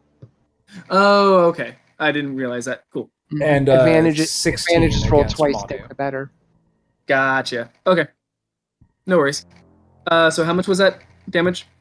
7 piercing. All right, back down to 3. And it was 16 at Manu. I don't know if that hits. That does not.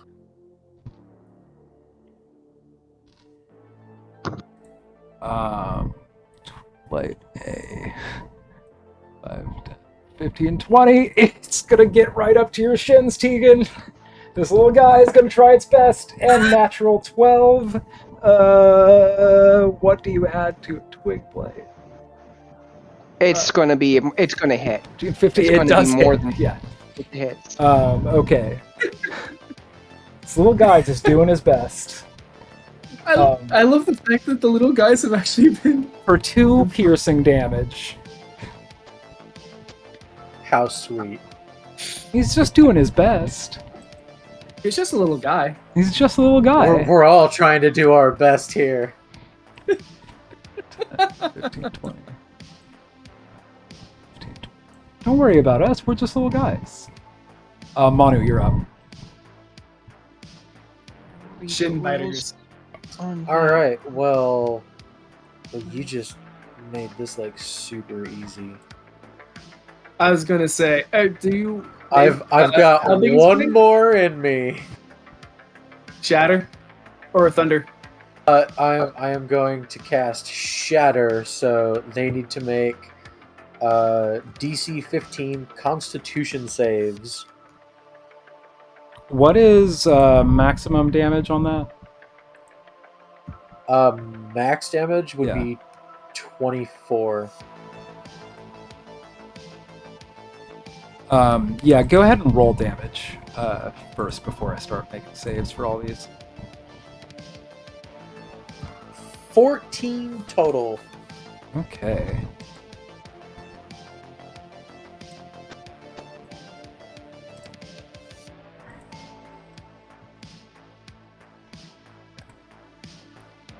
One, 2, 3, 4, 5, 6, 7. What's your DC for it? 15.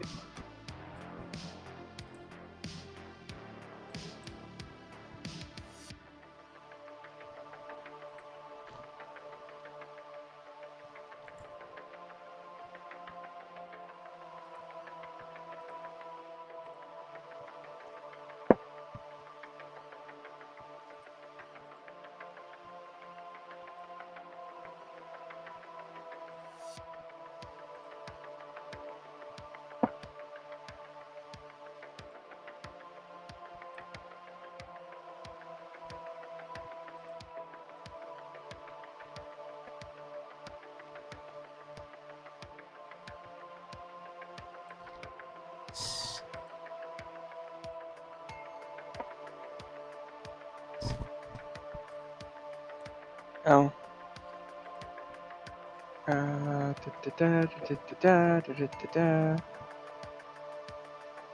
Oh, I need to finish reading this rule first before I roll that.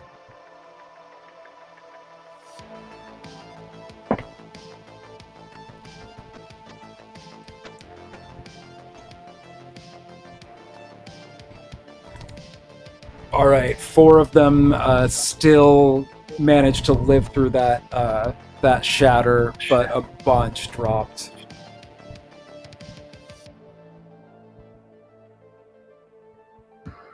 And since it didn't seem like the one druid reacted at all when I pointed my trident at him, but I will point my trident at these two and hope that they maybe speak a dialect of Primordial, and I'll say to them in Aquan, "We've decimated your forces. Surrender now."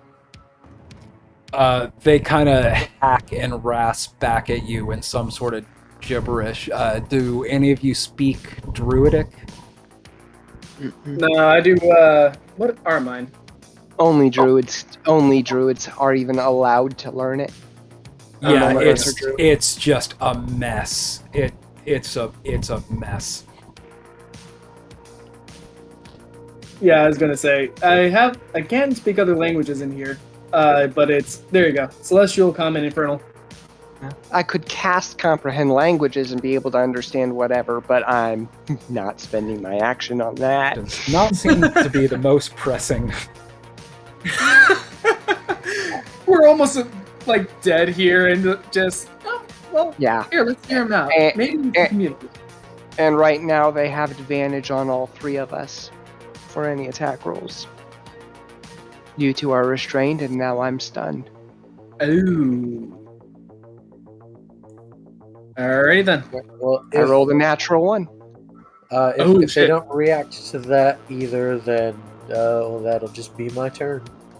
Yeah, one of them starts shouting back at you, but it's a language you can't understand.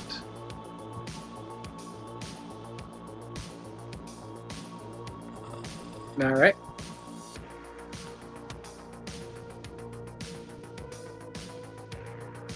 I think that's all of the C's taken care of, so... Where's it? Jesus. Oh, which druid had the entangle on Dratari and Manu? Oh, right. That's a good point. Because I don't remember, I'm gonna roll a d4 to see if it's A or C. Okay. And it was A. Then they're not So entangled. they're no longer entangled. Thank you for that. This is too much to keep track of. Yeah, I understand. It took me that long before it occurred. It's Cool. Nice.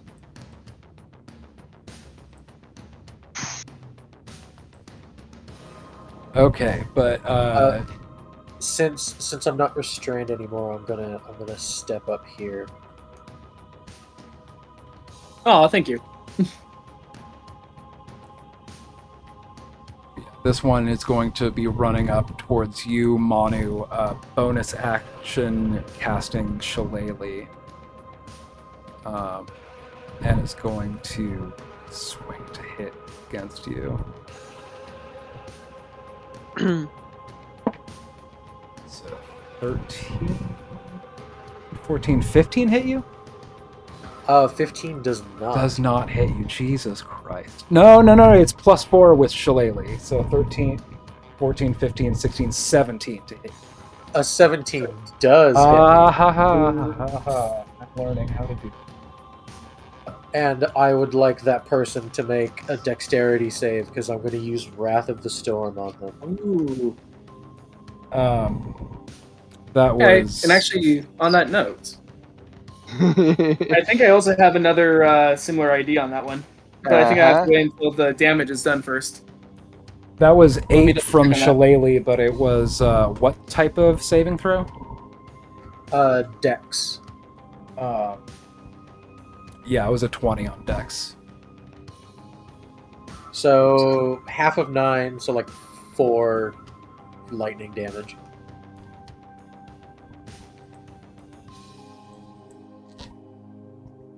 That did something. It had more than no effect. Okay. How much damage did you just take? 4, you said? That was against Oh, how much yeah. did How much? the druid take, or how much did Monty just take? How much did Mono. I take? 6, 8 bludgeoning.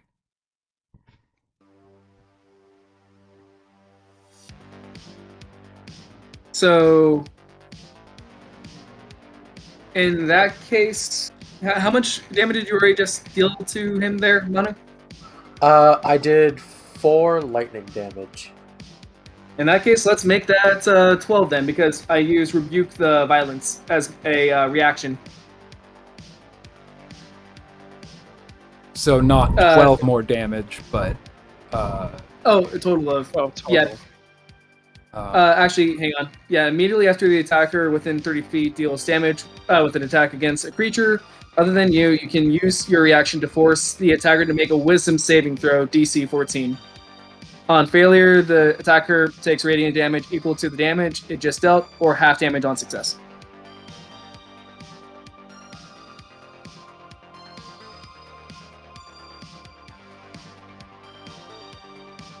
So 8, right?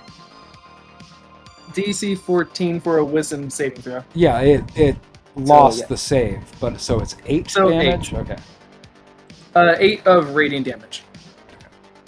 And thanks again, Tegan, for letting me know, or Brooke, sorry, that that's equal to whatever I can do for my channel divinity. So I only have 1 channel divinity, so that is my 1 used. Okay, that is the druid's turn, though, and it is the Vine Blights. I think there's only one of these left. 5, 10. They have not been able to reach you. And Ratari, you're up. Okay. Also, how are y'all feeling? Because this is way later than we usually go. I'm good. Just making sure, want to check in, y'all are good. Because this is later than we usually go. I think. I'm not sure how my roommate feels, but to be fair, she usually doesn't pass out until 2 or 3 anyway. But All right. I also don't like her, so... Oh, well, there you go. So, I re-looked at all my spells, and I can cast a level 2 sleep. That's 20 feet in radius. So that should cover everyone within this radius. Which is every hostile except for 3 twig blights, I think. And if I'm reading this right, all I have to do is roll 5 d8s. Is anyone else here familiar with Did you that say spell? you're upcasting it? You're casting it at 2nd level? Yes. 78. 78? Yeah. So what you would do is you if you're rolling at 2nd level, you roll your 7d8, and from that result, you subtract creature's hit points until you don't have enough to put a creature to sleep, and then it just kind of subtracts from your roll until it's not enough to match a creature's hit points. And Okay. And it starts with, I think, the lowest hit point creature. Correct. Okay. So That was would it be current worth our hit while to point. do it like this? Is kind of the question. So Since it's a bit of a Hail Mary to rely on. Here's the thing. If you put it right where the thingy is, Mhm. because it's the 10-foot radius, right? 20 foot. Okay. Yeah, It's- it has a range of 90 You're, feet. Yeah, 20 feet radius. Oh, hang on. Are you suggesting maybe doing it like... Oops. I don't know. I'm just trying to think. Oh, I can't move the thing anymore. You might be attempting to click a transparent tile. There it is. But maybe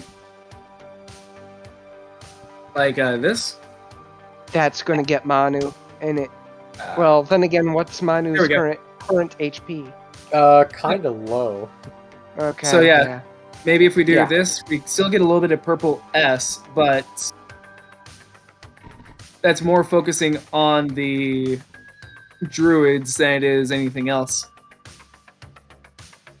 I feel like you had all of them except for these three twig blights. But we don't want all of them because that exhausts Sleep's die pool. Oh, okay. Hit point pool on weak enemies instead of actually getting So are you thinking, Tegan, to try to get one or more of those 3 twig blights that aren't in this cluster, and ignoring one or both of the... I was suggesting Dratari focus on trying to put the druids to sleep. These two to sleep, yeah. And at this point, having this guy in the middle is a bit of a bonus. And yeah, we do still essentially have purple S, I guess, but still. But okay, in that case, I guess that's the plan. Hail Mary for... Yeah, unfortunately, we know CC has been hit hard already, so that's like you said, it's a hell of a Hail Mary, but if it works, it can be real freaking clutch. Yeah. All right, already starting off strong. 6 and a 3. Let me just write these down while I get them. 6, 3. Not as good. 3, 1.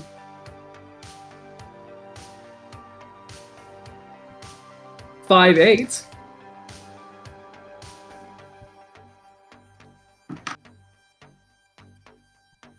Are we supposed to be adding that together for you?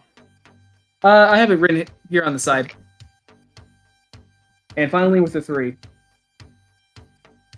29. There we go. The total is 29? Yep. Okay, starting with the lowest hit points. Lowest current HP. 7.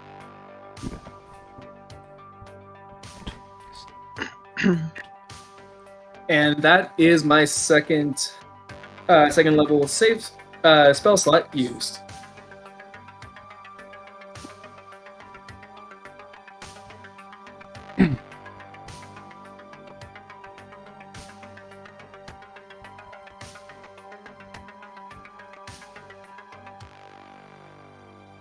And I'll just get rid of this lad and put you right over there.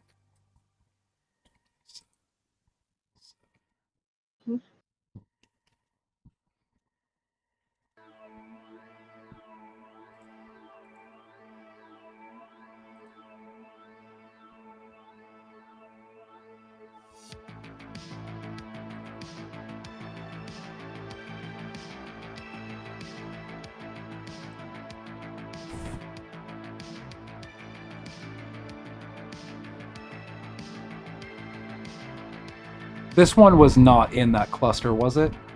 No. No. The cluster was this. Yeah, so this one made it out. Okay. Oops. Yeah. So then it's 27. Oops. Let me just double check the math there. 12. 7.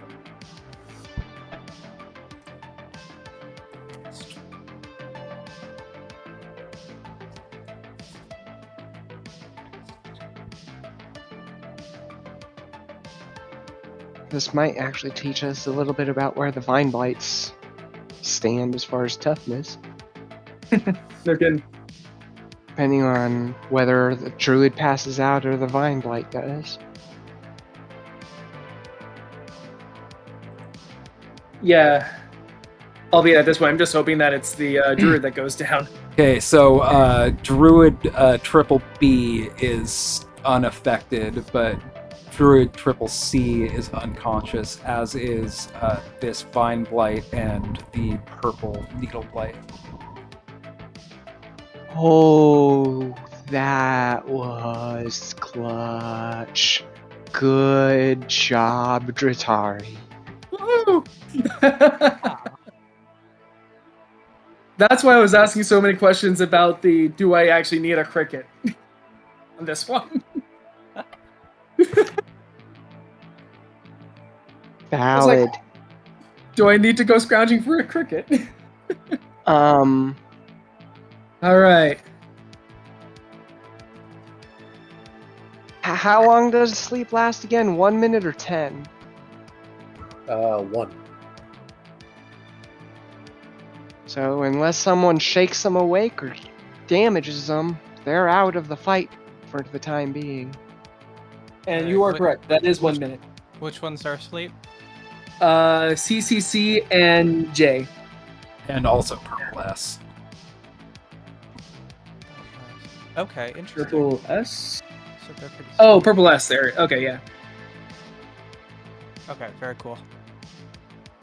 Is there anything else you're doing with your turn, Dratari? I'm trying to think. Would it be worth it to try to leave it? Like, I guess we're still here, so... Should we run? Should we move at all? I think we can do this.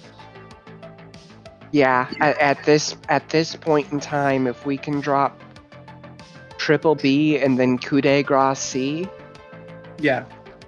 I mean, finishing off the blights at that point would be Not as hard. Yeah. Okay, I'm still at 3 HP left, so yeah. I'll just wait.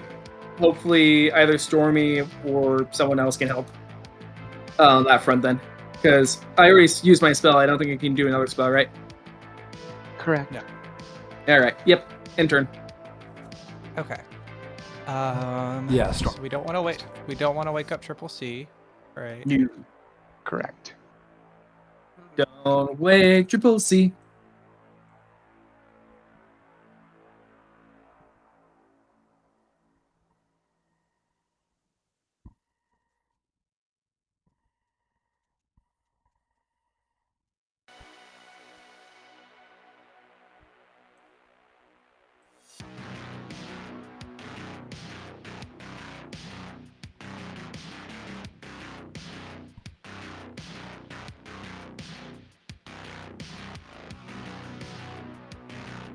Okay.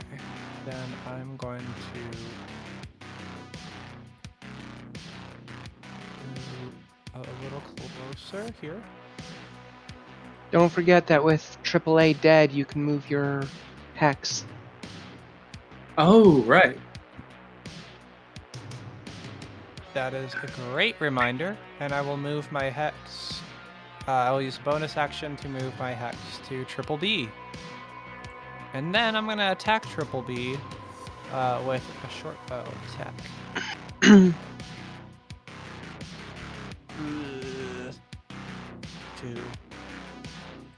plus 6, but doesn't hit.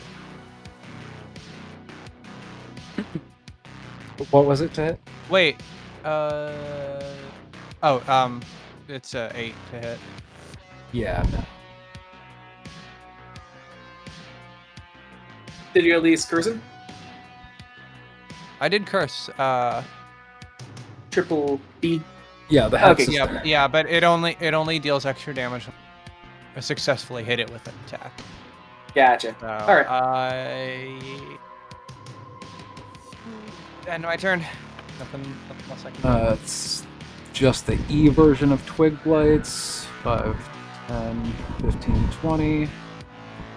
5,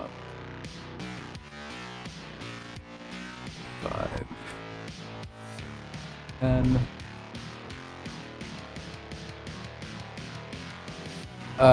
Oh yeah. Mind Blight actually gets to do a thing. It's gonna make a constricting attack against Moni. 7, 11 does not hit.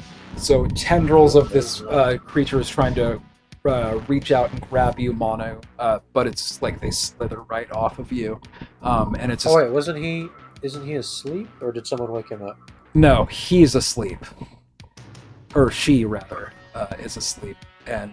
Oh, Vine okay. Black I is misheard that. I thought it was. Yeah, I thought it was BBB that was asleep and Jay was awake. Okay, cool. I mean, flip flop. No, A is dead. C is unconscious, and J is on top of A, and BBB is text. But do we have any green needle blights? Oh no.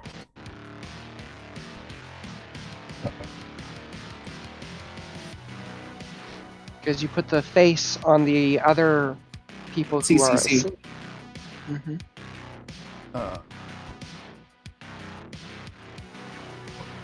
Sorry, I got distracted for a second. I don't think there No worries. are any green needle blights left. So Tegan, you're up. And that ends my stun. Yay. And that ends my turn. Oh no. God. Yeah, shoot. Because my ears do stun me until the end of my next turn, correct? Wow. Okay, yeah, I completely forgot that was only a turn ago. Yeah, we've done a lot of rules consulting in the last 6 seconds. Stun the character for 1 round. So your So second.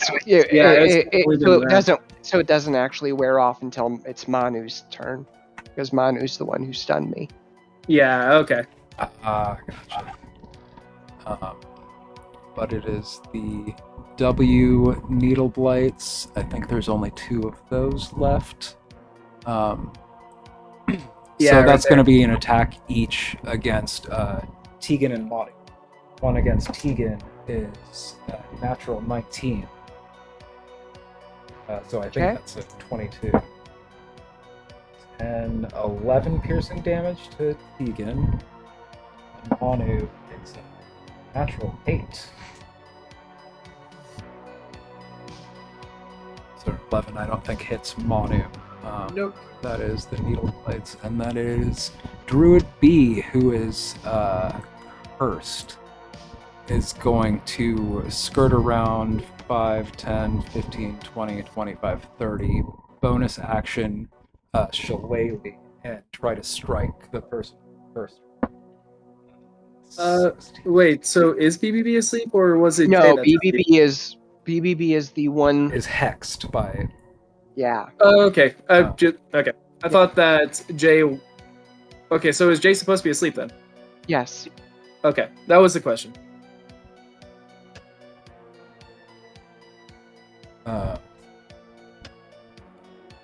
20 to hit, I'm pretty sure hits you. For 5 bludgeoning damage. Against you, Stormy. Oh, okay. Alright. Okay. And that's just flat 5. Yeah.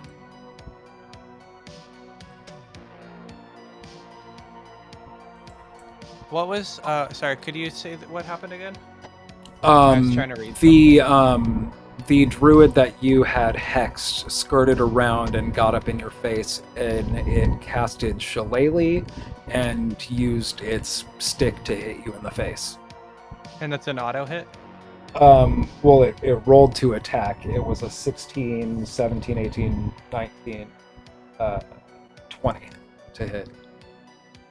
Alright, then that sounds pretty reasonable to me, and I will accept that 5 damage with grace. But The reason I ask is because I do have the shields. Oh. But on yeah. Purple light is going to make an attack against Manu. natural 7, That which isn't sucks. that one's supposed to be asleep too. Still. That is, and I full on moved Yep. it. No worries. Good call. Any A? Smoking that purple S. Twig Blight A1 is going to try to make another attack against Tegan. That's a natural 8.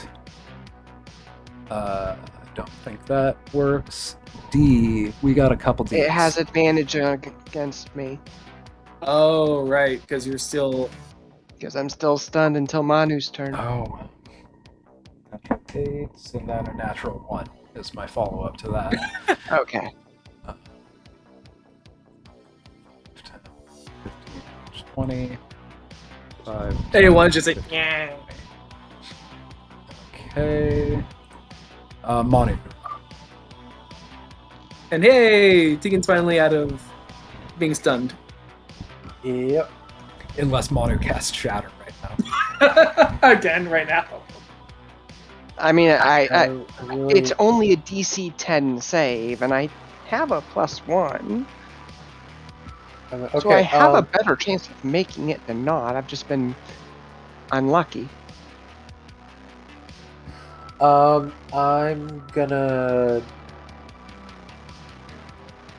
say leave the other druid alive so that we can maybe interrogate it. CCC? No, BBB. Try and leave that one alive. Are Leave you going to CCC execute alive CCC? because he's already hurt in his sleep. Yeah, but I can, BBB is the like- one hurting us. Or we can execute CCC, I guess. While they're still asleep. Like a death grip song here. But no, I agree with Tegan. Let's deal with It the goes, one that is actually hurting us. Twig Blights! What did you say you did, Vitari? Oh no, it's Manu's turn, but I was recommending what Tegan was already saying of kill the one that's already still awake. Yeah. Mm-hmm. All right, I will boot over this way then.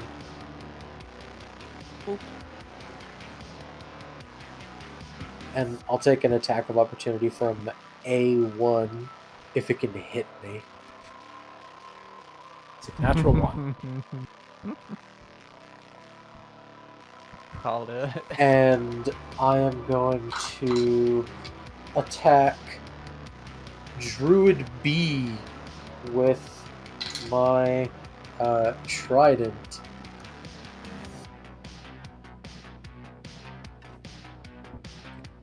For a 22 to hit, That'll hit.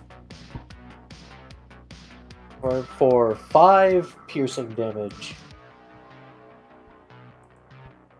Oh right, I should keep you right. Your trident sinks into this thing, but it almost like seems just like recklessly staring back down at you, like it doesn't care.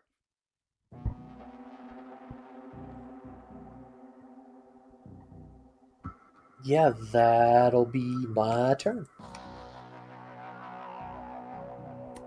CCC is unconscious. Bind Light S is dead. But the J goes at the same time. It's gonna step up. I think it's gonna try to get Oh, I see. at. Oh wait, a Vine Blight J has its own thing though. What now? Yeah, Jay's supposed to be asleep too. It was C, Druid C, Blight J, and then Purple S. Yeah. Yeah, because I mean, you'll have I think the J was too many hit points to take that one down. I think it was S. This one. You marked it. yeah, you marked it Yeah, as asleep. it has the marking. See? It's what the face markings that you put on them are. I'm sorry. This has just been too much to keep track of. No, No it's worries. hard because it looks like it was Under- on the other one. But Yeah. Duratari would be up next then. So let's go against Mr. B here. It's what all the cool kids are doing now. And you said that I can invoke your bardic inspiration even after I roll, right? Cool. That's a 9. Let's use that bardic inspiration. Hopefully that'll work. Or would that even be not even high enough for that? Depends with the 9 on the die or 9 your total. 9 was 9 was straight flat. So plus 5, so that's 14. I would Yeah. I would tap it with bardic inspiration just to be safe. Yeah, I'll do exactly that. Plus 4 on top of that. That would make that... Okay, 14 does not hit, but plus 4 does. Cool. Called it. Thank you for the inspiration. Thank you for using it wisely. Thank you for being you. Thank you for being a friend. All right. Anyways, where's my D8? There you are.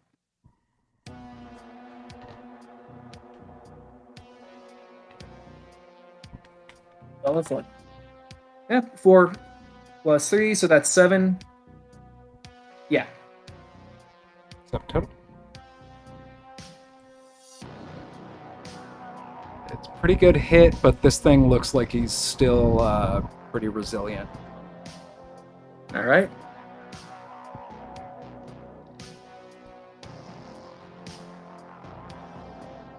Any movement, or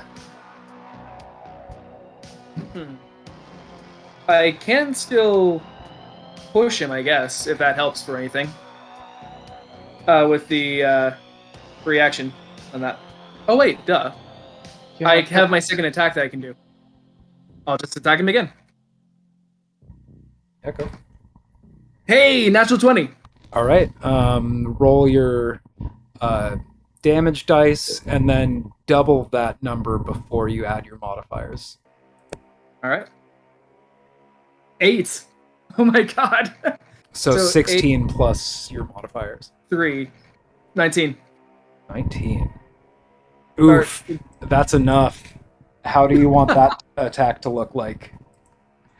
So finally, after the first hit, finally got it really good. I'm imagining that the druid just like is sneering at me and go, all right, fine, screw all this bull. And just hammer strike down on him just to finally finish the damn thing. Especially only being on 3 HP, just like, I just want this done. And just, at that point, like, I'm imagining it's still sticking and there's like, are you actually down now? Okay, good, thank you. Yeah, your And strike just swings in a bit of through, a- and he is bloody in the dust. And I'm, just that wide-eyed, bushy tail, like, I'm about to crack kind of look over Jatari. Big It's like, move. okay, we're good. But if that And then is my turn. your turn, yes. Stormy is up next.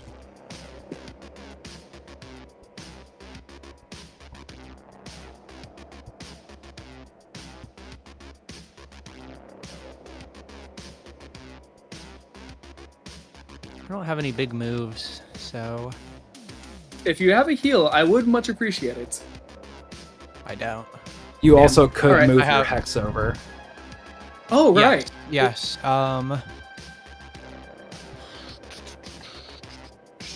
At this point in time, it's cleanup of the blights. And then coup de grace, what's left. Is there the only blight is asleep, right? No, there's Oh no, several vine blights. blights. I forgot they're called needle blights too. Okay, I'm gonna move that hex over. Use a bonus action, hex UVB to W blight. And there are which two is- of those. Okay, the top one. Okay. Oh, the W one? Yeah. Yeah. This one's a snowflake. As a point of information, unless you have the crossbow expert feat or something like that, entering into melee with A1 or whatever the heck that thing's name is, that's right in front of me, would give you disadvantage on trying to do a ranged attack roll.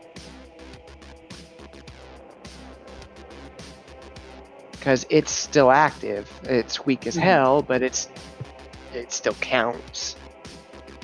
Oh, so it being adjacent to me would give you disadvantage on trying to I do didn't a ranged. realize. Okay, I didn't realize that there are monsters coming. Yeah, so you don't want to be if I right am there. If I am here, since they're sleeping, that's fine, right? Yeah. I'm not sure if A1 has used their reaction or not. Well, we're retconning the move. It's not that she moved it there. Yeah, I didn't realize that was a thing. Yeah. Okay, yeah, then I would prefer to just move here. Yeah, because the little ones, it's kind of tough to actually notice whether they're frayed out and dead or they just look like that. Oh no, I just straight up didn't realize that was even a rule. All right. I've never been that close to someone while not just stabbing them. Yeah, exactly. Yeah. But I figure try to take out the main damage dealer.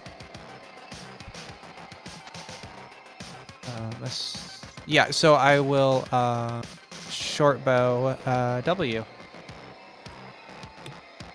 That is a 23 total. Does hit. 17 plus 6. And that is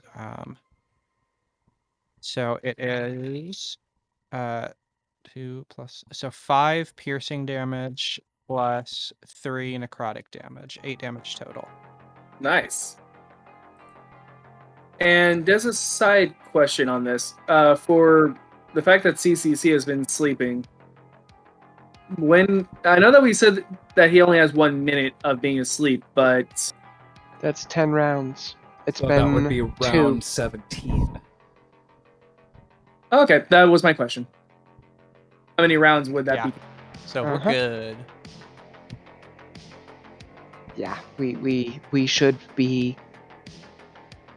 This is your attack cleanup does now. kill that needle blight though. Oh, nice.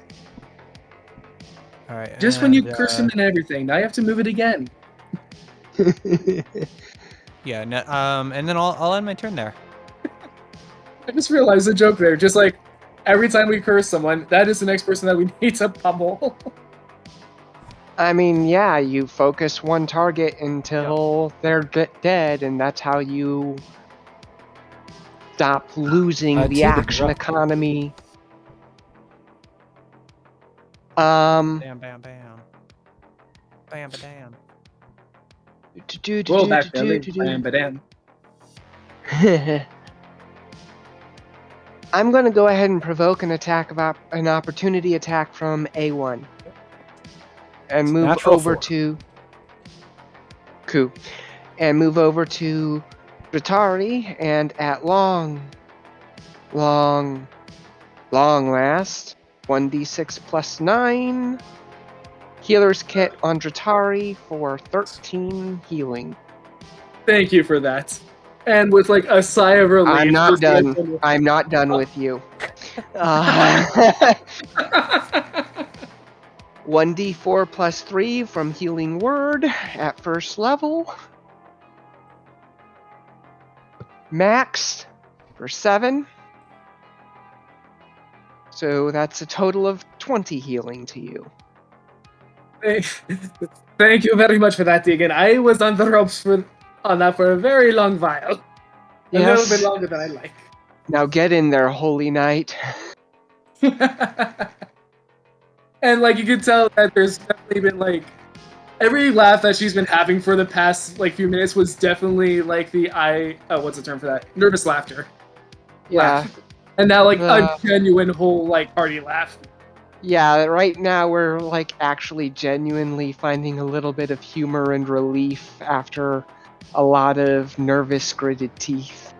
Oh yes. Yeah, it's like genuinely feeling lightheaded. It's Sending in, coach.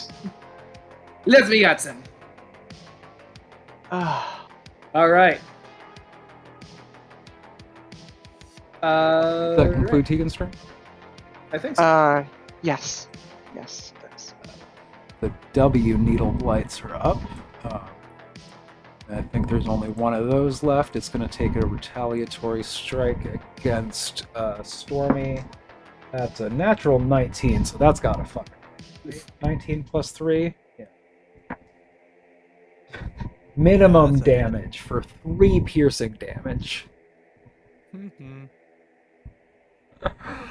Uh, Oh, yeah, I'm getting down there now.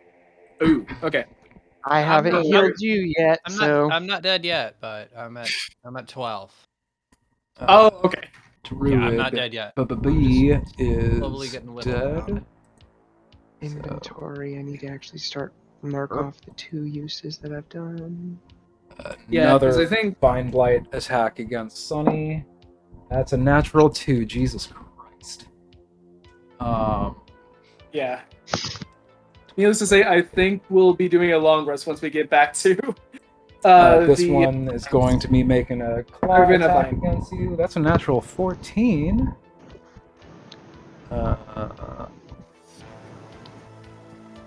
16, 17 hit you, right?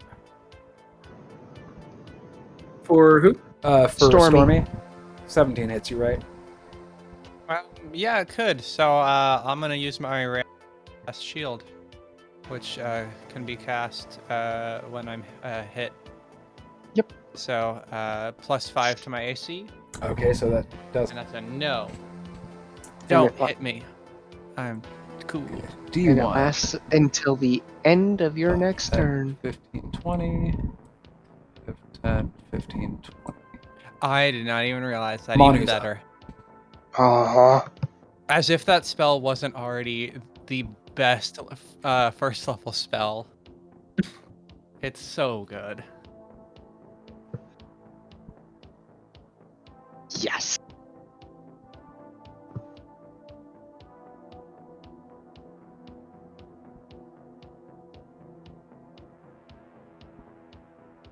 All right. Yeah, I kind of realized today how difficult it is to kill Sunny or Stormy. I have shield, disengage, dash. I can teleport out of there. Like so many options. Yeah. But I can't do massive damage to anyone. Trade-offs. Well, I mean, that's the whole point of having a team, right? Exactly. You'll get there. You're still mostly rogue, and as long as you have the proper setup, you can deal out a decent chunk of consistent damage. Yeah, No, definitely you- better against smaller groups. yeah. Oh, yeah. The magic don't- users really crushed this one. Yeah. Very cool. Are you Thank still goodness. considering your action, Steven? Oh, is it me? Yeah. I'll move up 10 feet. I will put the point of my trident at this dude's throat, and Who is I'm going. unconscious? Yeah, I'm gonna pray somebody understands language here. But I'm gonna tell all these plant people. Manu, you have to know that's the only humanoid. That's the only There's humanoid no here. one here. They might. I want to see. I'm just trying to stop the fighting. So what are you doing? But That's already far gone, I'm- man. I'm basically just threatening him, telling them to stand down unless they want him to die.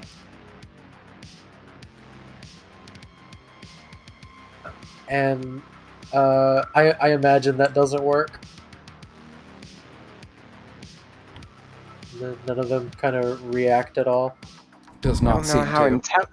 Yeah, I don't know how intelligent these plants are. Okay, well I'll just grit my teeth and be like, "Damn it!" And I'm gonna run up to this dude here, and Who's also unconscious. and I'm Although I'm if you want just, to coup de grace him, I don't think any of us will say no to that. Oh no, I'm killing this guy. This one's dead. But we want C to be alive, so I'm not Do gonna. we? Do we? Yeah, We can speak to them. I'd I like can to. use comprehend languages to Oh, you're right, understand you're what right. he's saying. I don't have tongues yet, but I do have comprehend languages, so it is possible. It'll be difficult to send communication their We way could try. I'm down. until we know what other languages they speak. Does a 15 hit the vine guy? It's asleep. You have advantage. Yes. Yeah, that was advantage. Yes, it does. Okay. Oh, nice. 14 piercing damage. That's enough to kill this defenseless creature. Good job. Defenseless my ass. Sleeping, They've all tried to kill us. Killing They a almost succeeded in sleeping killing monster. And I don't have extra attack, so I suppose that's all for my turn. All right. And I guess I'm up. Yeah, you are. So now full of energy again, Jataria just wheels around, no, just like full baseball bats, going against A1 and D. I'll go first against A1 here. Okay. I prefer country bobs or sweet baby rays, depending on what I'm cooking. I see what you did there. 12 plus 5, 17. Hits. Yup. 4 plus 3, 7. Dead. And then for the second attack, I wheel around to... Let's just do D2 to make it easier on us so that it's all in like one quick little place. 14 plus 5, 19. Hits. 3 plus 3, 6. Kills. Cool.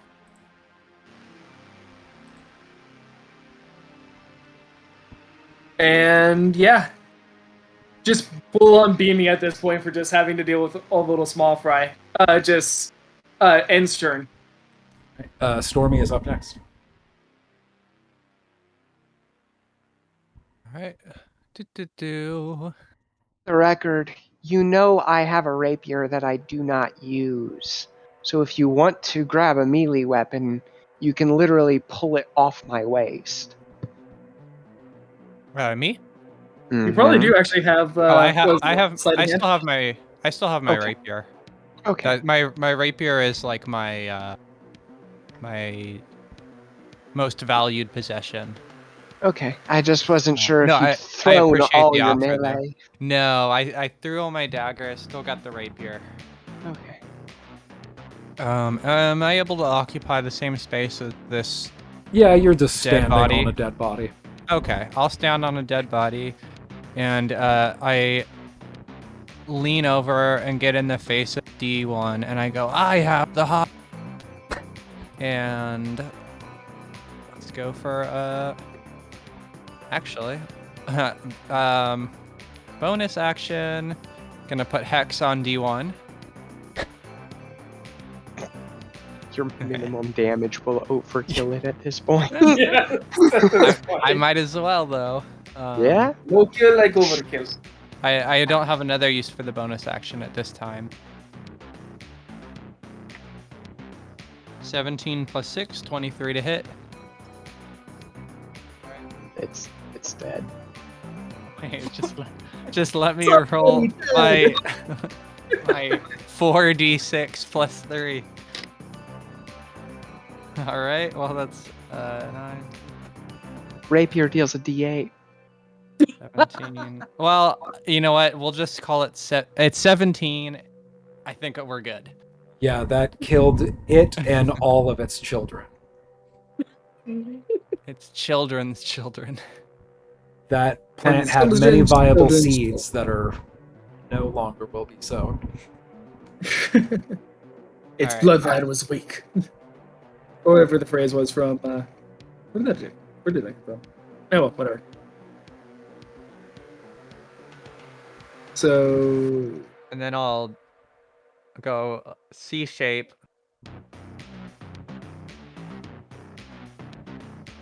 You know what? That doesn't matter. Okay, I'll go here. Yeah, Apparently I think it's that's from still Game of a, Thrones. still Yeah, a, 'cause I'm Was it from Game of Thrones? I thought it could have been, but I and couldn't that's remember. a natural 5 from E4, Have to look so it up. you do not get hit by that attack of opportunity. Nice. Is that your turn? Get tricked. This E Twig Blight is going to swing to attack you. That's a natural 17. Wow. So a 20 to hit, a dirty 20, I'm pretty sure hits The you. hit. Wait, where is he, really?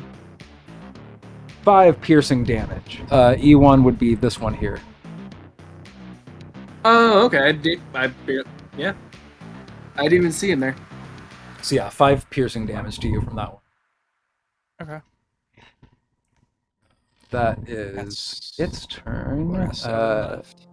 The Vine Blights are done, so I should Dead. just take this off of initiative, and Tegan's up. They are dead. Right. like dirt. I could move up and heal Sunny. I could just stand there and heal myself, but at this point in time, I'd rather just contribute to The slaughter. finishing things for it. off. Yeah.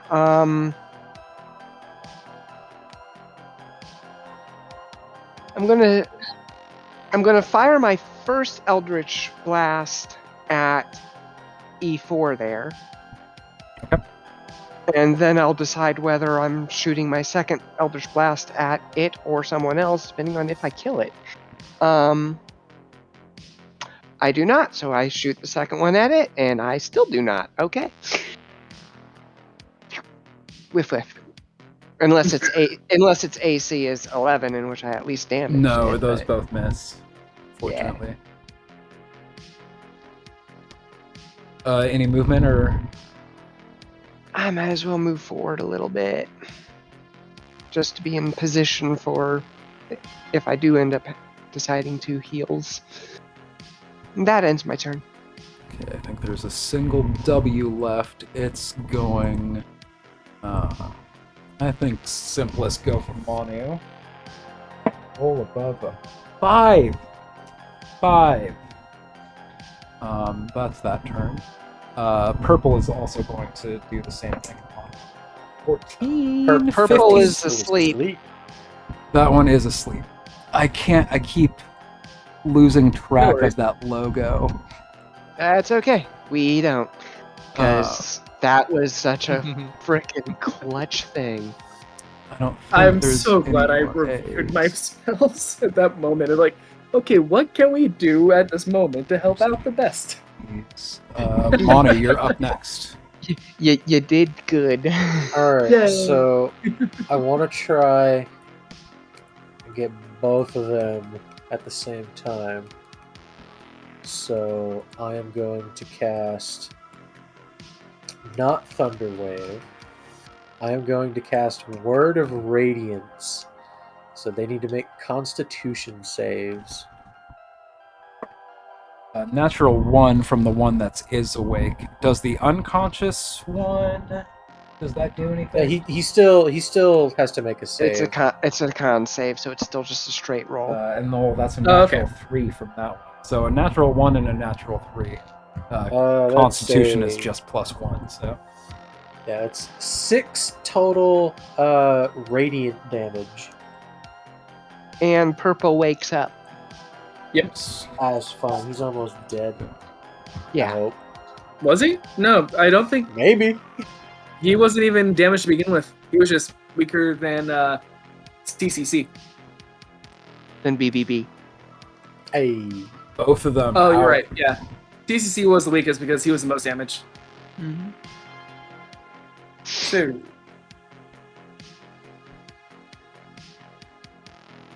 Is that your turn?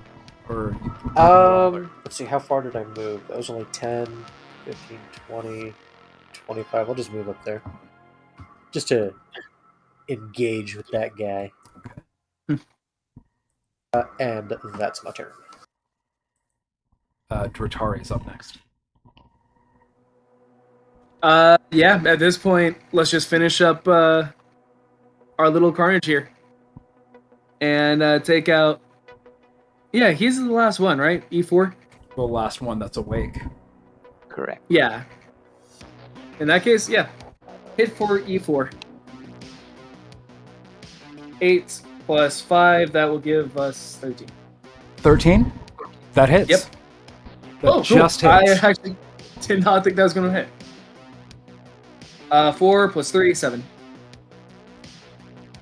And that kills. Cool. All right.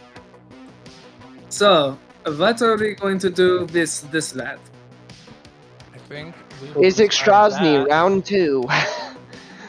Let's decide that next month. Yeah, it is. Yeah. It is a little late. I was probably going to want to call it there. If there's anything y'all want to discuss about it before you go, that's fine. But I feel like for 2 y'all, it's like 2 a.m. Yes, it is. But before we do end this session, I do just want to roll my healing for myself and Sunny off my healer's kit. Okay. Just to have that roll done, and that way I don't have to remember who I have or haven't used up that ability on. Okay. And I do have level 1 spells for healing as well that I can give to people as well if we need to. Right, but that's an ability that you can keep track of the spell slots easily. This ability, I can use it on any one person once per short rest. So it's weirdish to track. So that's 11 to Sunny and 14 to myself. Alright, I'm sitting at 18. Not too bad. And I am now 1 shy Not of great, max. Nice. I think you have the most hit points out of all of us. Yeah, I'm at 1 shy of 41. half. You know what? Here, do you want me to do one on me, one on you, Mono? Cure wounds. I got some spell slots, and we can probably take a rest. Like the quick game plan: knock him out, and then while he's unconscious, we can take a short rest to heal up and.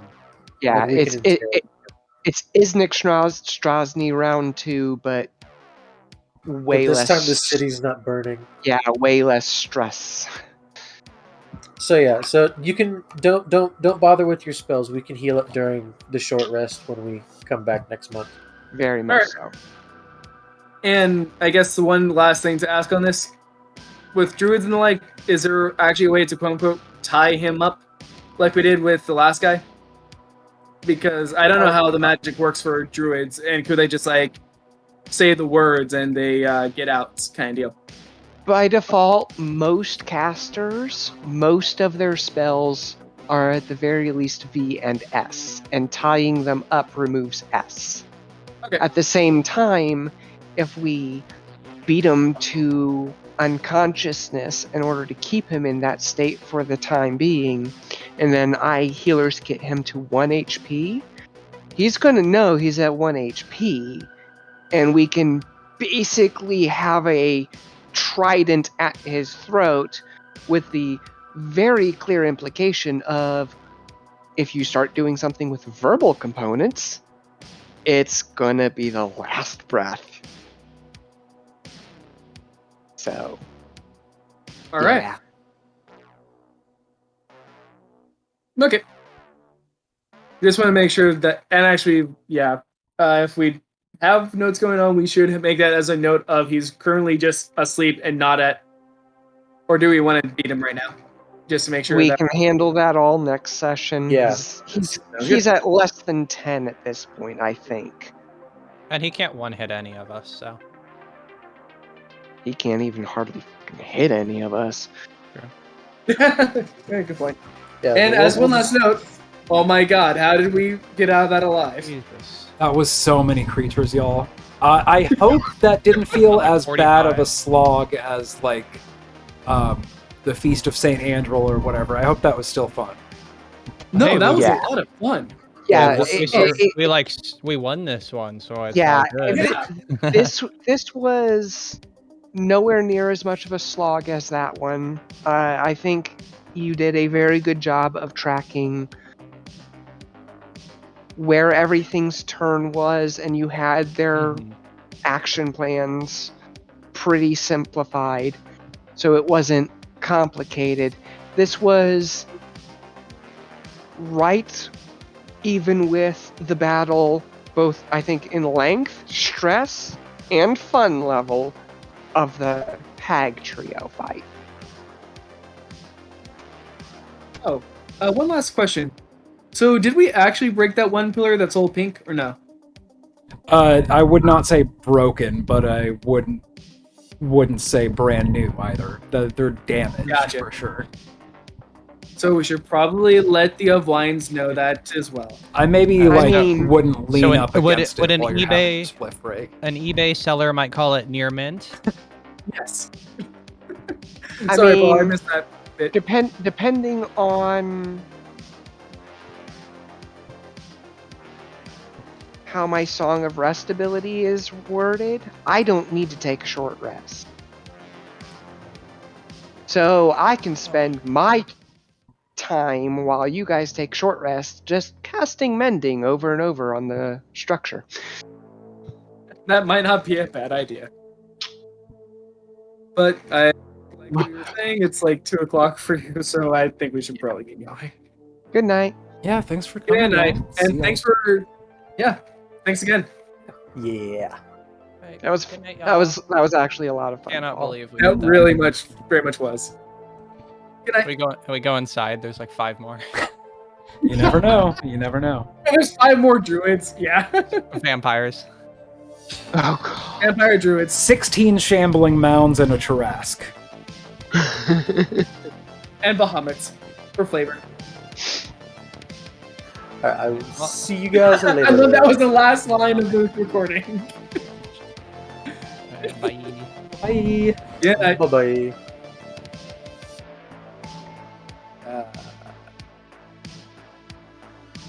Oh, there it is.